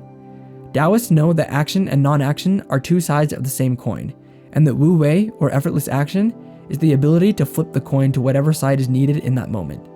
Thus, with a blend of tranquil inaction and action taken with trust in the universe, our lives are kept in balance and nothing is left undone.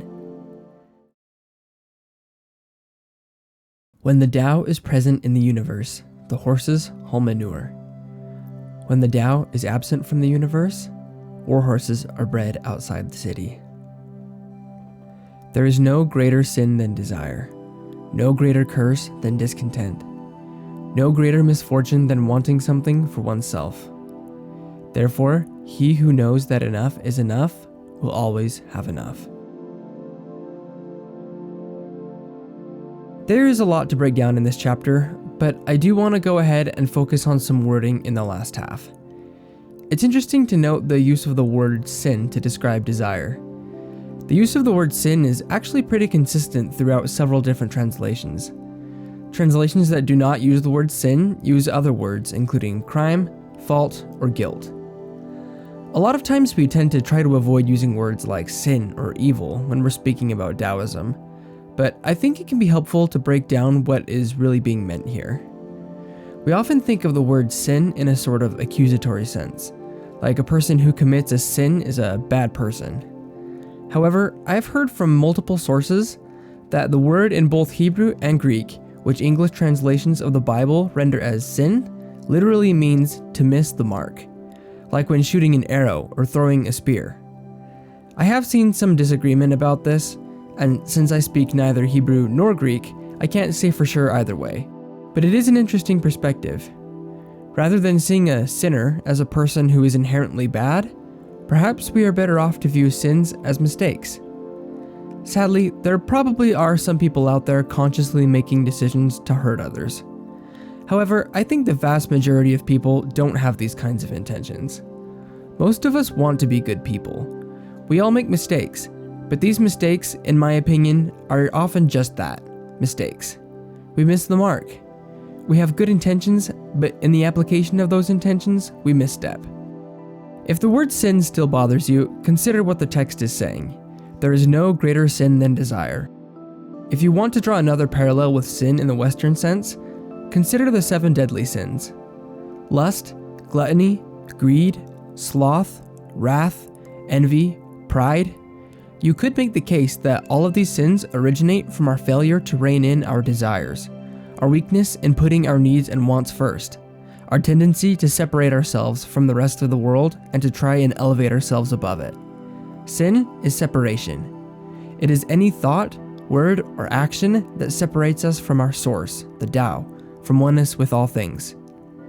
Our failure to gain oneness with the Tao is not due to our not being on some list of saints, but rather our failure to act in accordance with oneness. The Tao is the very embodiment of oneness with all things, and in order to be one with it, we must abandon our acts of separation. When we inevitably fail to do this, we can think of it as a sin, not a deed that makes us somehow bad or wrong, but as another instance of having missed the mark. While our acts of separation will always separate us from Tao, our lives can be seen as our journey toward finding greater oneness with Tao. As we draw closer to Tao, it will make our sins of separation apparent, and we will have the opportunity to cast them aside if we choose to do so. The last line of the chapter is also instructive. Therefore, he who knows that enough is enough will always have enough. But how much is enough? How do we know when we have enough? Enough can mean different things to different people. A person who is used to 3 square meals a day might panic at the prospect of having only 1 meal a day. But for a person who has never had a consistent meal in their life, 1 guaranteed meal every day seems almost too good to be true. Surely then, enough is not so much about how much of something we have, but about how much we think we need. Therefore, we are in the driver's seat when determining whether or not we have enough of something. The person who is able to reconcile their perception of enough is a happy person indeed. Without opening your door, you can know the whole world. Without looking out your window, you can understand the way of the Tao. The more knowledge you seek, the less you will understand. The master understands without leaving, sees clearly without looking, accomplishes much without doing anything. There is a big difference between knowledge and wisdom. We tend to think of knowledge and wisdom as being largely the same thing, but they are not. Knowledge is the accumulation of information. Wisdom is the ability to apply knowledge with good judgment. Knowledge is knowing about things, but wisdom is the ability to understand and wholesomely interface with them. There are extremely intelligent people who are not wise, and there are extremely wise people who are not all that intelligent. Knowledge will not make us wise. Actually, knowledge can work against wisdom if we are not careful. Albert Einstein once said, "Any man who reads too much and uses his own brain too little falls into lazy habits of thinking." The other problem with acquiring too much knowledge without also acquiring wisdom is the danger of our starting to think that we know everything. Few things are more detrimental to the acquisition of wisdom than pride. Pride puts the brakes on wisdom and strangles our ability to respond to intuition. A prideful person cannot be taught by the Tao, because a prideful person does not think that he or she needs it. Humility and wisdom go hand in hand. We often think that wisdom comes from the collection of many different types of exceptional life experiences, but this also isn't true. Wisdom and life experiences are available to anyone, whether they have the means to travel or not. It is not necessary for us to comb the world in search of experience and wisdom. This is because true wisdom comes not from other people or things, but from Tao. We come to be truly wise by pursuing humility, quietness, and openness of mind, and by listening to the Tao. Immanuel Kant, one of the most influential philosophers of the Enlightenment, famously never left the city limits of his small German town, and yet his theories were immensely instrumental in the construction of modern philosophy. You may agree or disagree with Kant on numerous things, but it is hard to ignore the philosophical breadth of his work, all from a person who literally never got more than 10 miles away from his house. If you are interested in cultivating greater wisdom, the place to start is not in books, in travel, or in the meeting of other people. These things can append your knowledge if you can properly apply them. But if you are interested in becoming wise, the thing to do is to start carving out regular time to interface with Tao. Meditation is a great way to do this. If you're religious, you can use prayer. Open and honest contemplation also yields good results, just as long as you remain open to being taught by Tao. To learn, one accumulates day by day. To study Tao, one reduces day by day. Through reduction and further reduction, one reaches non-action, and everything is acted upon. Therefore, one often wins over the world through non-action. Through action, one may not win over the world. Do you guys remember Apple under Steve Jobs? Like at the time of the iPhone 4? Do you remember the sense of magic that surrounded Apple and their products? Maybe you were never an Apple fan, and that's fine. But for those of you who were, Apple, especially at that time, had this sort of charm about them. In a lot of ways, I think it was this sort of inherent charisma the companies seemed to have that sold their products more than the actual products themselves. And in a big way, I think this sense of charisma came from the simplicity and lack of excess that characterized an Apple product. They just felt so clean and minimal. In a world of increasingly escalating technological complexity, Apple's products felt like a breath of fresh air. They had all the features you wanted and none that you didn't.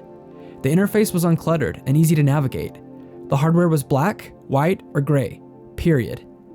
The lure of Apple products was almost less about what they had and more about what they didn't have. Similarly, in our lives, some of our greatest achievements come from doing nothing at all. However, we live in a world where we are taught that our greatest impact comes from what we do. We attend colleges, seminars, and workshops to learn how to do what we do better. But consider the great value that can be provided from doing nothing. The best jokes are told by not trying too hard to be funny. The best solutions to problems are often not found during brainstorm sessions, but when one isn't thinking about the problem at all, like when you're showering or taking a nap. An argument can be avoided or stopped in its tracks by saying nothing. Some things do inherently require effort to accomplish, such as doing a job at work. But even in these cases, the best work is often done when a person isn't trying too hard or when time is taken to find the best solution before acting. Action and non-action go hand in hand and are supported by one another. There is another translation of chapter 48 of the Tao Te Ching, which I read at the beginning of the video. This translation renders the first 2 lines of the chapter like this: "One who seeks knowledge learns something new every day. One who seeks the Tao unlearns something new every day." Unlearning is definitely an important part of coming near to Tao. In order to become one with Tao, we must discard the lessons we have learned throughout life that have contributed to our separation from Tao and from all things. Some of these lessons we were aware of learning, and others we learned without our realizing it. While many of these things happened outside of our control, we now have the ability to unlearn them. This is mostly done by focusing on coming closer to the Tao. As we come to know the Tao better, we will increasingly become aware of all the ways in which we are not currently like it, and we will have opportunities to be taught a better way, the way, with a capital W. This way is found by putting aside our desires, working softness and quietness into our days and into our attitudes, and by being responsive to the pushes and pulls of our intuition. As we do this, learning and unlearning will come naturally, and so will doing and non-doing. The sage has no mind of his own. He is aware of the needs of others. I am good to people who are good. I am also good to people who are not good, because virtue is goodness. I have faith in people who are faithful. I also have faith in people who are not faithful, because virtue is faithfulness. The sage is shy and humble. To the world, he seems confusing. Others look to him and listen. He behaves like a little child. What makes a good person? This is a pretty tricky question to answer, actually. Not least because it's kind of hard to get everyone to agree on what exactly a good person is. Obviously, there are going to be as many different opinions about this as there are people in the world. However, in this video, we are going to look at this question through the lens of Taoism, and more specifically, what is written in the Tao Te Ching, chapter 49. Now, in Taoism in general, we usually try to be pretty careful about labeling things as good and bad, because we understand that our limited perspectives are terribly inadequate for ascertaining the goodness or badness of most things. We respect the fact that people and issues are complex and far-reaching, and that we see only the tiniest sliver of truth when we look at anything, because of the limitations of what we can understand. However, we cannot say that Lao Tzu, the alleged author of the Tao Te Ching, didn't recommend the cultivation of certain attributes over others. The Tao Te Ching is packed full of advice on how we ought to act, but more importantly, how we ought to become if we want to maximize our own peace as well as our positive impact on the world. Looking at the first few lines, we are given a clue as to how Lao Tzu might have described a quote-unquote good person. The sage has no mind of his own. He is aware of the needs of others. One of the main principles of Taoism is the cultivation of the ability to let go of the self and the desires of the self, and to embrace oneness with all things. But what does it mean to embrace oneness with other people? Does this mean that we take their opinions and attitudes as our own? Do we strive to copy and emulate them? It may be easy to mistake the emulation of others as oneness with others, but this is not true. In fact, it is not only untrue, but impossible. Let's follow this trail of logic to where the emulation of others would lead. If the master seeks oneness with all people, and if emulation is oneness, then the master must seek to emulate all people. However, most people are not currently in a state of oneness with all things, but in a state of separation. Therefore, if the master was to seek to attain oneness by emulating all people, the emulation of many of these people would force him to emulate a state of separation. Obviously, separation and oneness cannot coexist. Therefore, we must deduce that emulation is not the answer.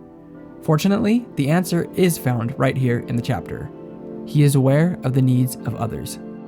The master achieves oneness with others not by taking on their attitudes and attributes as his own, but by taking their needs as his own. He makes their needs just as important as his. To him, they become one and the same. His interests are conflated with their interests. This is the practical application of oneness. This is also the definition of love in its purest and truest sense. To have true love for another person is to make their needs your needs. It is to give them what they need the most, even when they deserve it the least, at great personal cost if necessary. The master also understands the principle of Wu Wei, or effortless action, and employs it in the meeting of his needs and the needs of others. He is well acquainted with intuition, and follows intuition to know what others' needs are and how to meet them. The goal is not to make a martyr of yourself. It is to arrive at a state of mind where you see the needs of all others as being just as important as your own. The master understands that he will not be able to meet every need, but he also knows that where there is a need he is able to meet, he will do so without hesitation. He does this regardless of whether or not he will be paid back for it, or whether the person seems to deserve it. He may observe a difference in types of people, but he does not treat them with any less care or goodness as a result of these differences. He even puts people in a place of trust that they may not seem to deserve. He understands that extending trust to people often has the effect of helping them to become more trustworthy. He is not ignorant of the bad in people, but he looks for the good. There are those who could live longer and yet hasten to death. Those who can live long are 3 out of 10 among the humans. Those who die young are 3 of 10. Those who could live and yet deliberately hasten to die are 3 out of 10. Why is this? Because they are too much attached to life. According to a proverb, those who nourish their lives well travel on land and do not encounter predators, and do not need to wear the armor. The rhinoceros cannot find the place in them to thrust its horn. The tiger cannot find the place to claw them. Why is this? Because there is no space in them for death to enter. There is a certain percentage of people, Lao Tzu uses 3 out of 10, but I think the real numbers aren't extremely important, who live to a ripe old age before dying. There is also a certain percentage of people who die prematurely, quote unquote. This percentage was probably much higher in Lao Tzu's time, but again, the exact numbers are probably arbitrary. Lao Tzu again uses 3 out of 10. But according to Lao Tzu, there is another 3 out of 10 people whose lives could have been long and fruitful, but who never really live at all. There are lots of reasons why this can happen, but the one Lao Tzu pins down in this chapter is the tendency to hold on to life. To fear death is natural. We are naturally scared of things we don't understand, and we tend to resist change. However, death is as much a part of life as life itself. Being unable to accept the reality of death puts us in a bad spot. Those who cannot reconcile themselves with death are haunted by it all throughout their lives. Therefore, those who cannot accept death are unable to escape it until it finally becomes their reality. A person who lives like this can almost be considered to have never lived at all. They have lived an entire life concerned more with dying than with living. The things that we are unable to accept are the things that we end up giving our lives over to. Whenever I talk about death and the fear of death, I always get tons of people in the comments saying that they are not afraid of death. I tend to think this about myself, actually. However, many of us do experience a serious fear of missing out in life, or FOMO. I think in a lot of ways, FOMO is another form of our fear of death. When we experience FOMO, we suffer with a feeling that we will not live our lives to their fullest before death inevitably comes to snuff them out. We may not fear the event of death per se, but we fear the deadline it sets upon our lives. We fear the absence of whatever we think will lead to a happy and fulfilling life, and we worry that these desires will never be realized in our lifetimes. FOMO is a real thing. I've certainly experienced my fair share of it. So what do we do about it? Well, for those of you out there who are astute observers of mathematics, you will likely have noticed that in total, this chapter has only accounted for 9 out of the 10 people. So what about the one left over? Well, I wasn't really able to find an official answer for this, and since it seems that Lao Tzu left this last fellow out, it may be that we will have to form our own interpretation of him or her. I have seen it postulated that this last person is the only person out of the 10 who has truly reconciled his or herself with death, and is therefore able to live life with peace and satisfaction without being haunted by the inevitability of its ending. For these people, the point of life is not to prolong it, or to cram as much into it as possible, because let's be honest, these two are kind of the same thing. These happy few are the people who are able to accept their temporality, and enjoy it for what it is, rather than wish for it to be something else. These people can still have goals and make plans, but they see these goals and plans not as stepping stones to the life that will finally make them happy, but as just another part of a journey that has happiness all throughout it. They know that pain, sadness, and difficulty are part of the ride, and that they are just the other side of the same coin that brings peace, joy, and satisfaction. They're open and ready to receive each day as it comes, and to make the most of it. Now, skipping down to the end of the chapter, I don't know if Lao Tzu meant these tigers and rhinos, and the sage's invulnerability to them, literally or not. I, for one, am not going to advise anyone to go running in front of rhinos, and I certainly won't be doing this myself. But consider the lesson that is available here, whether it is meant literally or not. The last line of the chapter seems to kind of echo off the page when I read it. There is no space in them for death to enter. When we become overly concerned with death, we create a space for death to enter. I'm not talking about mortality and immortality. I'm talking about the relationship one has with death, or really with anything that one tries to avoid. Over the course of my life, short as it has been, I have become pretty much convinced that the most surefire way of causing something to happen is to desperately avoid it. Life seems to be kind of weird that way. The most insecure people have the most embarrassing experiences. The clingiest people have the hardest time forming healthy relationships. The people that try hardest to be cool become its literal opposite. The best way to ensure that you'll be up all night is to try hard to fall asleep. I could list example after example of this, but I bet you had some examples from your own life come to mind. For me, I used to agonize over the scripts that I make for these videos. I'd start at the beginning and slog my way through till the end. Especially the intros of the videos would give me a really hard time. Sometimes it felt like I had to cut my way through the first paragraph with a machete. In the last month or so though, I've learned not to start with the introduction, but rather to just start writing whatever is coming to me about the chapter. When I run out of things to say about that thing, I simply move to the next thing and write everything that comes to me about that. Suddenly, I look over the document and realize that I've got a nearly finished script. From there, all I have to do is wrap it up at the end and slap an intro on the front. Turns out, it's much easier to write an introduction when I've already written the thing I'm introducing. In YouTube, it's supposed to be really important to have a good intro that hooks your audience, but I've found that my intros tend to be way better when I let go of writing the perfect intro. I'm sure that you've seen a similar example of this principle in your own life. That which we resist will only persist. That which we accept ceases to have power over us. Fear of death and fear of missing out are real, and I don't mean to make light of something that is usually taken pretty seriously. But if we can learn to accept death and make the most of the lives that are currently in front of us, we will find that we too have no place in us for death to enter. All things arise from Tao. They are nourished by virtue. They are formed from matter. They are shaped by environment. Thus, the 10,000 things all respect Tao and honor virtue. Respect of Tao and honor of virtue are not demanded, but they are in the nature of things. Therefore, all things arise from Tao.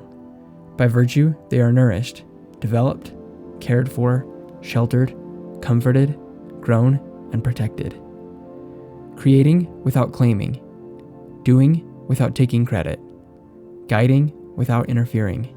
This is primal virtue.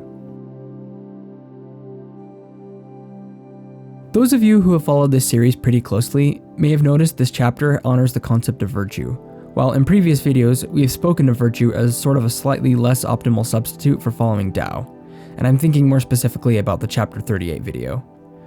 This is due to my own mistake in using the word virtue, even where the actual text of chapter 38 uses the word goodness.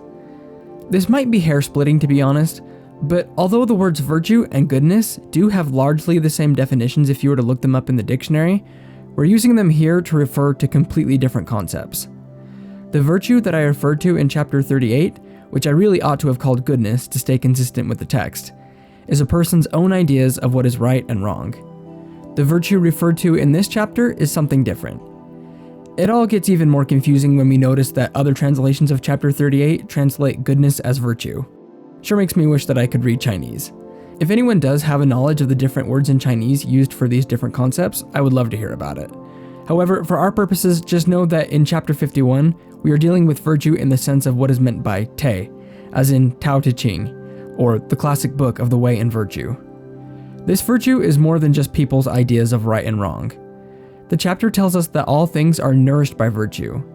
Later, it says that all things are nourished, developed, cared for, sheltered, comforted, grown, and protected by virtue. Obviously, individual people's ideas of right and wrong in and of themselves do not have the power to do this. Therefore, there must be, amongst all the ideals, prejudices, constructs, and theories of mankind, some overarching form of objective goodness and rightness. From how it's described in the chapter, it almost feels like this virtue is not only a description of certain kinds of behavior, but a force in and of itself, since it has the power to act on the 10,000 things of its own accord. Perhaps this is the primal virtue to which Lao Tzu was referring. The universe had a beginning. This beginning is the mother of all. When you know the mother, you know her children too. When you know the children, go back to be with the mother, and throughout your life you will suffer no harm. Close the passageways, lock the entryways, and throughout your life you will not get worn out. Open the passageways, multiply your concerns, and throughout your life you will not be saved. If you see the insignificant, you have discernment. If you can remain flexible, you are strong. Use the rays and return to the source of light. Do not be the cause of your own distress. This is the way of practicing the constant. Okay, there is a lot to talk about in this chapter, and I am considering making this one a two-part, since I don't have time today to break down the whole chapter. But with that in mind, I do want to talk a little bit about this middle section. In looking at several different translations, we see that the part about closing the passageways refers to limiting our sensory input, or the amount of things we allow ourselves to experience and engage with. This could be thought of as unnecessary busyness, constant stimulation, or even a vulnerability to the opinions of others. There are so many things to be and do in this life, but that does not mean that we can or should be and do all of them. Even with good things, we need to know how to say enough is enough, so that we can keep room for the best things, and even a little bit of nothing at all. In order to experience Wu Wei and flow in our lives, it is absolutely essential that we are able to hear and act promptly on intuition, and one of the strongest roadblocks to intuition I know of is allowing ourselves to be saturated in the stream of sense experience that flows around the world at all times. There's a quote that says, "There is never a time when new distraction will not show up. We sow them, so several will grow from the same seed." The same person also said, "Measure your life. It cannot contain so many distractions." Whoever said this must have lived in a time with a lot of distractions. Maybe this is a pretty recent person. Oh, wait, these quotes are actually from Seneca. You know, like 1st century AD Seneca. If Seneca felt like there was too much distraction going around in the Roman times, I wonder what he would say about our current state of affairs. Now more than ever, we are in desperate need of moderation in our lives. We need to learn to shut the doors and to give ourselves time not to be distracted by anything. We need time to think, to process, to really feel difficult emotions instead of shutting them out. We need time to hear the hum of the universe, to feel what intuition is saying. Doing this will help safeguard us from burning out. It will help save us from ourselves. The beginning of the universe is the mother of all things. Knowing the mother, one also knows the sons. Knowing the sons, yet remaining in touch with the mother, brings freedom from the fear of death. Keep your mouth shut, guard the senses, and life is ever full. Open your mouth, always be busy, and life is beyond hope. Seeing the small is insight. Yielding to force is strength. Using the outer light, return to insight, and in this way be saved from harm. This is learning constancy. Okay, even though we did cover this chapter yesterday, I wanted to revisit it to cover some of the things we weren't able to talk about. Whenever I do this, I like to use a second translation so that we can look at the text through a different light. I really like the line at the end of the chapter that instructs us to use the outer light but return to insight. To me, this passage is differentiating between what we can see by looking outside of ourselves and what we can see by looking within ourselves. The translation we used in yesterday's video says, "Use the rays and return to the source of light." It seems like we are differentiating between physical rays of light and the source that has created all light and makes available all wisdom and insight, by which of course I mean the Tao. We get a bit more about the Tao's role as the source of all knowledge and wisdom in the beginning of the chapter. The Tao is the mother of all things and so has created all things. Because the Tao has created all things, it truly knows all things, better than even they know themselves. We usually seek to understand people by reading about psychology or taking courses on how to understand or manage people. But the best way to truly come to understand people is to go to the thing that created them. People's understanding of people cannot compare with the Tao's understanding. If people understood people perfectly, then wouldn't we all agree on how they work and why they do what they do? However, not even those who we consider experts agree on all these points. People are prone to misinterpretation, prejudice, and errors in judgment, but Tao is not. People will see a small sliver of truth, build up an entire way of thinking around this sliver of truth, and then set out trying to convince everyone that their way of thinking about things is the best way. Tao not only sees and understands all truth, it is the very embodiment of truth itself. But despite this, it does not try to win other people over to its way of thinking. Those who earnestly and sincerely seek truth are always welcome to find it with Tao, and it does not turn them away. But those who do not desire to find truth are not compelled to do so. The Tao is where all truth is available, and thus we are encouraged to know the sons, yet remain in touch with the mother. While the understanding of people will yield great benefits, we must not make knowledge an end in and of itself. At the end of the day, the only thing that will bring harmony, peace, and safety is our connection with Tao, and so we are encouraged to make that our number one priority. If I possess even the smallest bits of wisdom, I would walk the great way, and my only fear would be in straying from this great road. The great way is wide, and the going is easy, but how people seem to prefer the side paths. When the offices of government, the palaces and temples are richly adorned and lavishly outfitted, when the ministers are concerned chiefly with pomp and display, the fields will be dusty and overgrown with rank weeds, and the granaries of the land will be bare. The gentry wear elaborately rich embroidered clothes, eat and drink in excess with their sharp swords at their sides. These are surely the robber barons. This is not in keeping with the way. You do not need to be wise or educated to follow Tao. All you need to be is humble, soft, open to intuition, and courageous in following a path that sometimes will seem not to make any sense.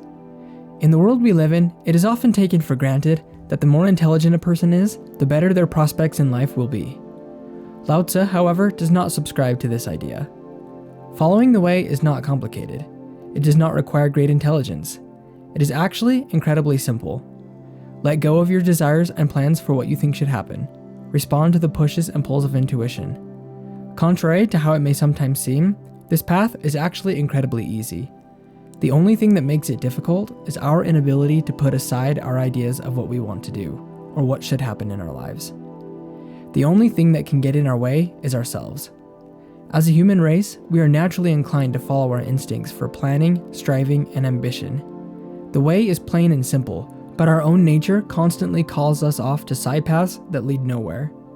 We think that we can find shortcuts to the path, or that there is some treasure hidden on a side path that cannot be gained through our following the way. However, if we follow these paths, we discover, sooner rather than later if we're lucky, that the promises of the side paths were all smoke and mirrors. At this point, the only way to get back on track is to find our way back to the path from which we strayed. It will require a turning around, a forsaking of the goals and ambitions that we held so dear, and that we thought we could achieve by choosing another way. Sometimes, following the path of the Tao requires us to give up some desires completely. However, often, and only if we are able to fully let go of them, we find somewhere down the road that they come to pass anyway, often in ways that were better than we could have done ourselves, or through means that we never could have predicted. Moving on in the chapter, we are warned about the dangers of becoming too focused on outward appearances. If we spend time and effort on activities and ambitions that are meant to impress others, we will lose out on time and energy that could go towards addressing the things in our lives that really matter. If we become too focused on impressing others, we may be led to pursue this goal at the expense of these others that we are trying to impress. This is separation. Separation runs contrary to the way of the Tao, which is for all things to become one with Tao and one with each other. Seeking to impress others is a symptom of separation, because it shows a focus on the separateness of us and them. If we are truly one with another person, there is no need to try and impress them. Certainly the desire to impress others is a natural human instinct, and learning not to do so will take time. However, as we put our own desires aside and learn to follow the way, we will find how easy and natural this can come when we are in harmony with Tao. Well planted, not uprooted. Well embraced, never lost. Descendants will continue the ancestral rituals. Maintain oneself, Te becomes real. Maintain the family, Te becomes abundant. Maintain the community, Te becomes extensive. Maintain the country, Te becomes public. Maintain the world, Te becomes omnipresent. Therefore, through self, contemplate self. Through family, contemplate family. Through community, contemplate community. Through country, contemplate country. Through world, contemplate world.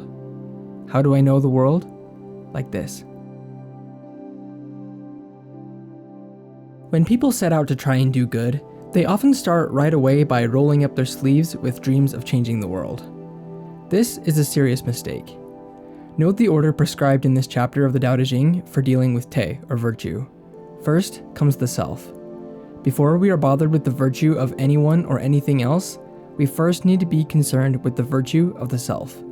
We take full responsibility for our own self. We work to bring our own self as in line with Tao as possible. If we skip this step and head straight for the others, disaster is sure to follow. We simply cannot reliably effect lasting positive change on anyone or anything without first being in harmony with Tao ourselves.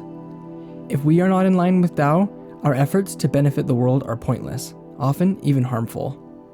However, as we draw closer to Tao and come into harmony with it, we become changed by it. As this occurs, we will become natural embodiments of Te, or virtue. We will do good things not because we are trying to, but as a natural result of who we are. Because of this, our virtue will naturally have positive effects on those around us. As more and more individuals do this, families, communities, nations, and eventually the world will abound in Te. This is not the result of any person's righteous crusade, but of millions and billions of individuals coming into harmony with Tao on their own personal journeys. Will this ever happen to the world? To be honest, I don't know. I guess the point I'm trying to get across here is that the best thing that we can do to try and change the world is to come into harmony with Tao ourselves to the greatest degree we possibly can. Only by doing this will we be able to positively affect our families, then our communities, all the way up to the world.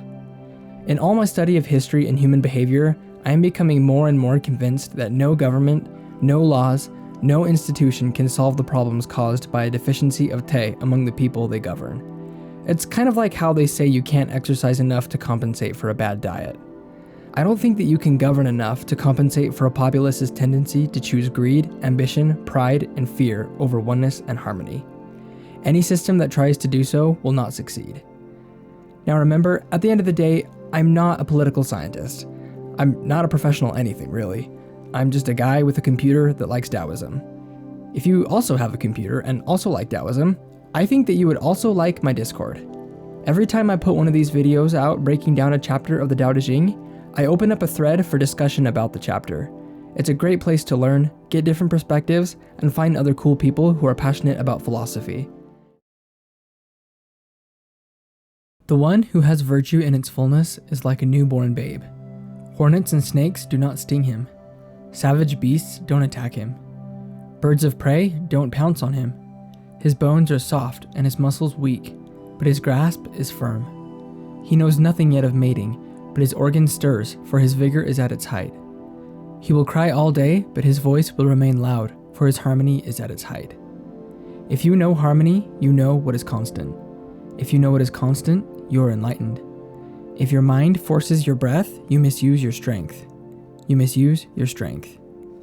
What expands too much is bound to collapse. This is not the way of Tao.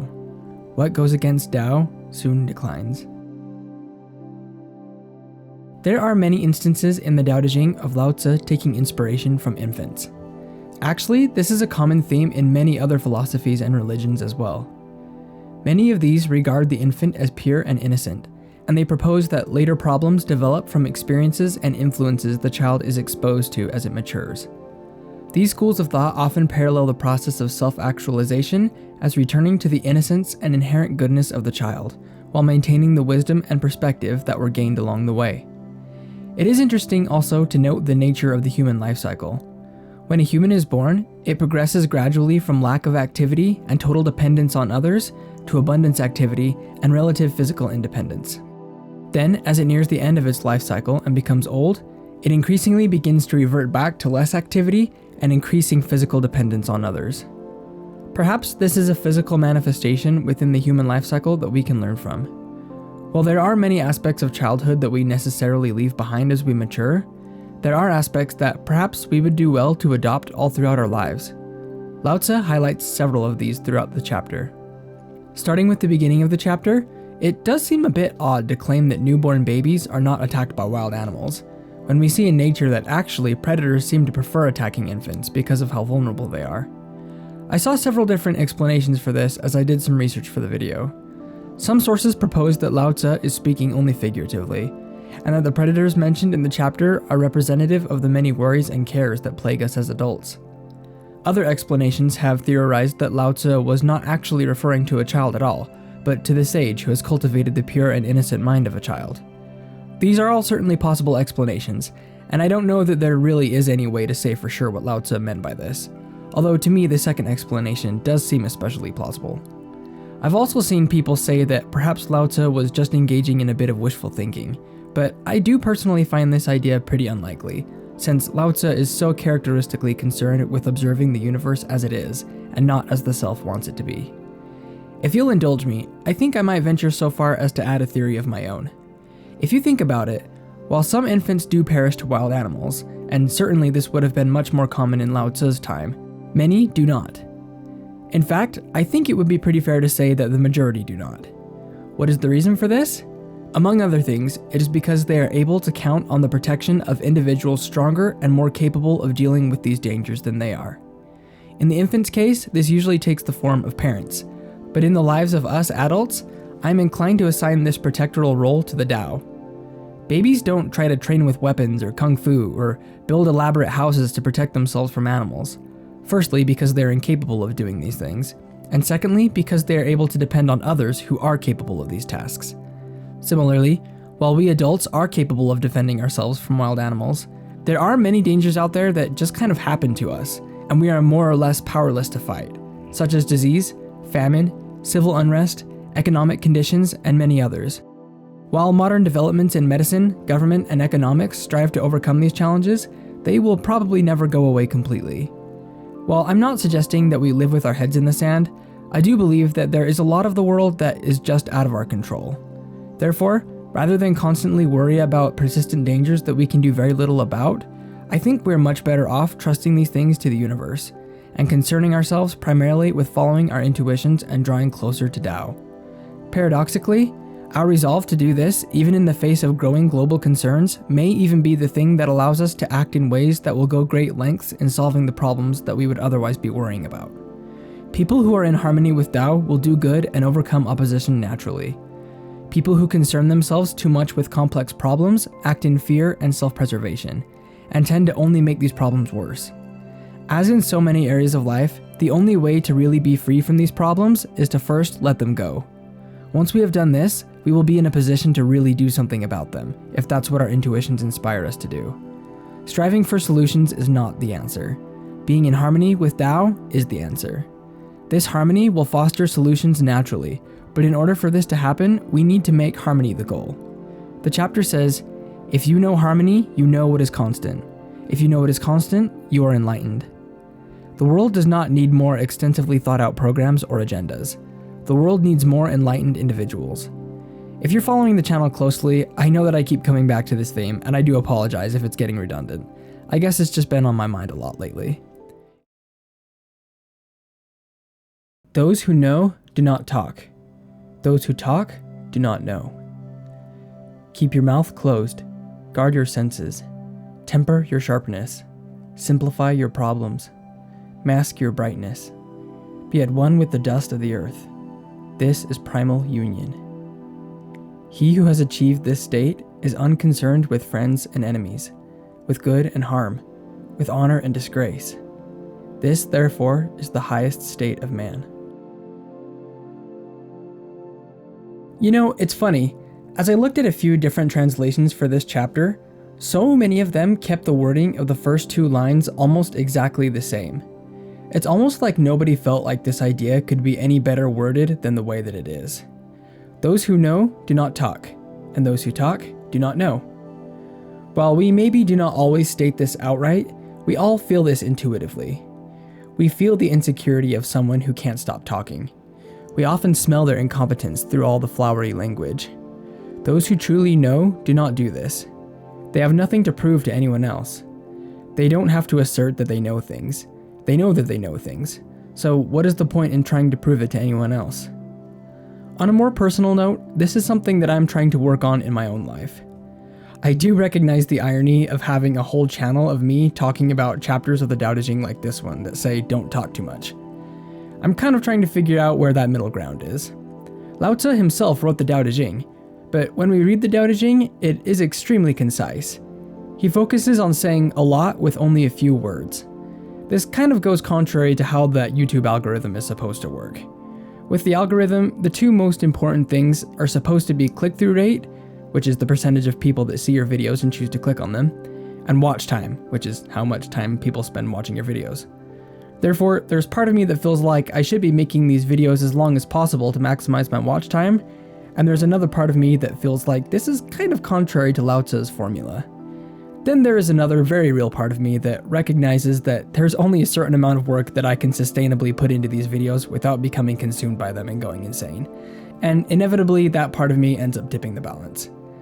So the new balance that I've personally come to is to try and make sure that when I write these scripts, I write them until I don't have anything else to say. When I feel like I've covered the topic sufficiently, I don't try and fluff up the videos with extra material. I just slap together an intro and ending and call it good. And honestly, writing is a lot more fun this way. And if this is going to be something that I'm going to do long term, I think it needs to be something that I find enjoyable. But I digress. Moving on in the chapter, let's take a look at the second paragraph. Keep your mouth closed, guard your senses, temper your sharpness, simplify your problems, mask your brightness, be at one with the dust of the earth. This is primal union. These lines can serve as kind of a loose framework for achieving the state of primal union. Some of these items have to do with monitoring your output. Keep your mouth closed. Mask your brightness. Don't try to be the center of attention. Just play whatever part you're called to play in things.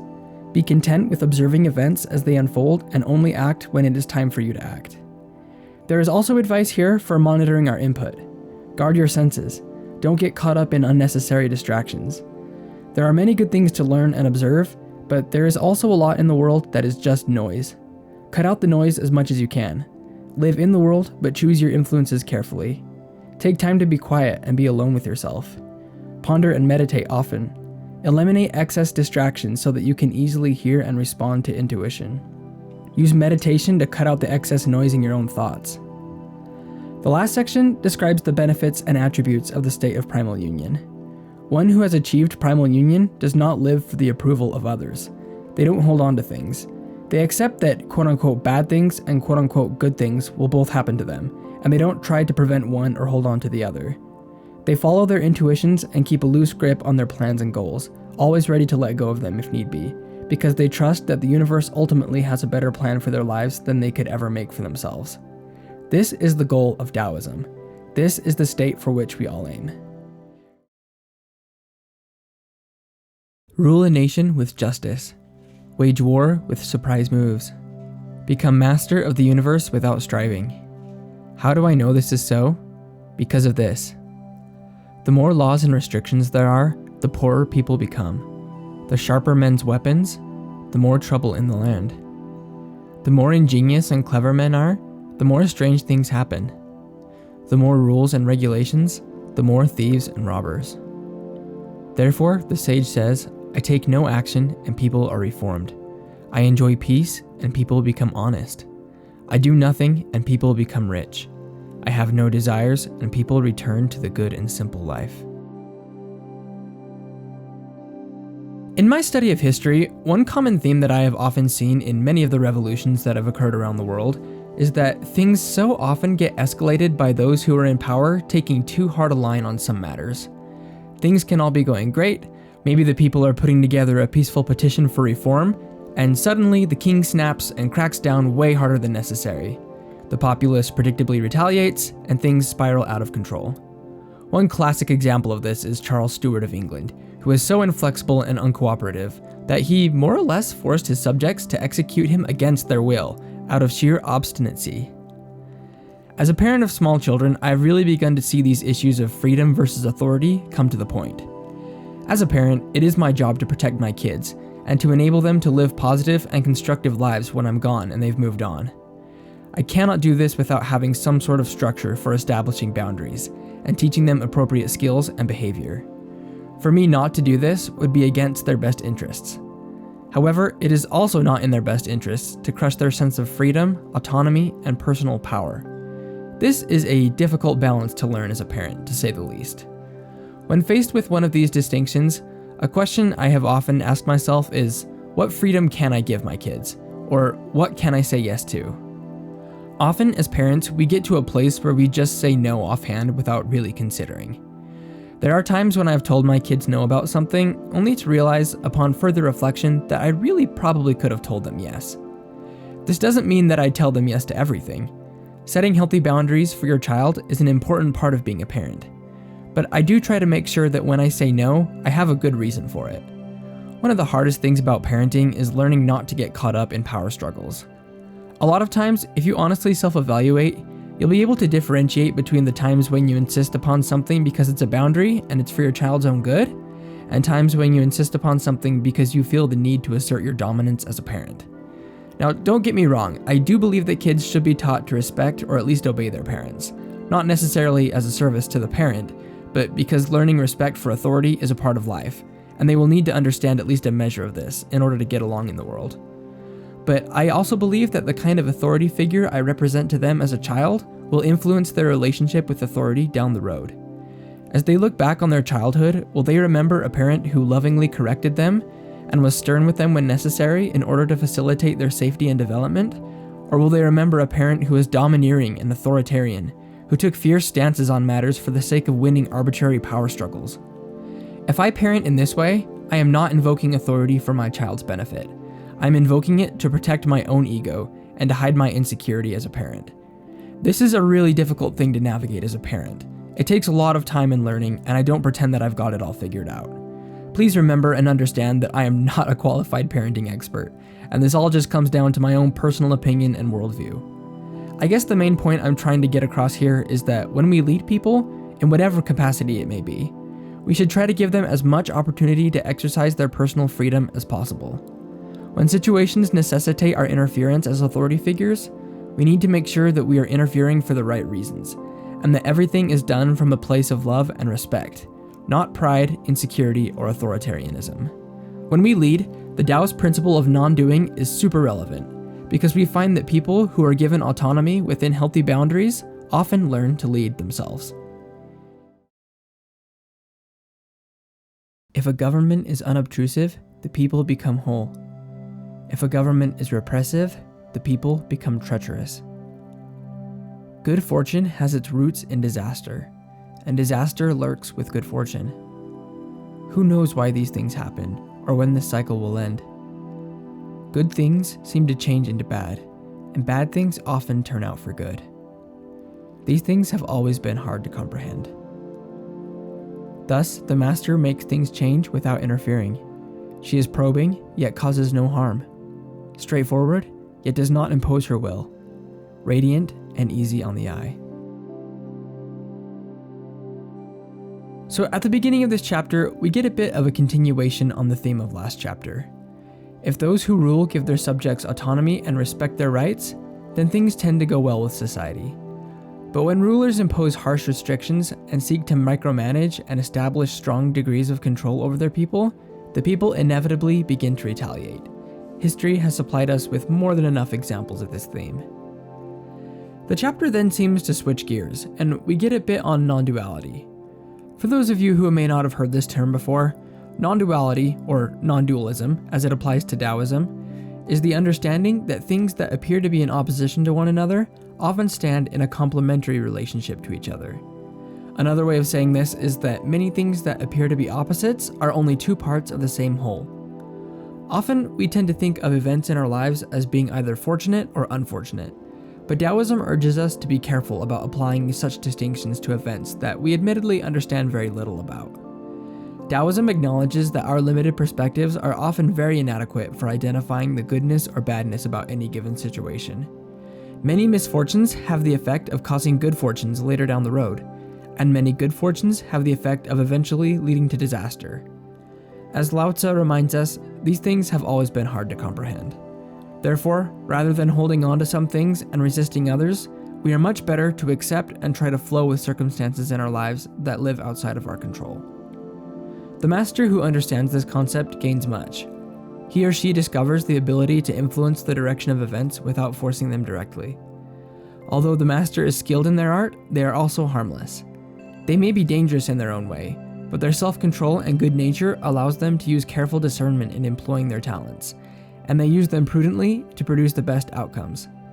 Another translation of the last few lines of the chapter reads, "Therefore, the sage is sharp but not cutting, pointed but not piercing, straightforward but not unrestrained, brilliant but not blinding."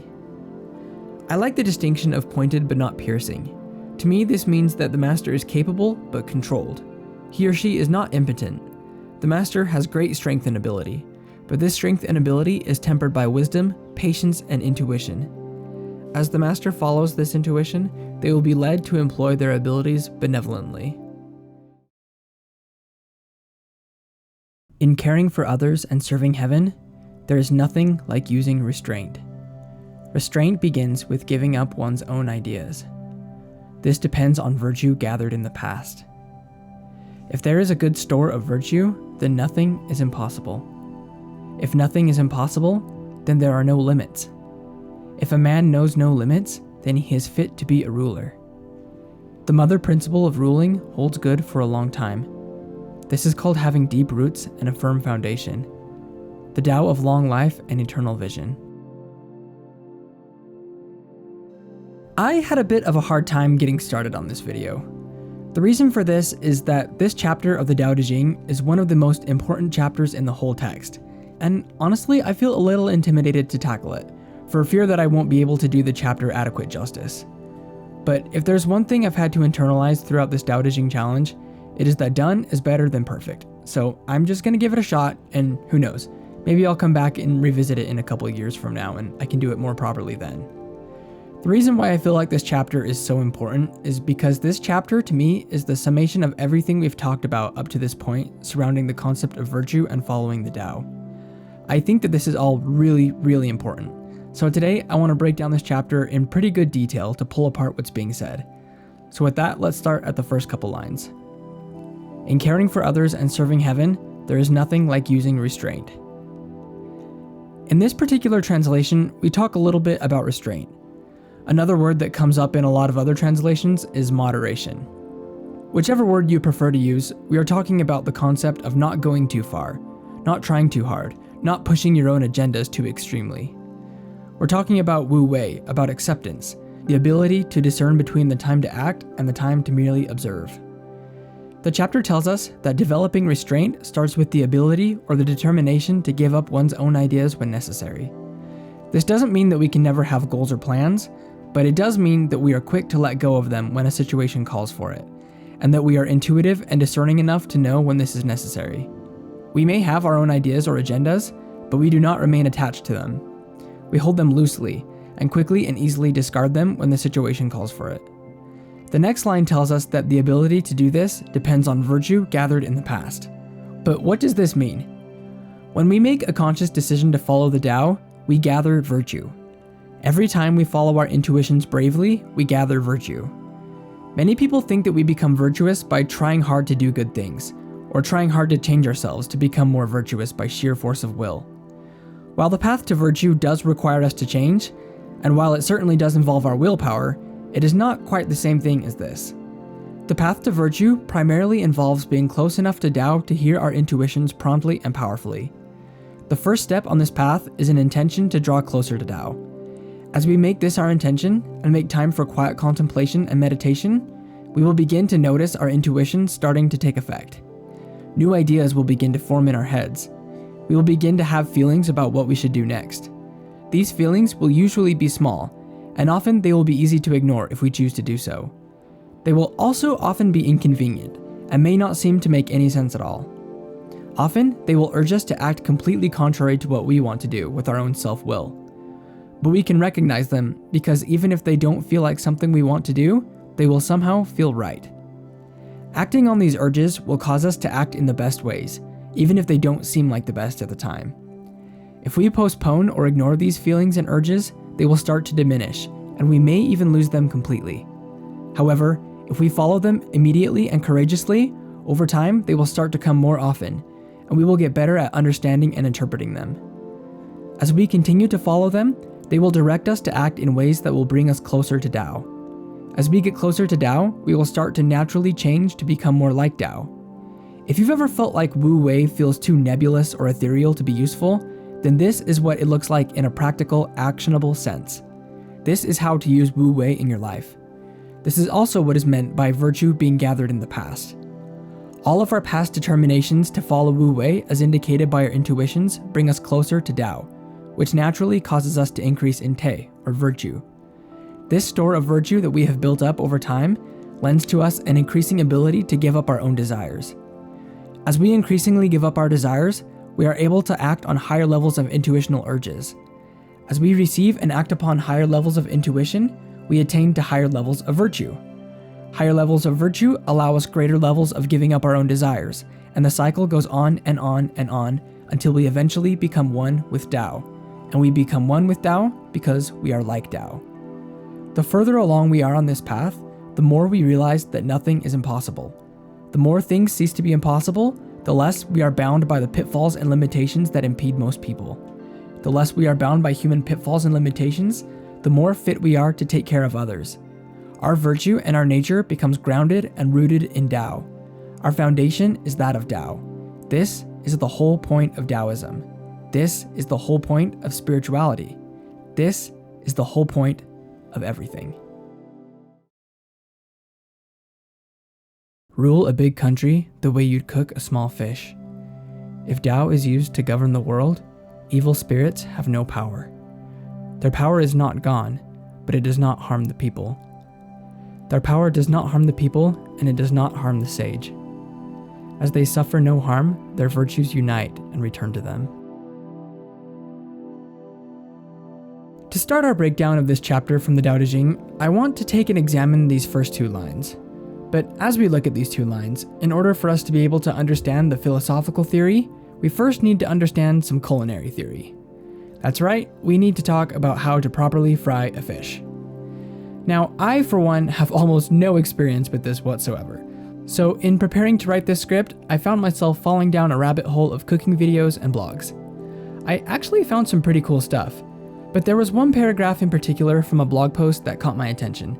And to be honest, I think the best thing I can do to explain what I learned would be to just read it for you guys, since it's not that long. This excerpt is from reluctantgourmet.com, and I will link the article in the description so you can go read it for yourself if you'd like. And as I read this, I would invite you to open up your philosophical ears a little bit to try and pull out some lessons on how to govern people. So with that, here's the excerpt from the blog. Remember your mom always tells you not to play with your food? The same is true when cooking fish, or any protein for that matter. The only way you will know when it is time to turn it is when the protein naturally releases from the pan. If you rely on a recipe's instruction to turn after 3 minutes, you could run into trouble. When a protein has browned nicely, it will release from the pan with minimal sticking, if any at all. Place the fish skin side first in the pan and wait to move it until it lets you. Adjust the heat so you hear a good sizzle, but not very loud sputtering or popping, and allow the fish to cook and develop a nice sear. It takes as long as it takes, but don't walk away. You have to be ready to turn it when it's ready to give. After the first 3 minutes, try lifting the fish with a wide fish spatula. If it releases easily, gently turn the fish. If not, give it about another 30 seconds and try again. Please don't force it though. You shouldn't have to scrape with the spatula. Okay, so did you get any good lessons from that? For all my Discord members, I am very excited to see the discussion about this in the Chapter 60 thread, because there was a lot of good stuff there. For those of you who are not in my Discord, well, come and join my Discord. It's totally free. You get the benefit of an awesome community that loves to talk about topics you're already interested in, the community gets the benefit of another perspective on said topics, and I get the benefit of having my ego boosted from seeing my server member list grow. See? Everybody gets what they want. Plugs aside though, I do want to draw your attention to the part of the paragraph where it said, "It takes as long as it takes, but don't walk away." This is an excellent example of Wu Wei in action. If we mess with things too much, they start to go wrong. However, Wu Wei, just like frying a fish, doesn't mean you don't do anything. If we just sat there and watched our fish and never touched it at all, we would have nothing to eat at the end but a nice piece of charcoal. Frying fish and Wu Wei both require action, but they require only the right kind of action. They require action that is taken only at the right moment and only the right amount, no more and no less. Notice also that the author says don't walk away. Although the chef isn't poking or prodding the fish unnecessarily, they are not away doing something else. They are still actively involved in the cooking. They are watching and observing, ready for the telltale signs that it's time to act. No action is taken other than the right action at the right time. A frying fish tells the story of when to flip it with outward indicators that can be observed, but sometimes our life situations don't do this. Well, that's not exactly true. There are indicators in life to tell us when to act, but often we need to be attentive to intuition in order to pick them up. Just as the cook attentively observes the fish for signs that it's ready to flip, we must attentively observe our intuitions to be prepared for the subtle urges that beckon us to act. Moving on in the chapter, we're told that when Tao is used to govern the world, evil spirits are not able to harm others. Maybe you believe in spirits and maybe you don't. I'm not going to dive into the complicated and intricate world of Chinese spirit belief, but suffice it to say that the ancient Chinese did believe in spirits, both good and bad. They believed that there were both good and evil beings in the unseen world that could influence the earth and people through their various powers. Whether or not you do believe in spirits, we can acknowledge that there are influences all around us to act virtuously or non-virtuously. This is one of the many problems with trying to change our behavior through force of will alone. Even if we succeed in changing a behavior, we often remain open to the influences that caused that behavior in the first place. Many people who have struggled with addictions have discovered that stopping a behavior is not simply a matter of abstaining from a substance or behavior, but learning to deal with the states of mind that used to prompt them to engage with that substance or behavior in the first place. If we want to really change our lives, it isn't enough just to act different. We need to really become different. Following the path of the Tao changes a person. That is one of the remarkable things about the Tao. It brings a person to a state of oneness naturally. The path to this oneness lies in following intuition. It lies in softness and stillness. Finding this path is the whole point of Taoism. A large country should take the low place like a great watershed, which from its low position assumes the female role. The female overcomes the male by the power of her position. Her tranquility gives rise to her humility. If a large country takes the low position, it will be able to influence smaller countries. If smaller countries take the lower position, then they can allow themselves to be influenced.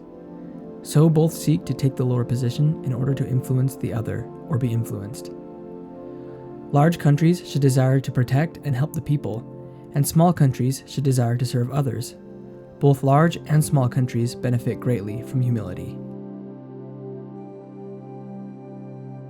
Okay, so this episode is going to be a bit shorter for two reasons. The first is that I don't consider myself much of an expert on the workings of international politics, and therefore I don't feel like I ought to comment too much on something I don't have a lot of understanding about. The second, more pragmatic reason is that I have very little time today, so I'm going to need to make this video kind of short. I know, it's a bummer, but what do you do? So although I am going to abstain from commenting too much on international politics, I am going to try to look at this chapter in a more general sense, because I don't think this chapter is only useful for discussing the affairs of large countries. I think it can also be useful for our individual lives as well. In life, there are always those who are in higher positions or lower positions than others. While all people are equally important and valuable in a broad sense, not all people are equal to each other in terms of individual characteristics. For example, if you were to compare me to, say, Charles Dickens, and holy crap, please do not do that. But if you were to do that, you could say that both of our lives are equally valuable from a humanistic perspective. However, I am not equal with Charles Dickens in terms of literary talent. I'm not even on the same playing field. This doesn't make me less important than Charles Dickens, it just makes me different. Now, if you were to compare me with Charles Dickens in terms of rugby skill, it's possible that I might be superior, since, although he was purported to have been quite the long-distance walker, Charles Dickens was sickly in his youth and didn't really seem to have been one for sports.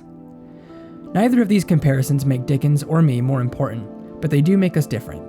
We are differently suited for different purposes. Therefore, our best bet is to perform the purposes to which we are suited to the best of our abilities, and to be content with that. Now let's bring this principle back to countries.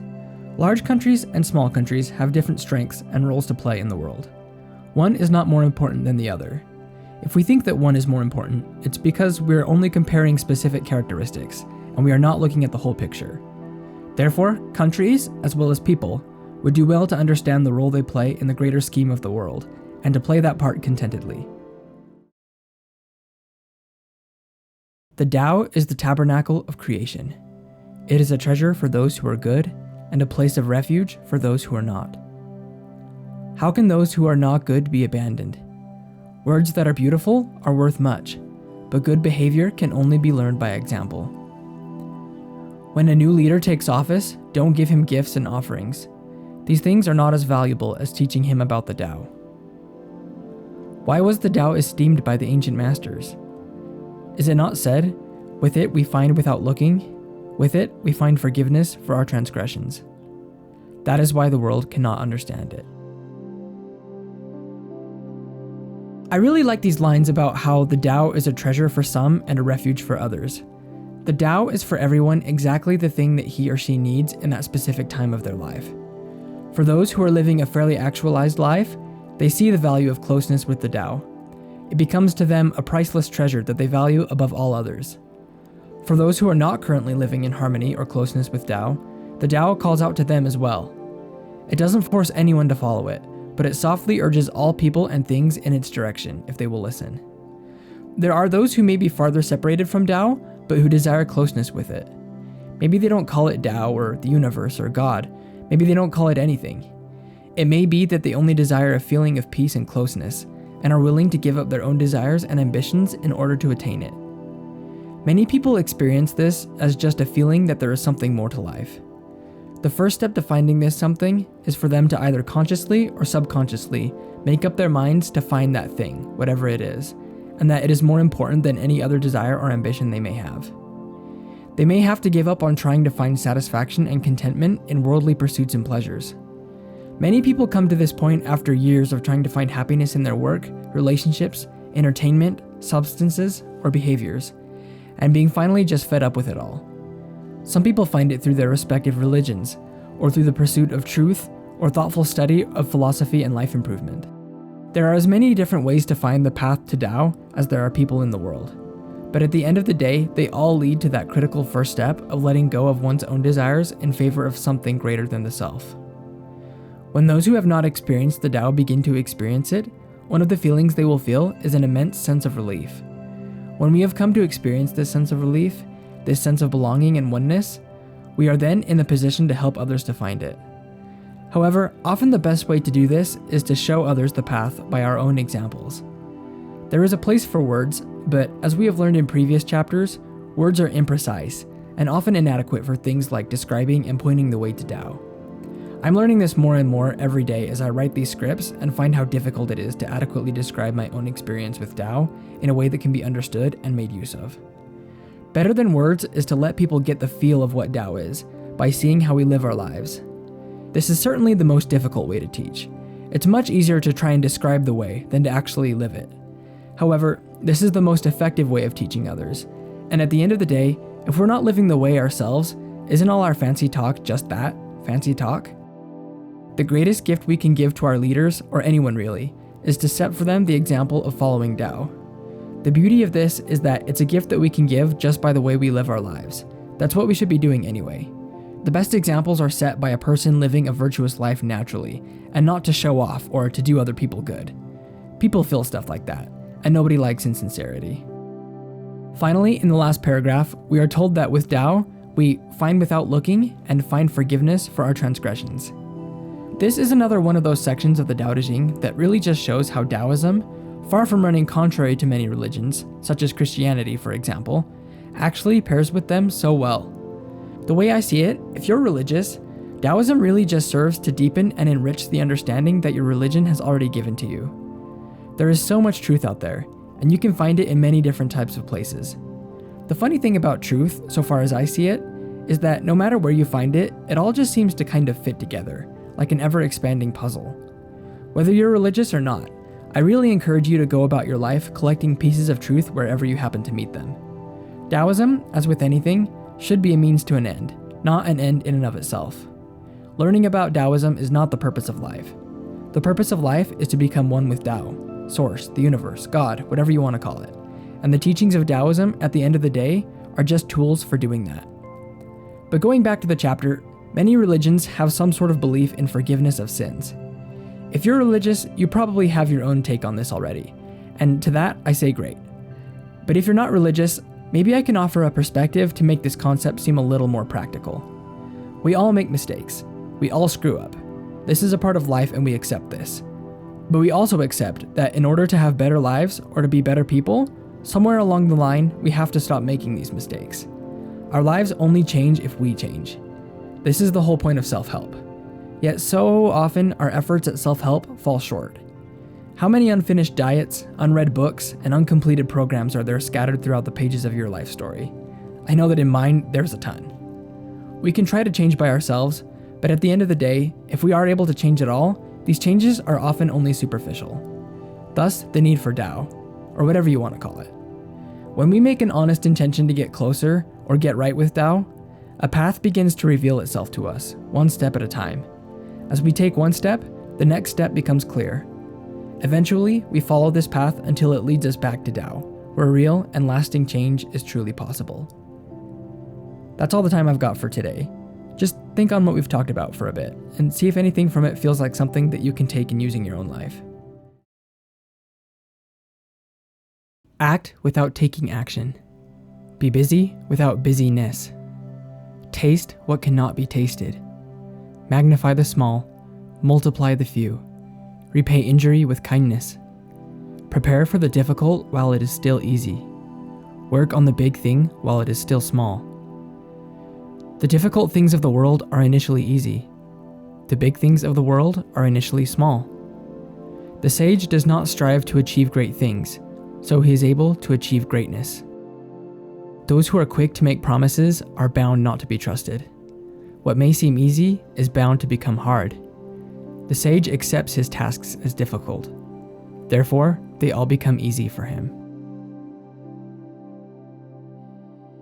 This chapter has a lot to do with taking things that seem great and overwhelming and making them manageable. There are lots of times when we are confronted with tasks that seem completely overwhelming. However, often they only seem overwhelming because we either don't understand the task or we are making assumptions about it that are not correct. One such common assumption is that things have to be done a certain way. If you'll indulge me, there's an analogy from video games that I think is pretty applicable here. If you have any kind of experience with online multiplayer games, like Valorant, League of Legends, or Apex, to name a few, and these are just the ones I'm interested in, you will know that in these games there's a thing called the meta.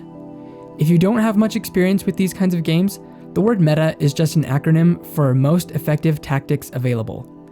The meta is a word used to describe the playstyles, items, characters, and tactics that most people generally agree are optimal in the game at the current time. As the developers tweak the game from time to time, the meta tends to shift, and opinions change about how the game should be most optimally played. However, when the game Valorant first came out, I saw an example of how sometimes the meta, or what everybody agreed was most optimal, was just wrong. Valorant came out back during the pandemic as a new 5v5 tactical shooting game that featured different agents, or characters a player could choose to play as. Each agent has its own unique abilities and playstyle, and contributes to a team in a different way. When the game first came out, there was a character called Jet that almost everybody agreed was terrible. Despite having really fun dashing and movement abilities, everybody thought that she just didn't bring enough utility to the team to be considered viable. The developers made a couple small changes to her to try to incentivize people to pick her up, but nobody was convinced. Then suddenly, a few months later, players started pairing her with a gun called the Operator. Without getting too lost in the weeds here, the Operator is an extremely powerful gun that is a little high risk, high reward because of how slowly it fires. However, people realized that Jet was the perfect character to use the Operator because she could get a kill with it and then dash away to safety without being killed herself. And suddenly, the Jet meta was born. The funny thing is, Jet had never received any meaningful changes to her power level. In fact, today she is much weaker than she was on release, yet she remains a staple pick even at high levels of the game. It's not that Jet got stronger, it's just that people finally realized how to use her. The early meta that had dictated she was unplayable was wrong. This was an example from the gaming world, but the fact is that almost everything that people do is dominated by some sort of meta. The way we eat, the way we exercise, the way we sleep, work, play, find careers, find romantic partners, speak, dance, listen to music. Even the ways we think are subject to generally accepted metas, and we usually follow these metas without giving them any second thoughts. Now, we can't just assume that every meta is wrong, and that there is always something to be gained from going against the grain. As Tim Ferriss so aptly put it, quote, "Most people walk down the street on their legs. Does that mean that I walk down the street on my hands? Do I wear my underwear outside of my pants in the name of being different? Not usually, no. Then again, walking on my legs and keeping my underwear on the inside have worked just fine thus far. I don't fix it if it isn't broken. There are some things that are the meta for a good reason. However, we shouldn't assume that absolutely every meta has a good reason behind it either. Sometimes the meta can be improved. A lot of you might have heard the story about Dick Fosbury, the high jumper whose unconventional flopping jump at first won him only ridicule from his peers, and then eventually won him the 1968 Olympic gold medal. Now the Fosbury flop is the new meta for high jump, and it will be until somebody else reinvents it again. Having the courage, presence of mind, and intuition to see where you are imposing arbitrary rules about the way that something needs to be done is an important aspect of Wu Wei. Another assumption that we often make that makes tasks harder than they need to be is that we have to have the whole process figured out from the beginning. This is almost always just plain unrealistic. Since we are trying to do something that is usually manifestly impossible, that is, see the future, the task seems way harder than it actually is. At the beginning of every difficult and complex task, there is a simple first step. If we can condition ourselves to just take the first simple step without hesitancy and without overthinking, we will find that our ability to tackle great tasks is greatly increased. Using an example from my own life, I've been wanting to upload the episodes for this Tao Te Ching series onto a podcast, so that people who want to listen to it while they're driving or doing other things can do so. However, it seemed so overwhelming to me to do this because I don't have the slightest idea how podcasts work. So I left this project undone for months. However, the other day I thought to myself, why don't I just take the first step and see where that leads? So I did. I went onto YouTube and I looked up how to start a podcast. Long story short, it turns out that it was actually way easier than I thought. At the end of the day, after about an hour and a half of work, I had my first podcast episode uploaded on Spotify. You can go listen to it and follow it if you want. It's just called Tao Te Ching Explained, and it's spelled with the T, not with a D. Or you can also look up Sonjoi. To be honest, I was shocked at how easy it actually was. I did hesitate to tell you guys this story, because now you guys will be able to hold me accountable for uploading the rest of them. Because now I'm confronted with the task of having to do this 63 more times, and counting, and with getting them onto other platforms, such as Apple Podcasts. Which of course means I just need to take the first step again and see where it leads. Long story short, this tip doesn't solve all of your problems, but it certainly can help. And please do be patient with me about the podcast thing. I know I'm sitting here talking about how to make great tasks seem easier, and I am employing these things in my own life, but as I'm sure you'll discover for yourself, these tips don't make the tasks go away. At the end of the day, I still get really easily overwhelmed by things like uploading podcasts and working with insurance and getting car repairs done and things like that. It's a little vulnerable for me to say this because I really want to project an image of a person who's got their life all together, since trying to figure out life is kind of the point of this channel. But I guess I just want you guys to know that I struggle with this stuff as much as anyone else. And a lot of this channel is just me sharing things that I'm finding that are currently helping me and that I'm trying to work on, rather than me relating this wisdom that I've learned over the course of a lifetime that has turned me into some kind of Taoist master. I hope you've all realized that I'm not some kind of Taoist master. I have so many problems and issues that I'm working on, and although I do believe that I can change, I also know that it's going to take time. And I guess I've just decided that I have things to say, and I'm going to say them, and I can't wait until I'm perfect to do that, or it will never get done. Peace is easily maintained. Trouble is easily overcome before it starts. The brittle is easily shattered. The small is easily scattered. Deal with it before it happens. Set things in order before there is confusion. A tree as great as a man's embrace springs up from a small shoot. A terrace 9 stories high begins with a pile of earth. A journey of 1,000 miles starts under one's feet. He who acts defeats his own purpose. He who grasps loses. The sage does not act, and so is not defeated. He does not grasp, and therefore does not lose. People usually fail when they are on the verge of success, so give as much care to the end as to the beginning. Then there will be no failure. Therefore the sage seeks freedom from desire. He does not collect precious things. He learns not to hold on to ideas. He brings men back to what they have lost.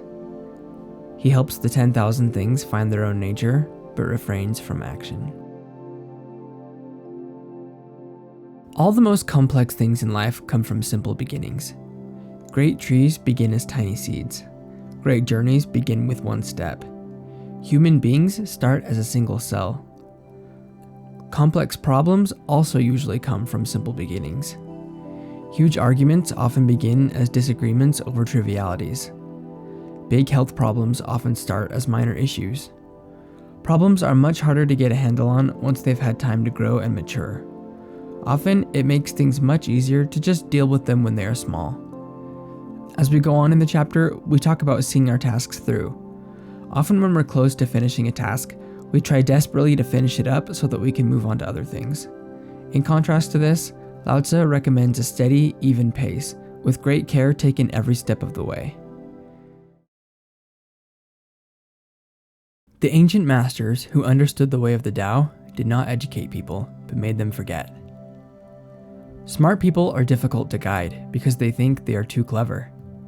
To use cleverness to rule a country is to lead the country to ruin. To avoid cleverness in ruling a country is to lead the country to prosperity. Knowing the two alternatives is a pattern. Remaining aware of the pattern is a virtue. This dark and mysterious virtue is profound.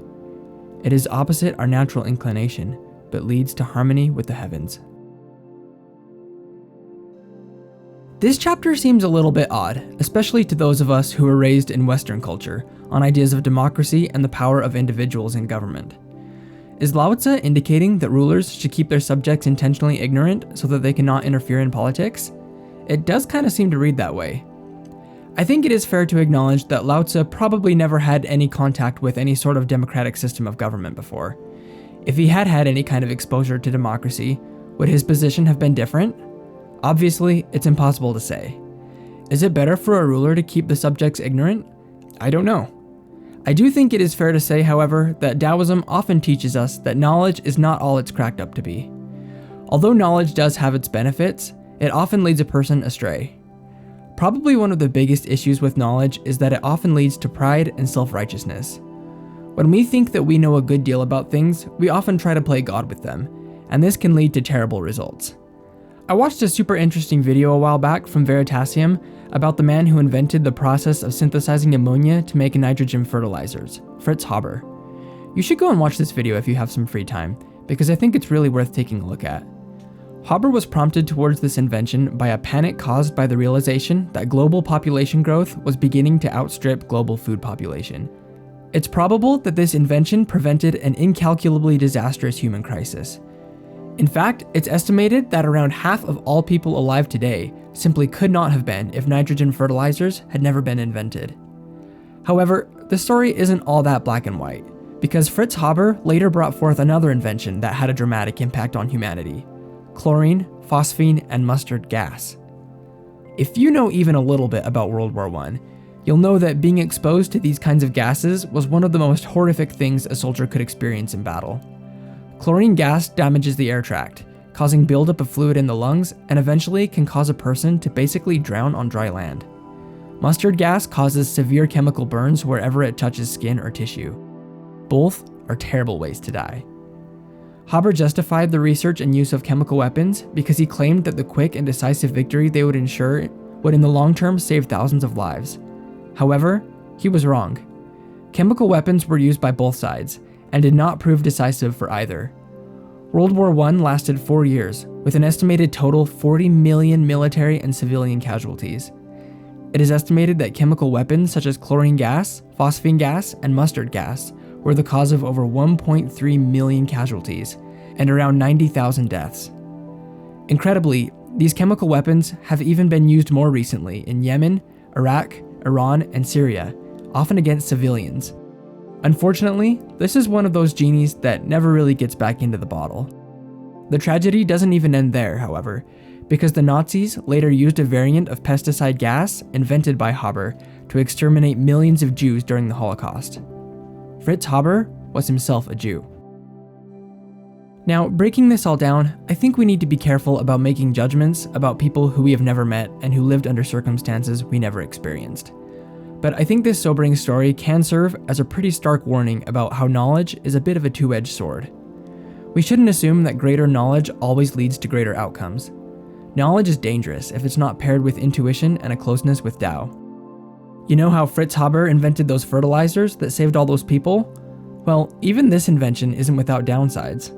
I personally used to live within miles of a lake where these kinds of fertilizers leaked over time and nearly destroyed an entire ecosystem. Fertilizers may allow vastly increased production of food, but they can also have really terrible impacts on the environment. Is it worth it? I certainly don't think I'm in a place to make a judgment like that. What I'm trying to show here is that these things are often not all that black and white. Now, to bring this all back to the chapter, I guess I really don't have a conclusion to give you guys about it. I think I'd rather have you form your own opinion here. Is it better for a people to be educated or kept in ignorance? Knowledge certainly has a lot of dangers. However, on the other hand, despotic governments are often able to do what they do largely by keeping their subjects in ignorance.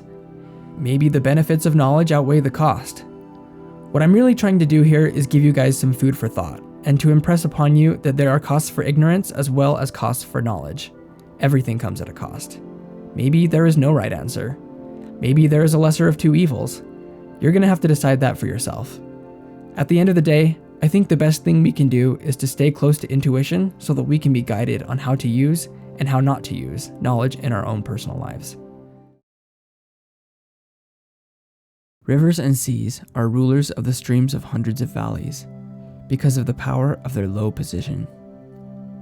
If you want to be a ruler of people, you must speak to them like you are their servant.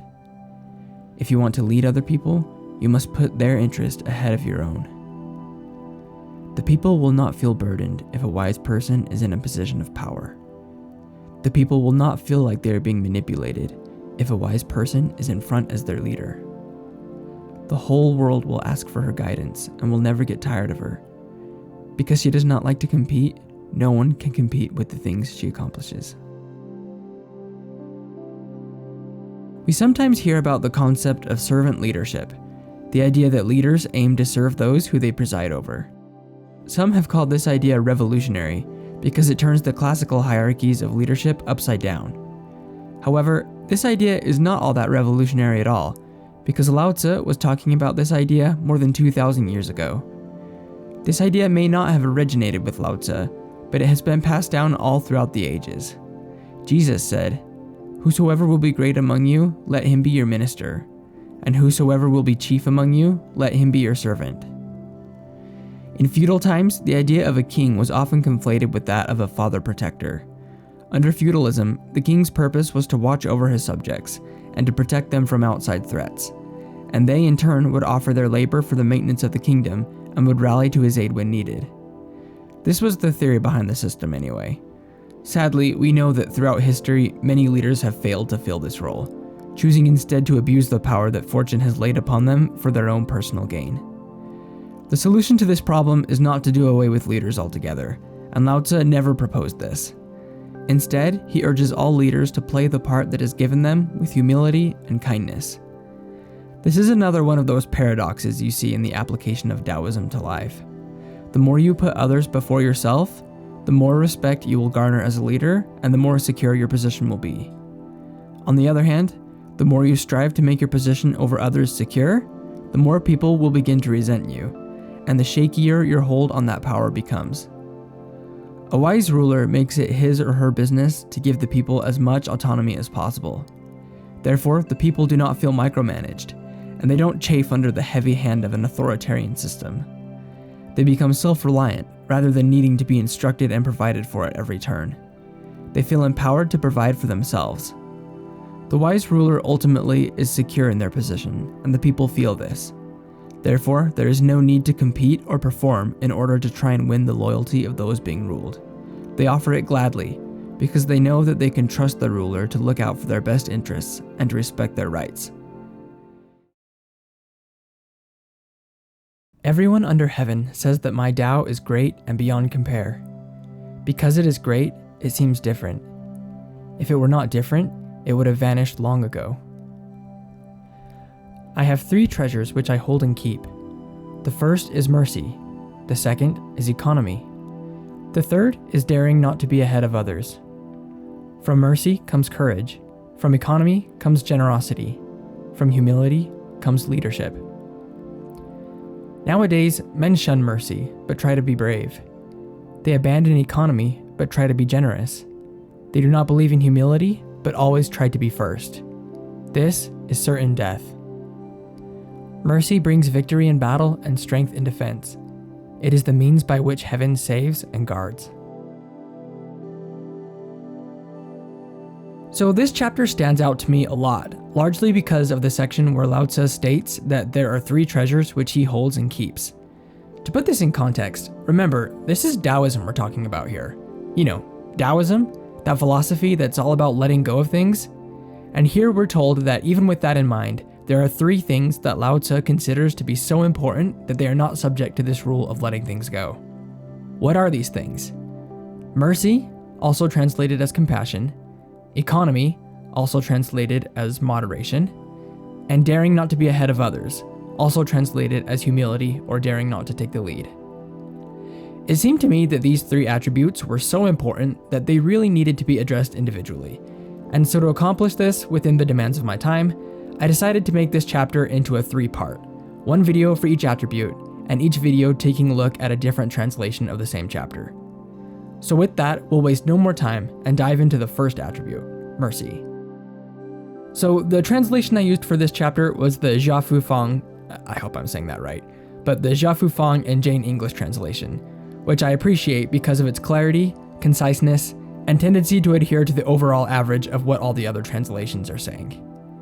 The way I interpret it, if you take and line up all the different translations of the Tao Te Ching on a spectrum, at least the ones that I read because there are literally hundreds of them, it seems that the Jia Fu Fang usually falls about in the middle. I don't usually see it making any crazy divergences from the other translations, and overall it seems to me to be a pretty good one for getting the general idea of what's being said.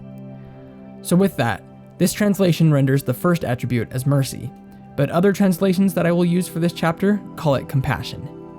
So why does Lao Tzu set so much store by compassion? Well, if you read throughout the Tao Te Ching, you will see the idea of compassion and other-centeredness coming out all over the text. We've talked about the idea of primal union, or oneness with all things, being defined as an ability to take all things as part of yourself, by conflating their interests and needs with your own. This is love in the truest sense, to identify others as being a part of yourself and caring for them as much as you would for yourself. But looking again at chapter 67, Lao Tzu says something very interesting.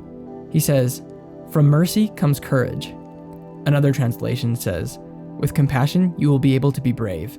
And still another puts it as, "If you're compassionate, you can be fearless."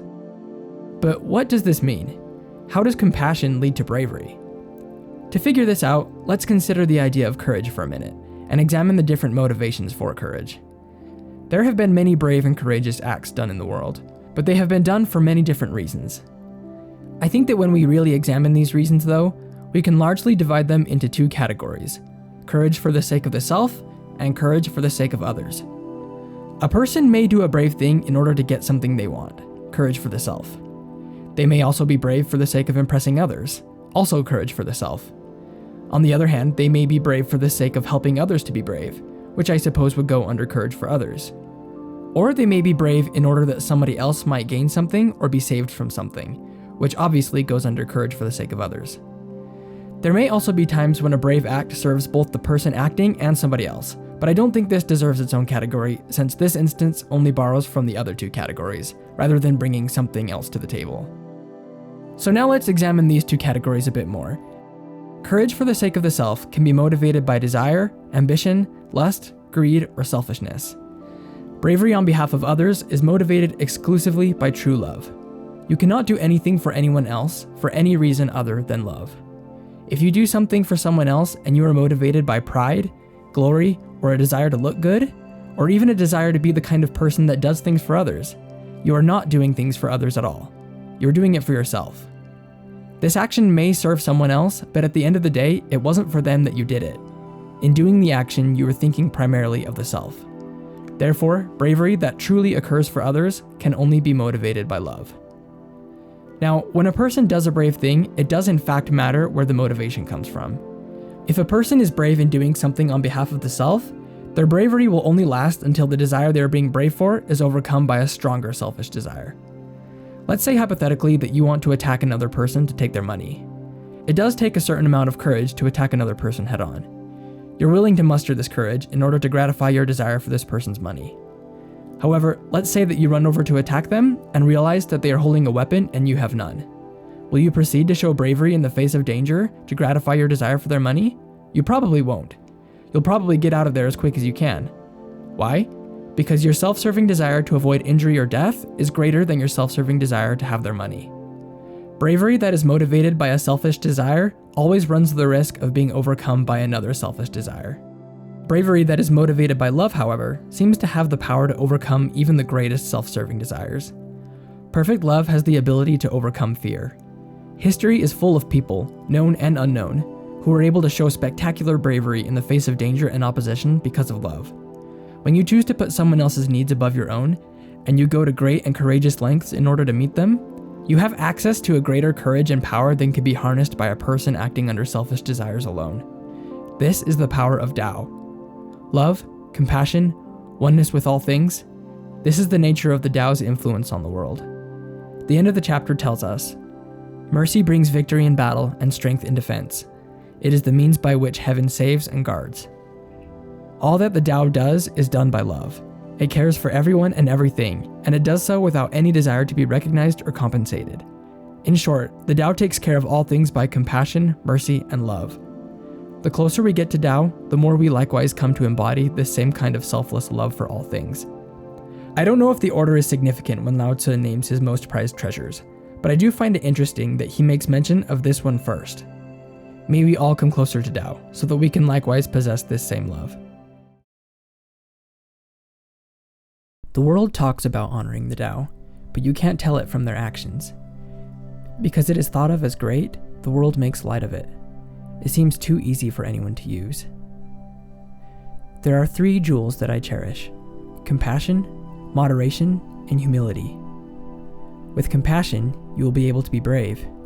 With moderation, you will be able to give to others. With humility, you will be able to become a great leader.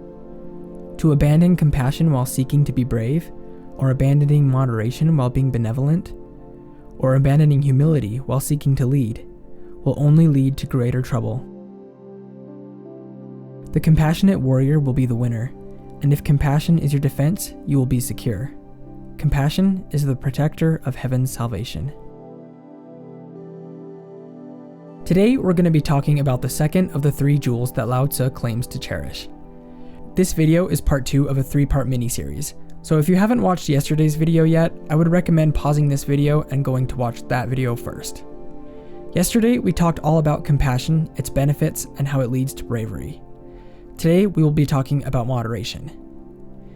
So in the translation we're using today, the J.H. Macdonald translation, this attribute is referred to as moderation, but in other translations, it is sometimes called economy, frugality, or simplicity. It looks like overall we are dealing with the concept of not taking more than we need, being content with the things that we have, and simplifying our lives. This obviously runs very contrary to the cultures of many modern societies.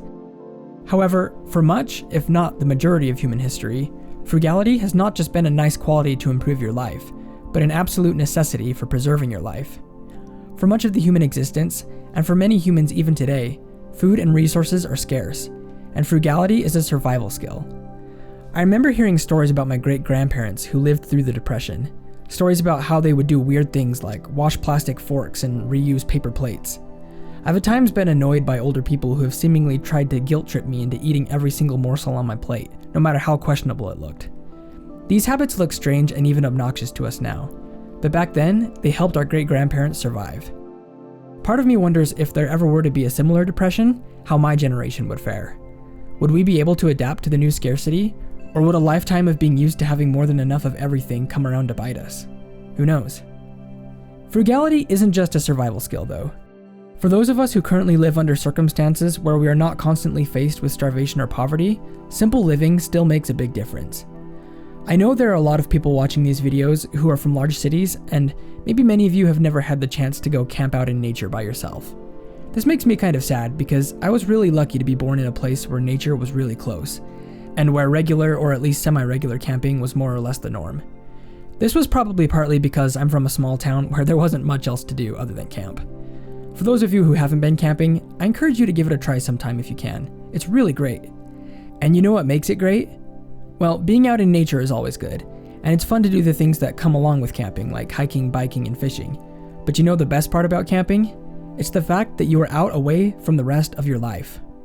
Big public campgrounds don't accomplish this quite as well as just going to the mountains or something like that. If you're able to get out far enough away from people, it's like the whole modern world just gets put on pause for a few days, and you don't have to think about it at all.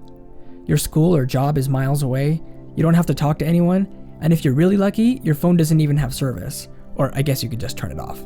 That works too. Camping is great because it's a kind of forced simplicity. It makes you cut out the distractions in your life. You don't get to choose from 30 different outfits. All you've got is what you've packed. You aren't thinking about the different errands you need to run. They're miles away. No texts, emails, social media, or anything like that to break the solace. It's just you, whoever you went with, and nature. Camping's great, but the thing about it is that it only lasts for a certain amount of time. If you want that kind of simplicity in your life, you're gonna have to fight for it a little more, or at least make a couple conscious decisions. While there is no one-size-fits-all plan for creating simplicity in your life, I'll go ahead and share some things that have helped me, and maybe a couple of them will work for you. My first suggestion is to start with your physical space. If you're surrounded by clutter, your life is gonna feel cluttered. I recommend starting with a space that's important to you, and that doesn't seem too overwhelming to clear up. Do the space that seems easiest and that would mean a lot to you to have clean. For me personally, I started with my computer desk because it was important to me and it didn't need that much work to get it clear the first time. Try and keep that space completely clear as long as you can. Once clutter inevitably finds its way into your space, no big deal. Just clear it off again and keep going. Once you feel ready, you can move on to other spaces. My second suggestion is to get rid of stuff. This is probably one of my favorite steps. It's a lot easier to keep spaces free of stuff when there just is less stuff to take up space. Again, I would start off with whatever seems easiest so you can build up some momentum. I think I started off with my clothes when I did this. This will be easier for some people than for others. If you want, just start with what you know you're okay getting rid of. Keep the things that are really important to you and don't feel bad about it. For the hard stuff that falls somewhere in between, you can try putting it on probation. Put it in a box and go put that box away where you're not going to look at it. After a few weeks, come back to the box and see if you're ready to let go of any of the stuff in it. If you are, do it. If you're not, then don't. Often after doing this, you realize that you really didn't need whatever it was in the box all this time, and chances you probably won't need it again in the future. But if you still want it, keep it, no worries. One of the cool things about minimalizing your possessions is that you really start to learn who you are and what's important to you. One of the coolest things I've ever done as far as self-discovery was to minimalize my music. I used to be a music production guy, and I loved finding new music to listen to. But I realized about a year ago that all this music was just sitting in my Apple Music library, not being listened to. And when I put my tunes on shuffle, I was skipping more than I was actually listening. So I decided to pare it down. And let me tell you, I was pretty brutal. I started this project last year in July or August with over 3,000 songs. I decided that I was going to go through my entire library starting at A, and if I wanted to keep a song, I had to listen to it all the way through. If I couldn't do that, I had to get rid of it. This project has taken me almost a year. I'm nearly through it now, and my library of over 3,000 songs is currently sitting at about 800. But you know what's cool? These 800 songs are all songs that I actually like every single one of them.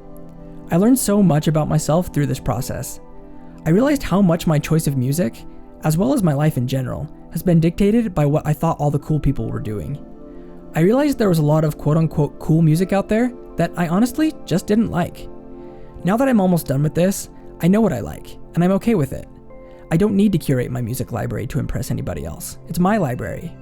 I had a similar experience with clothes. I used to buy lots of different kinds of clothes to try and look stylish. Now I own 2 pair of pants, one of which I need to throw away, honestly, and about 5 of the exact same plain white t-shirt. It's hot where I live, so I also have 2 pairs of shorts, and again, I think I'm about ready to say goodbye to one of them. My wife has a similar system. We call it our uniform system, where we wear the exact same uniform every day. I like my black pants or shorts and my white t-shirt. I don't need to wear anything else. I'm not saying you have to do exactly what I did. This just works for me and I like it. You do what works for you, but make sure that you're moving in the direction of simplicity. My third recommendation is to try and target places where things pile up, including digital spaces. Go through your storage shed. How much stuff can you get rid of? It honestly gets to become a bit of a dopamine trip once you get into it. I don't know what it is exactly, but you feel somehow lighter after minimalizing your things. It's very freeing. I also feel like going through your possessions from different parts of your life is kind of sacred in a way, because it helps you process the feelings you were feeling at that time. It's really cathartic. For me, letting go of the stuff helps me to let go of the experience. A lot of times when I get rid of something that I used to love but don't need anymore, it's like I'm telling it, thank you. You were really important to me, and I'm very grateful for that. And now I'm ready to move on. Or sometimes I come across something that brings up bad memories, and I'm able to just go ahead and process those bad feelings that come up. When we hold on to our stuff, I wonder if sometimes it's symbolic of holding on to past parts of our lives that the stuff represents. But the truth is that those parts of our lives, just like the stuff that reminds us of them, are from a different time that we no longer live in. It's okay to let it go. Some of the items you may want to keep, and that's totally fine. But I found a lot of satisfaction over the years by letting go of a lot of this stuff. And can I just give you my opinion?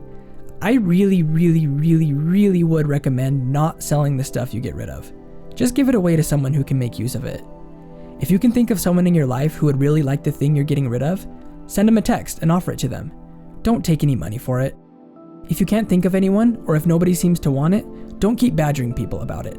Just put it up for free on Facebook Marketplace, or give it to a thrift store. If it's something that really can't be thrifted, or if nobody on the internet seems to want it, just throw it away. It's as easy as that. Don't be that person who has to try and get money out of everything you do. If you're in serious need of the money, that may be a different matter. But if you're not in dire straits, just give it away. Some of the coolest experiences I've had with people over the last few years have been from giving away my old stuff. Some of it to people I knew, and some of it to complete strangers. People are often really grateful when you give them things that are actually worth something to them. It's super fun. Give it a try. When you're tackling your digital spaces, obviously this is a little bit different. I mean, you're not going to go thrift the old pictures on your phone. Some of these more digital spaces can be really intimidating to tackle because of how easy it is to fill them. Just start right away on one of them, and keep coming back to it. I shared my example with my music already. That's taken me a year. I did it by finding a system that worked for me. What worked for me was to listen to it while driving, and then delete all the stuff I skipped when I got to my destination.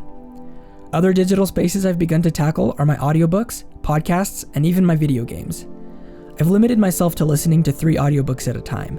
I can only start a new book when I finish an old one. I'm drawing these 3 mostly from the huge reservoir of books that I've started but haven't finished. As far as podcasts, I'm listening to only one right now, and I'm not going to try and start another one until I get through this one. I understand that a lot of podcasts are not necessarily designed to be listened to all the way through. The one that I'm listening to is, so I'm going to. Again, do what works for you. Finally, for you Steam game collectors out there, you might find it rewarding to go through and see what video games you want to get rid of, or at least uninstall. I'm on a game goal right now that's similar to my audiobook goal. I'm only playing 3 single-player video games at a time, and I only get to start a new game when I finish one of the 3. Everything else I've uninstalled except for the games that I play with friends and family. Outside of single-player games, I also enjoy multiplayer games that require long-term skill acquisition, like Valorant or Apex Legends or League. For these games, I'm choosing to only play one of them until I reach a certain rank goal, at which point I will evaluate if I want to go farther in that game or switch it out for another. I know this is all pretty heavy-handed. This is just what I'm doing right now, and so far I like it. You decide what you want your simplified life to look like, and start today with something that feels easy. Don't start a million projects all at once. Do something easy now, and you'll pick up momentum as you go. Simplicity and frugality are not just physical survival skills. They are emotional survival skills. When you choose to be conscious about how you fill your time, space, and schedule, you'll have more space left over for the things that really matter, and the people that really matter. Like I said, just start today with something that's easy to do. Clear off a space, cancel an activity, go through a pile of clothes. Use your quest for simplicity as a means of self-discovery, and let others benefit from the things you get rid of. Simplifying your life seems really hard before you start it, but it does get easier, and it gets more fun too. The whole world says, what you teach is great, yet unlike anything else. It is its greatness that makes it unlike anything else. Were it like everything else, it would have become trivial a long time ago. I have 3 treasures which I hold and keep safe. The first is compassion. The second, economy. The third, not daring to take the lead. If you're compassionate, you can be fearless. If you're not wasteful, you can be giving. If you're afraid to lead, you can attain the highest honors. Today, people renounce compassion and try to be brave. They are wasteful and extreme and try to be giving. They refuse to follow and they try to take the lead. They are certainly doomed. Compassion gives you victory in battle and strength in defense. When heaven comes to your rescue, with its compassion, it keeps you safe. This will be the third and final video I'm going to make about Chapter 67. We've used this little 3-part mini-series to talk about the 3 treasures that Lao Tzu claimed to prize above all others. We've already talked about compassion in Part 1 and economy in Part 2, so if you haven't seen those videos, go ahead and go watch them. Today, we're going to be talking about what this translation refers to as not daring to take the lead. Basically, we're dealing with humility and restraint with regards to leadership. Lao Tzu tells us that if we can exercise our self-control and not strive for positions of power, we can, quote, attain the highest honors. In other words, only through not striving to put ourselves into leadership positions can we ultimately become qualified to lead. When Lao Tzu speaks about this, they aren't just empty words. Any person that could have written the Tao Te Ching probably was very capable of leading people, and likely would have done a great job. For such a person, the temptation to seek leadership would likely have been great. I mean, think about it. Lao Tzu, whoever he was, very likely looked at all the leaders around him and saw their deficiencies. Wise as he was, he must have seen flaws in their leadership, and he was probably very conscious of the fact that he could have done a much better job. And to be honest, he probably could have. It seems to me that the temptation to put oneself on a pedestal must be so much greater when one is actually qualified to stand on one. We can say that we avoid leadership positions and embrace humility, but a lot of times, for us, this is all just talk. It's easy to avoid leadership positions that we don't even qualify for. But for someone like Lao Tzu, this might have been extremely difficult. I don't know if this is a temptation for you guys, but have you ever been listening to someone talk about something you happen to be pretty well informed about, and they get all their facts wrong? Maybe this is just me, but that kind of thing drives me crazy. I have a really hard time not correcting people in these kinds of situations, especially if it's a person I feel comfortable correcting. Oftentimes, I do it automatically, even without thinking about it. But as Lao Tzu was well aware, correcting people all the time is not a sign of intelligence. If you ever hang around people who really know things, people who are true masters in their intellectual domains, you'll notice that they tend not to correct people very often. Ironically, it's the beginners that tend to do that. I remember watching an interview with Rick Rubin, which, holy cow, if you were to try to think of somebody who could be considered a master in the realm of creativity, it's pretty hard to think of somebody better than Rick Rubin. In this interview though, I noticed that the host conducting the interview was extremely long-winded with their questions. I watch other content from this individual regularly. They're a truly amazing creator and I have a high amount of respect for them, and so I don't think that this is how this person comes off normally. But for whatever reason, it seemed like in this particular interview, the time was taken up almost as much by them asking their wordy questions as it was by Rick's actual answers. I started to get annoyed with this after a while, because I really just wanted to hear what Rick had to say. I mean, that was supposed to be the whole point of the interview. But Rick was just so calm throughout this. He almost never interrupted. He didn't try to take control of the conversation. He didn't get frustrated at all. At least not that I could see.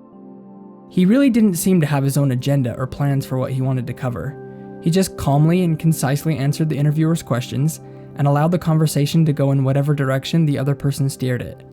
You see this a lot with true masters. They don't try to push their skills or their mastery or their knowledge on others. Their wisdom speaks for itself. Some see it and some don't, but they don't really seem to be bothered either way. It is one of those great ironies of life that those who know the most are the least inclined to push it on others, unless they ask for it. The true master doesn't often correct. It's the novice who is the most pedantic. The person who says the most is often the person with the least value to add. The same principle of restraint applies to leadership as well. The best way to become a leader is to let it happen naturally, if it happens at all. Those who seek positions of power walk on a slippery slope. Leadership is one of those things that doesn't work out quite the same way when you actually seek it. This road often leads to hubris and disaster. I think Dumbledore really does say it best when he tells Harry Potter, "It is a curious thing, but perhaps those who are best suited to power are those who have never sought it.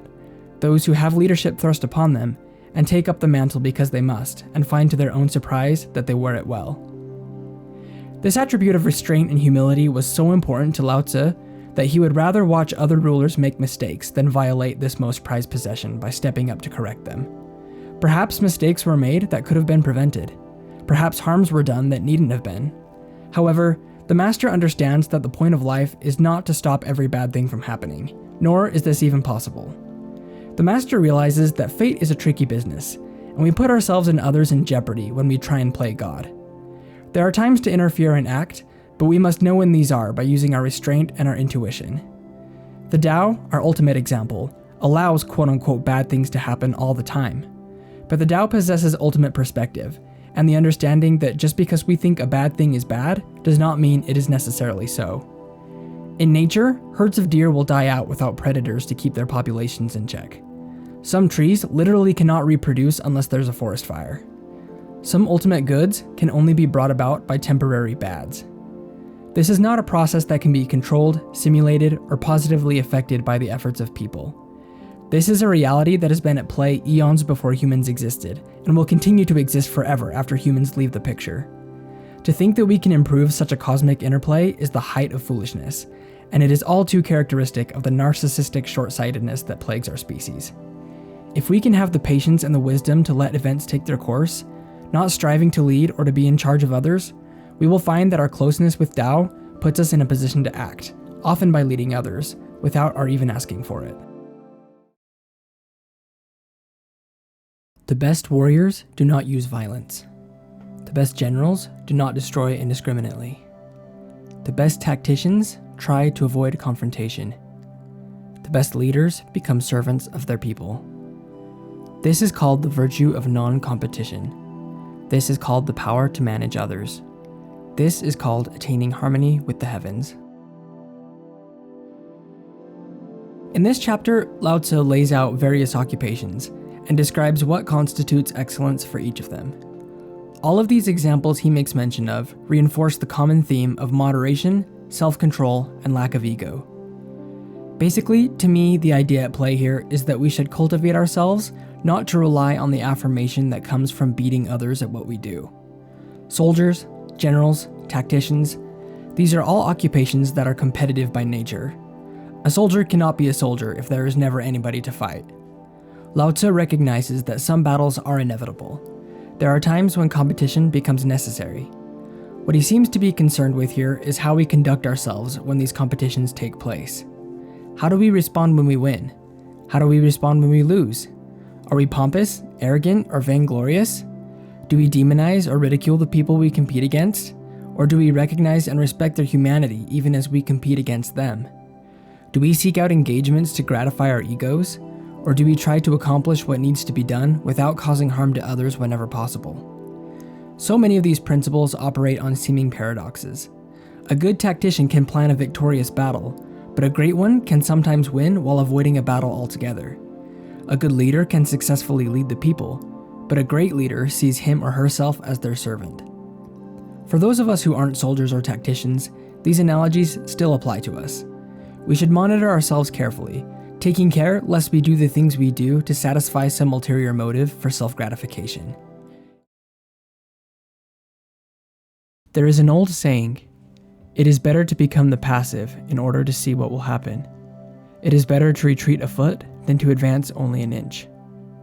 This is called being flexible while advancing, pushing back without using force, and destroying the enemy without engaging him. There is no greater disaster than underestimating your enemy. Underestimating your enemy means losing your greatest asset. When equal forces meet in battle, victory will go to the one that enters with the greatest sorrow. The paragraph that really stood out to me in this chapter was the first one that talks about how it is better to retreat a foot than to advance only an inch. This is one of the main underlying ideas behind Wu Wei, the idea that going forward isn't always the most optimal option. Sometimes it's better to move slowly until the right moment. If faced with the decision between going forward an inch or going back a foot, our first inclination is usually to go forward every time. However, what we don't take into account is that the paths to the things we want are often not straight lines. They curve, they bend, and sometimes they seem to go backward. Going forward an inch may seem more productive, But the Taoist knows that stepping backward a bit often allows us to see the path ahead more clearly. Then, instead of desperately clinging to every inch of progress, we might see a path off to the side that lets us go forward a mile. There's a super cool TED Talk out there by David Epstein. You can find it on YouTube. It's called How Falling Behind Can Get You Ahead. Honestly, you should probably just go watch that video because he puts it so much better than I ever could. Basically, the video is about how the rush to specialize in our careers often leads to problems down the road, and how those who take a little more time in the beginning to experience different things, without necessarily moving ahead in any of them, often end up outstripping their peers later down the road. We seek to specialize early in our careers because we see it as the quickest path to success, but this isn't always the case. In the talk, Epstein shares an example of a study on comic book creators, where researchers tried to determine what factors make a creator more likely to create a blockbuster comic. The interesting result of the study was that they discovered that the most influential variable was how many genres the creator had worked across. Even more interesting, they found that this factor was more important than other seemingly essential factors, such as amount of experience making comics, or resources available to them from the publisher. We tend to look at those who dabble in multiple areas as unmotivated, uncommitted, and unsuccessful. We often dismiss them with terms like jack of all trades, master of none. But there is research that indicates that these more slow-moving, well-rounded individuals have advantages that early specializers just don't have. You'll have to go watch the TED Talk for more on this, and I really recommend you do because it's very good. It gives a lot of great examples of this concept of taking a step backward to later take steps forward. The most important thing, in my opinion, is to listen to your intuition. Don't do something just because everybody else is doing it, or because it seems like the normal thing. Take the time to engage with your intuition and feel what the right step is. If you take the time to do this, you will know. There's a saying that you hear a lot in athletics: slow is smooth, smooth is fast. I believe this saying comes from the Navy SEALs. The meaning behind this is that if you're willing to take things a bit slower, it pays off in the long run by allowing you to do things more smoothly, which helps prevent you from making as many mistakes. I definitely understand what it feels like to feel like you're getting behind, and it's not fun. But if you can have the courage and the trust to follow your intuition, even at the cost of looking dumb, you'll be glad you did.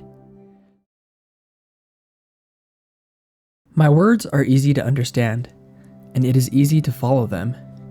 Yet they can be grasped by no one in the world, and there is no one who can follow them. My words are of an ancient origin. My actions are guided by reason. Yet this remains unknown, so I remain unknown too. Those who know me are few. This is what honors me. The sage wears plain clothing. His true wealth is concealed in his heart. This chapter kind of feels to me like Lao Tzu's haters gonna hate chapter. For us, when we talk about people who don't understand us, it's usually with kind of a bitter taste in our mouths. However, I don't get that so much from Lao Tzu. Lao Tzu is well aware of the fact that few people will understand him and the way he chooses to live, but he doesn't see this necessarily as a bad thing. He says, "Those who know me are few. This is what honors me." Part of becoming a person of enlightenment is learning to value what others cast aside and to cast aside what others value. This doesn't mean that we reject popular things and ideas outright simply because they are popular, but it does mean that we are wary of them. People often like the idea of an actualized life, but very few are willing to do what it takes to realize it. Although following the Tao is not complicated, most people aren't willing to do it. Therefore, a lot of people never experience a lot of the joy that is available in life. We don't judge them or look down on them for this, but we do want to be aware of whose opinions we allow to hold sway in our own lives. The fact that Lao Tzu's actions are understood by so few does not in and of itself mean that they are right, but it can serve as one metric. Ernest Hemingway, with his characteristically snarky wit, once said in a lecture to art students, "Popularity is the crown of laurel which the world puts on bad art. Whatever is popular is wrong." Looking at the end of this chapter, I appreciate the part about the sage's true wealth being concealed in the heart. This passage provides a satisfying cross-section with chapter 67. If you recall, chapter 67 was the chapter where Lao Tzu talks about the three treasures that he values above all others: compassion, moderation, and humility. This was the chapter that we did that little 3-part mini-series on. All three of these treasures are the kind that are concealed in the heart, rather than being of a tangible and physical kind. The sage doesn't have a need to look impressive to anyone else, because he knows the real things of value are the ones that nobody else sees. Knowing you don't know is wholeness. Thinking you know is a disease. Only by recognizing you have an illness can you move to seek a cure. The master is whole because she sees her illnesses and treats them, and thus is able to remain whole. We live in a world where knowledge is power, or at least it's supposed to be. But there is one kind of knowledge that is so important that without it, our other knowledge becomes a detriment more than an asset. This knowledge is called self-awareness. You see, it's not important just to know what we know, but to know what we don't know. Now, if you don't mind me diverging a bit, there's an analogy from trading that helps explain why this is the case. There's this pervasive myth that goes around that traders can make money because they are somehow able to know what the stock or commodities markets are going to do. This is false. No trader ever knows what the market is going to do. In fact, many of the worst things that can happen to traders happen as a result of the trader thinking they know what will happen. When a trader thinks they know what is going to happen at any particular moment in the market, they make bets they otherwise wouldn't. They fail to protect themselves from excess losses, and in general, just neglect to give the uncertainty of the market the respect it deserves. A good trader knows very well that he or she does not know what is going to happen in the market. Because they recognize that anything can happen, they treat the market like what it is, an environment of probabilistic but uncertain outcomes. Traders can make money in the markets because they are aware of certain patterns that occur in the fluctuation of the prices of stocks or commodities. These patterns are sometimes called edges.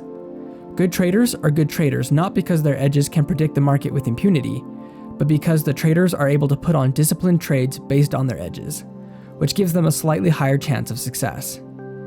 Casinos make money in a similar way. In any game of blackjack, for example, the outcome of the specific game is uncertain. A casino does not know whether it will win or lose any single game of blackjack. However, they do know that because of how the game works, they have a slightly higher chance of winning. In blackjack, the player has about a 42% chance of winning, while the casino has about a 49% chance of winning. The odds of a tie happening make up the last 8 or 9%. Therefore, it would be silly of a casino to claim that they knew the outcomes of any one game of blackjack. However, they do know that they can count on winning about 7% more of the games than they lose, and that over the course of many games, this 7% can produce a reliable profit. This is also the game that traders play. A good trader never assumes that they can predict the outcome of any single event with certainty. Attempting to do so leads to recklessness and ruin. Instead, they opt to play the long game, knowing that while they can't predict the outcome of any single trade, their edge gives them a slight probabilistic advantage that plays out over the course of many trades, and which over time can produce a profit. The irony of the thing is that by embracing the uncertainty of the market, they are able to have a degree of certainty in their long-term outcomes. Knowing what they don't know is one of the main skills that allows them to make money.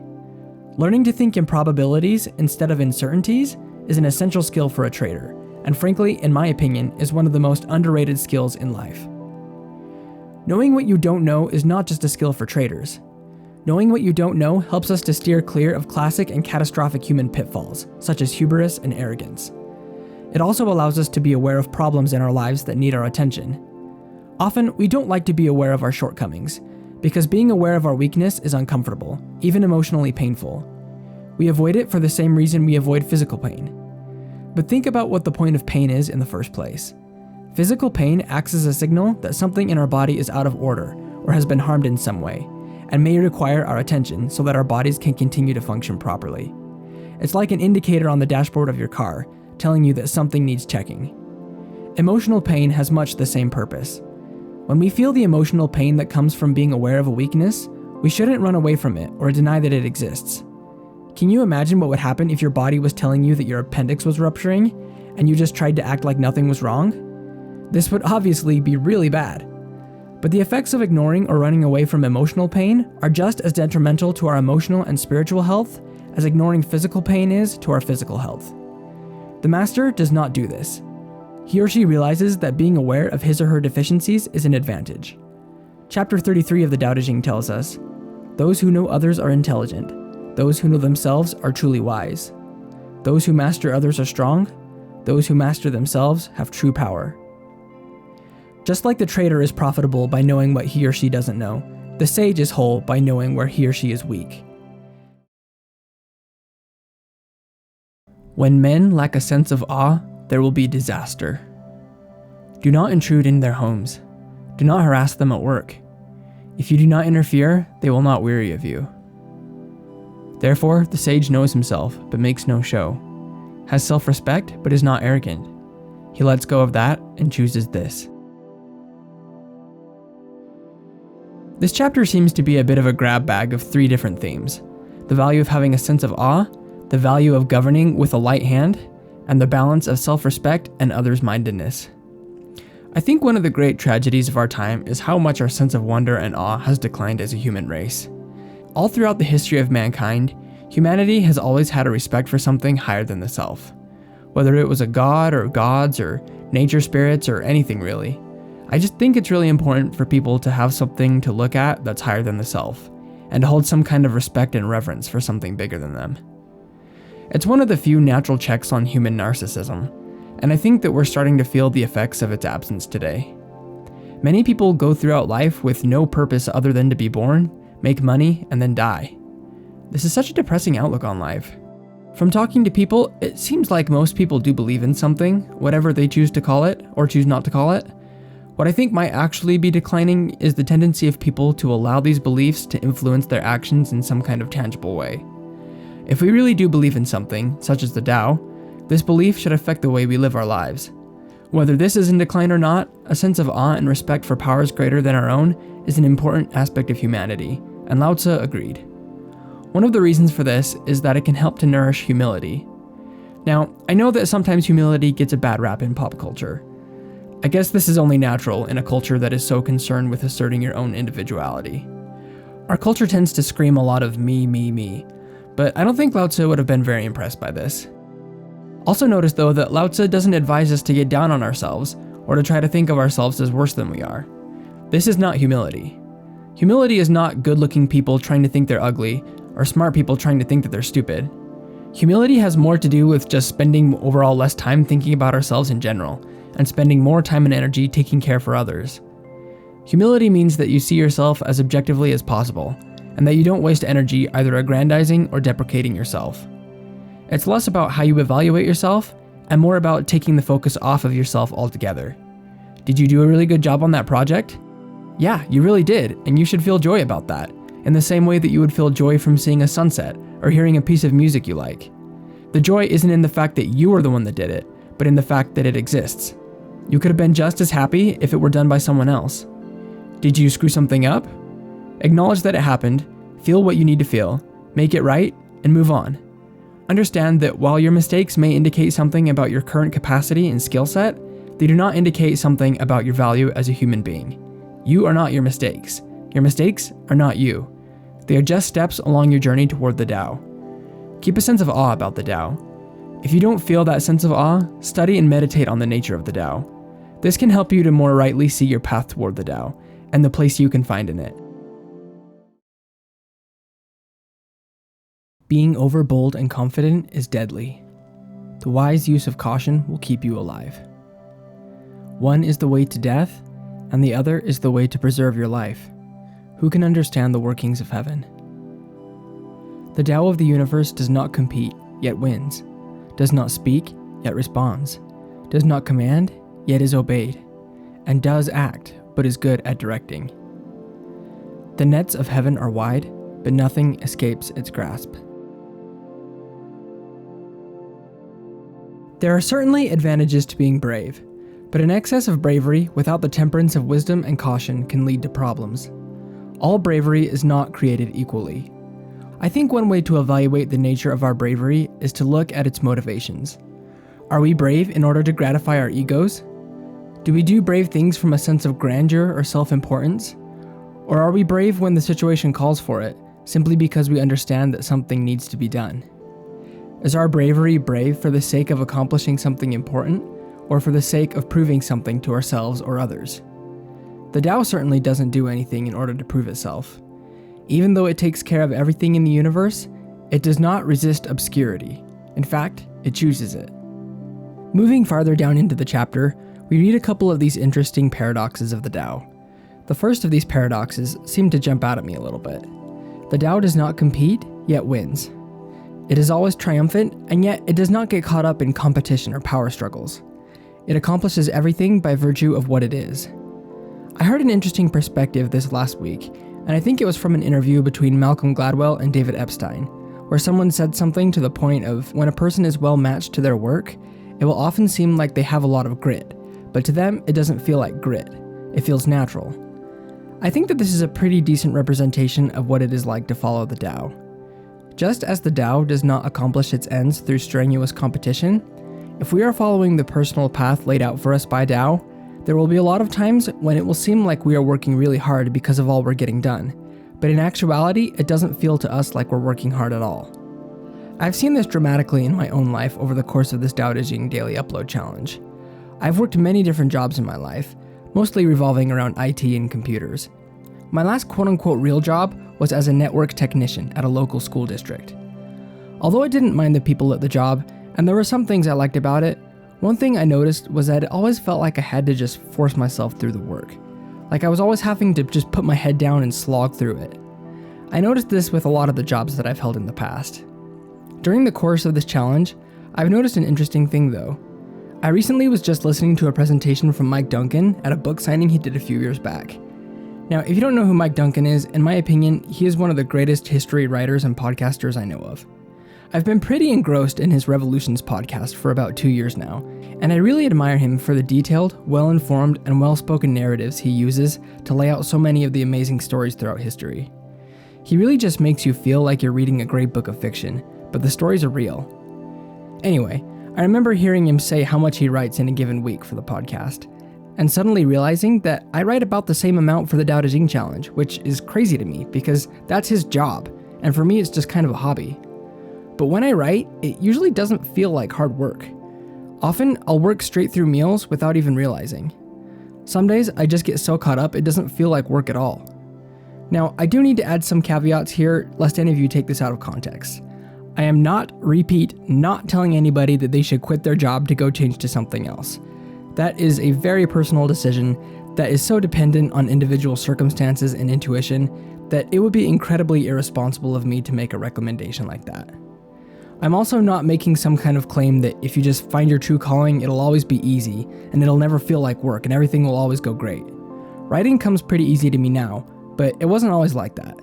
I used to go literal months, or even up to a year without uploading because I just couldn't face the idea of starting another script. I believe that writing feels this way now, partly because it's where my path has led me for now, but also largely due to the fact that I felt impressed to start this challenge of daily uploads.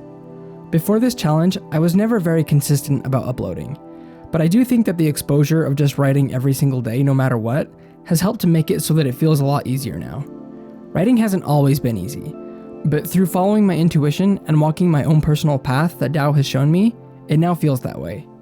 I guess it's just one of those things that it's hard to explain if you haven't experienced it for yourself. I have tried to force things that weren't on my path before, and it feels totally different. There's a difference between working at something that you are meant to do and trying to force something that isn't on your path. It's something that you'll have to learn for yourself. Just please don't go quit your job and sort of screw around with the hobby and then blame me that it didn't work out. This is far from what I'm saying. What I am saying is that we all have the ability to respond to intuition, and that we can know for ourselves if we're on the right path for us. If you don't know whether or not you're on the right path, start meditating on this, or praying if that's your thing. And then just listen. Listen as you go about your life. Be attentive to the feelings that come and the thoughts that seem to call you in certain directions. You can know a thought to go in a certain direction is good because it will feel like peace. If you're feeling that you need to be on a different path than you're on now, make up your mind that you'll do whatever it takes to get on that right path, and the next step will become apparent to you. Again, you'll know it's the right thing because it will feel like peace. Not comfort, not even necessarily excitement, but peace. You can feel peace while doing something uncomfortable or even unpleasant.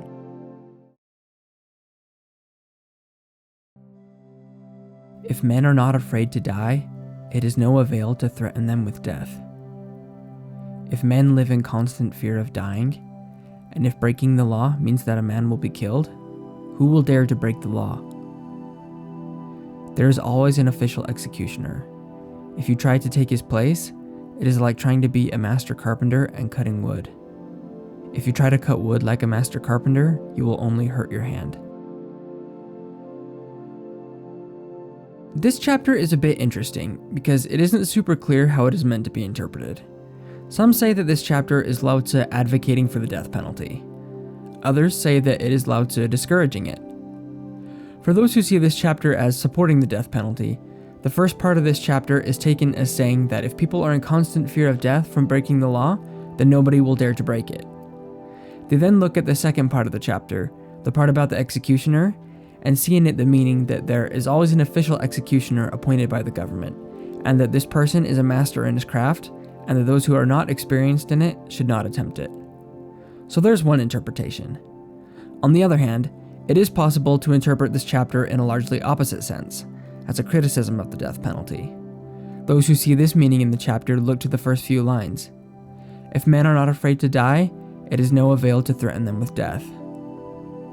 The second interpretation of the chapter holds that the death penalty is not always effective as a means of intimidation, because some people are not afraid to die. Going on to the second part of the chapter, this point of view holds that the official executioner Lao Tzu refers to is nature. Nature is the one true executioner, and trying to be the judge of when people live or die runs contrary to nature and should not be attempted. I'm not going to give an opinion either way on this matter. I just think it's worth pointing out both sides of the argument so that you can make up your own mind about what's being said. Why are the people starving? Because the rulers eat up the money in taxes. Therefore, the people are starving. Why are the people rebellious? Because the rulers interfere too much. Therefore, they are rebellious. Why do the people think so little of death? Because the rulers demand too much of life. Therefore, the people take death lightly.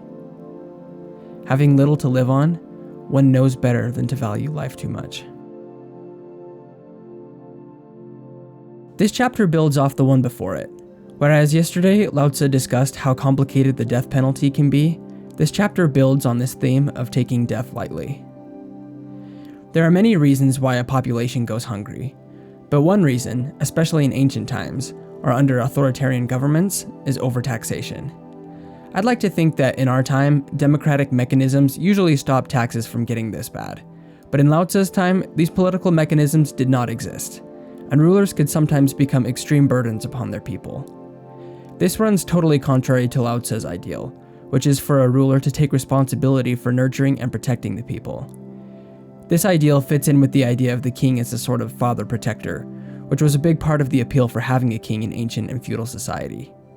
However, as we know, kings and rulers did not always fulfill this role, and could sometimes make life extremely hard on those they ruled. As these abuses continued, people became disenchanted with the father protector idea, and now, government tends to look a lot different in the developed world. But this was all well after Lao Tzu's time, and so Lao Tzu gives a lot of advice for how these rulers ought to conduct themselves. He constantly urges them not to impose themselves upon those they rule, but to take care of them, and to treat the people's lives as if they were their own. This advice applies to us today as well, whether we lead or not. Don't impose yourself on others. Look for what you can do for them, rather than seeing people through the lens of what they can do for you. Make their needs equal with your own. Going back to the relationship between rulers and subjects, when rulers make life intolerable for those they rule, these people begin to take death more lightly. They do not hold on so tightly to lives that have ceased to feel as if they were worth living. Therefore, they are more inclined to put their lives in jeopardy by rising up against the rulers who made their lives so intolerable. If we treat people with respect, they will usually respect us. If we do not, they will resist us. This lesson seems like it should be common sense, but history continues to show us that humanity has yet to learn it. I do not think that society will be able to improve or advance in any meaningful way until this basic lesson is integrated. We may make technological, medical, and social advances, but all of these advances will fail to create a good society if our basic morality is still unchanged. One bad apple spoils the bunch, and morality is a pretty big apple. It tends to influence every aspect of our society and our lives. In order for our society to improve, its people and leaders must improve first. The irony of all this, of course, is that great suffering at the hands of bad governments, or just suffering in general, can teach us lessons that can sometimes be hard to learn otherwise. In this case, the lesson of not valuing our lives too much. Surrendering to the fact that our lives and the lives of those around us are transient and can leave us at any time is one of the basic principles of Taoism and leads to increased peace.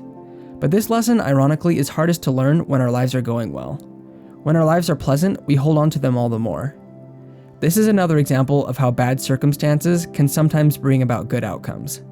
It would of course be best if we could learn this lesson even while our lives were going well, but it remains true that sometimes adversity is the best teacher.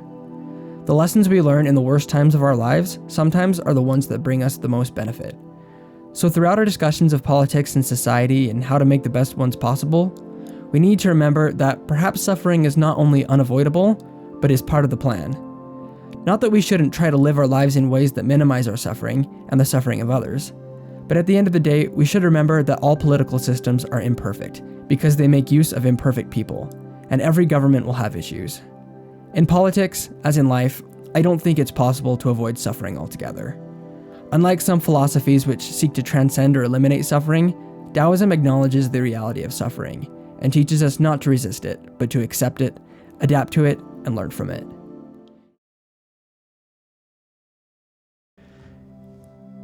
The living are soft and yielding. The dead are rigid and stiff. Living plants are flexible and tender. The dead are brittle and dry.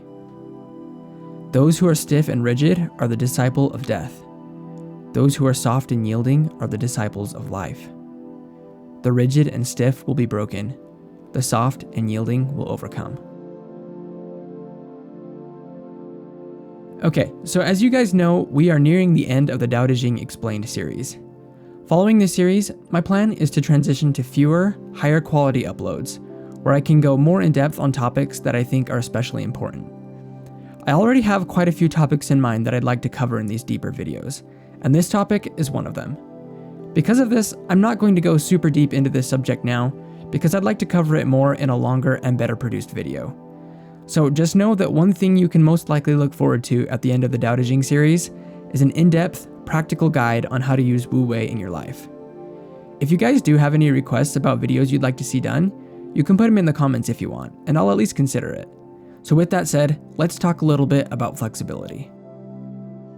When people really make up their minds to accomplish something, they often go about it in a very specific way. This way usually involves a strong, steadfast determination to hold rigorously to some kind of schedule, plan, or goal in order to achieve the thing they are trying to do. Think New Year's resolutions, diet plans, exercise goals, plans to quit smoking, that kind of thing. But when we go about our goals in this way, we often go a little too far with them. Often, in our attempt to focus on persistence, we forget to remain open to new ways to accomplish the goal that we might not have considered. Now, it's undeniable that persistence is an important part of achieving any goal, with or without Wu Wei. If your goal is to quit smoking, for example, there is just no getting around the fact that you will have to not smoke every day. This takes persistence. Wu Wei does not deny this. However, when we adhere to Wu Wei, we are sure not to make persistence an end in and of itself. We use it as a tool, not as a way to prove ourselves or to gratify our egos. Some people get so committed to the idea of hard work and persistence that hard work becomes the goal, not the tool. Such people will often spend their whole lives working hard, never to actually see the benefits of this work. When Wu Wei is a part of our lives, we couple our hard work with flexibility. Flexibility allows us to see the options around us and to use our hard work where it will make the most difference. Often, the best path to a goal is not the most direct one. We try to meet goals like we build highways, in one straight line toward our destination, cutting through terrain, disregarding the lay of the land. We do this because we think it is faster, but faster is not always better. Often, the best way to our goals is more like a forest path, which weaves in and out of trees, around rocks, over streams. If you look at examples of people who achieve things we admire in our society, you often see them not taking the most direct path. For example, scientists have found that elite athletes often spend less time in deliberate practice of a single sport early in their athletic development. Often these athletes will have a sort of testing period, where they will spend time on several different sports before they settle on one. Elite musicians also do this. Studies have found that many of the best musicians will try out 2 or 3 different instruments before they find the one they like. We would tend to think that this would be detrimental to their careers, because it comes out to less time spent on their sport or instrument of choice. However, the time these athletes and musicians take to sample different options often allows them to find a better fit for them and reduces the chance of burnout later down the road. Their flexibility ultimately enables their persistence. Sometimes we think that we know exactly what we need to do in order to accomplish something, but often we just don't. Sometimes we are even wrong about what it is we want to accomplish. Often we think that we have found our true calling, but maybe it's just a step along the road to something even greater. Flexibility allows us to navigate this path without getting stuck on one particular section of it for longer than necessary. The Tao of heaven is like the bending of a bow. What is high is brought down. What is low is sent high. What's excessive is reduced. What's insufficient is increased. The Tao of heaven takes from those who have too much and gives to those who are in want. The people's way is not like that. They take from those who are in want and give to those who have too much. Yet who is able to have enough to give it to the world? Only the one who has Tao. Therefore, the sage toils but expects no praise. He does his work but does not dwell on it. He does not wish to make a display of his merit. We've talked a lot in this series so far about how the sage takes the needs of others and treats them like his or her own. Lao Tzu speaks of the bending of a bow. When a bow is drawn, the top and bottom are both drawn toward the middle. What is high is made low, and what is low is made high. I don't think this image is only some kind of economic theory. While this idea certainly can apply to helping those who are economically disadvantaged, it can apply to everything we do. Whatever we have a lot of, whether that be money, talent, knowledge, even humor, we can share this gift with others. Everyone has something more abundantly than those around him or her. Whatever it is we are abundant in, these things have value to others and should be shared. With all that said, Lao Tzu poses this question: is there anybody who has abundantly enough to share their excess with the whole world? Is this even possible? It is only possible, he claims, if such a person is one with Tao. Anyone else who seeks to change the entire world will probably cause more harm than good. The Tao is the only thing that can supply enough excess for the entire world to benefit from. To think that we can do this on our own is foolishness. The sage understands this. Thus, he or she is focused on being one with Tao, and when this is done, he enjoys the increased capacity that the Tao brings. Because he does not desire to have more than others, he is not concerned with praise or taking credit for what he does. When he has done a task, he takes joy in it and then moves on to the next task. His motivation is not to impress others, but to emulate Tao.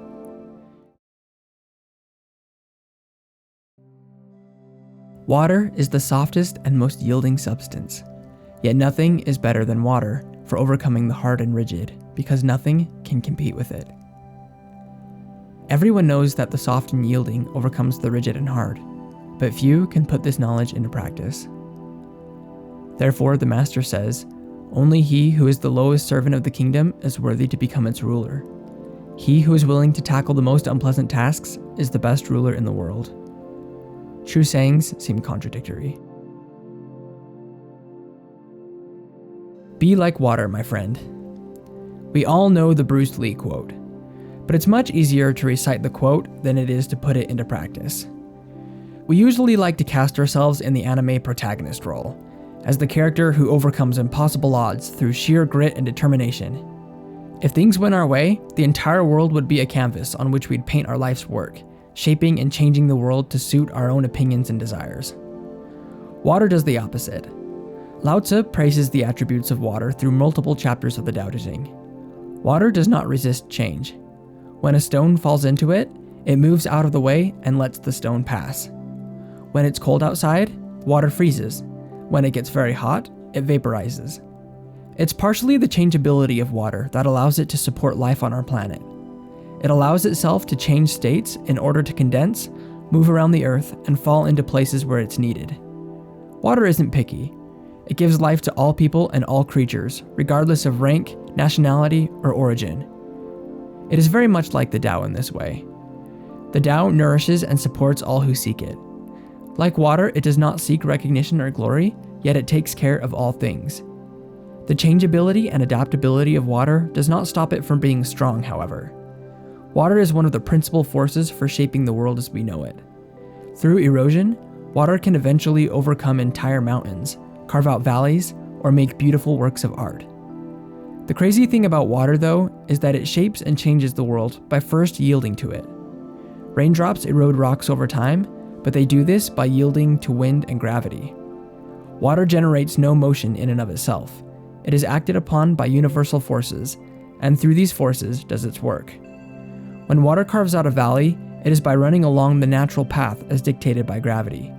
It changes the land by first yielding to it.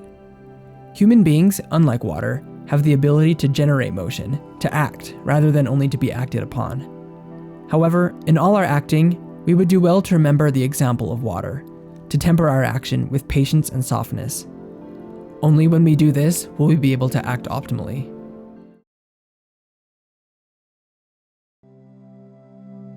When great enemies settle their quarrel, some of their enmity will linger on. Is there a way to set things right? The sage abides by the agreement and does not seek to assign blame. People of virtue meet their obligations. Those without virtue exact their claims. The Tao of Heaven does not take sides, yet it always stays with the good.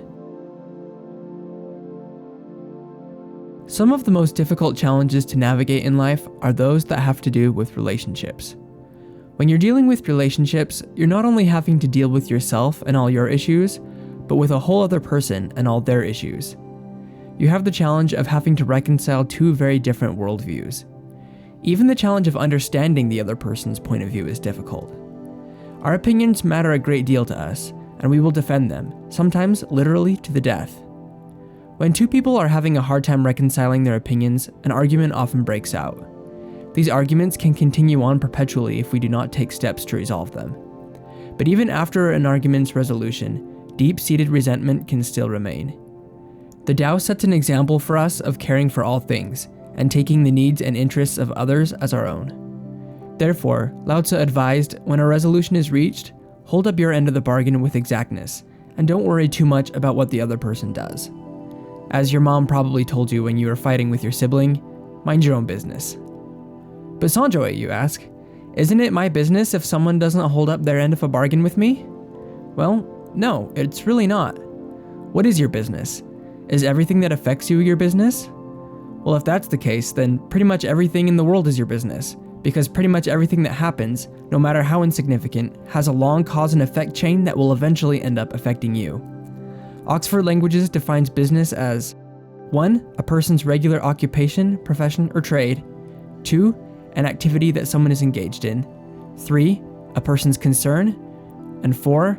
Work that has to be done or matters that have to be attended to. Well, obviously, it isn't your occupation or trade to ensure that everything in the world goes to plan. It's also not something that you can realistically expect to be engaged in. You could argue that since everything in the world affects you, then everything in the world is your concern. Well, that may be true, but most of these things lie out of your control, and therefore your being concerned about them offers no benefit to you whatsoever. Whether or not a person chooses to uphold a bargain they have made with you falls under this category of things that affect you, but over which you have no control. You can reason with a person, you can plead with them, you can yell and scream at them, but at the end of the day, you cannot force them to act in your interests. The only thing you have control over in this situation is how you hold up your end of the bargain. Often, when we concern ourselves with treating other people fairly and rightly, we find that we get this in return from them. Nobody likes a person who goes around tallying up all the things that are owed to them. It's not always the case that people will return good for good, and we shouldn't expect that to happen by default. But often, this is the case. At the end of the day, all we can do is our part. Finally, I think this last paragraph is worth noting. The translation we used today says, "The Tao of Heaven does not take sides, yet it always stays with the good." However, the J.H. MacDonald translation, which I also appreciate, puts it like this: "The Tao does not choose sides. The good person receives from the Tao because she is on its side." The Tao is not partial. It does not pick favorites. It does not choose whether or not to be on our side. The Tao is neutral. The person who has made up their mind to follow Tao does not benefit from the Tao because the Tao has decided to make them its special favorite. They benefit because they have chosen Tao. The choice of which side to be on does not rest with Tao, but rather with us. When we choose to honor our agreements with others, when we treat others as we would want to treat ourselves, when we take other people's needs as our own, we choose Tao. May we all do this.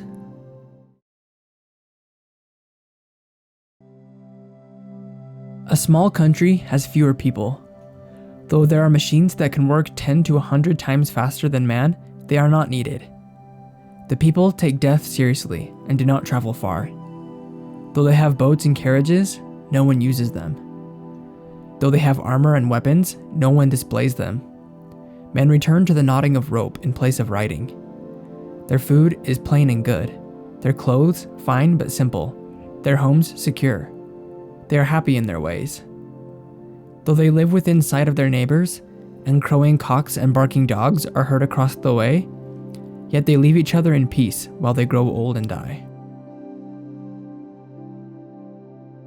In this chapter, it seems that we get a bit of a look into Lao Tzu's ideal world.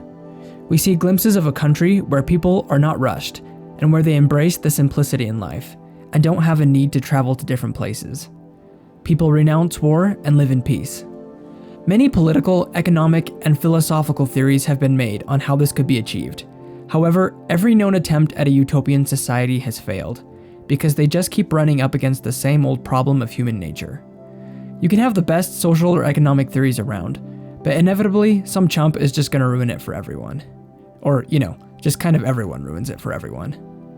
All that aside though, this doesn't mean that there aren't things that we can do to introduce more peace, simplicity, and self-sufficiency into our lives. I made a whole 12-minute video on simplifying our lives, which I'll link in the description, and actually I think it's one of my better ones, so you should really go watch it. It's probably not feasible for all of us to go live on homesteads, as nice as that would be. But there are things we can do to get ourselves more in touch with nature and natural simplicity. For example, a lot of communities have allotment programs. These are usually quite affordable, and they sometimes even have people available to train you on how to garden if you don't know anything about it. If you don't want to garden, one simple thing you can do is take regular time to get out in nature. Just find a spot where you can be alone and outside with as much nature as possible. If the only accessible nature you have is a city park, then fine, use that. We spend so much time being overstimulated by our endless consumption of media and noise. Our brains really aren't designed for this. It's only in the last 100 years that humans have ever had any kind of screen to look at all. That's nowhere near enough time for our bodies and brains to evolve. The pace of our changing world has begun to seriously outstrip the pace at which our bodies can adapt to it. It's important to have at least some time during the day where you can touch grass and put your brain at rest. As much as we can, we should try to simplify our lives and be content with this simplicity. We run our lives at a breakneck pace and then try and plan vacations in order to wind back down. But what if we just tried to cultivate lives that we didn't feel like we needed vacations from? What if we could just simplify our lives to the point that they weren't so exhausting? This will probably look different for different people, but just try and consider if there are things in your life that you could offboard to make it a little less hectic. In life, there are good things, better things, and best things. We have a tendency to put off the best things so that we can pack in more good things. This is obviously backwards. We need to cut down on the good things so that we can have room for the best things. We need enough unstimulated time in our lives so that we can be open to hearing our intuitions. Intuition will help us to know what things in our lives are most important. Truthful words are not beautiful. Beautiful words are not truthful. Good men do not argue. Those who argue are not good. Those who know are not learned. The learned do not know. The sage never tries to store things up. The more he does for others, the more he has. The more he gives to others, the greater his abundance. The Tao of heaven is pointed but does no harm. The Tao of the sage is work without effort. Well, you guys, this is it. The final chapter. It's taken us a little over 3 months and 87 videos, but we have finally reached the end of the Tao Te Ching. Lao Tzu doesn't really leave us with any parting words of farewell, but he does reiterate on several important points that have been covered throughout the body of the text. Truthful words are not beautiful. Beautiful words are not truthful. Often, the things that are most important for us to hear will seem abrasive or unpleasant. Sometimes, the truths we need the most will be the hardest ones to accept. If someone is expounding to us a philosophy that always feels pleasant and comfortable, it is probably skimming over the inconvenient facts that ultimately will cause the most improvement in our lives. Lao Tzu also advises us not to argue with each other, and warns us of the dangers of equating scholarly knowledge with actual wisdom. We are also advised not to spend our efforts amassing treasures and possessions, but to spend our time and energy helping others. I appreciate the line that says, "The more he does for others, the more he has." We tend to look at giving and helping as a zero-sum game. The more I give to you, the less there is for me. But the Tao Te Ching rejects this notion. According to Lao Tzu, giving and helping is a positive-sum game. The more is given to others, the more there is for the self. The actual mechanics of how this all works may seem a little mysterious, and rightly so. If I can add a bit of my own interpretation here, I can think of at least one way that this ends up being the case. When we live our lives with no other object than to satiate our own cravings for comfort, luxury, and safety, we fight a losing battle.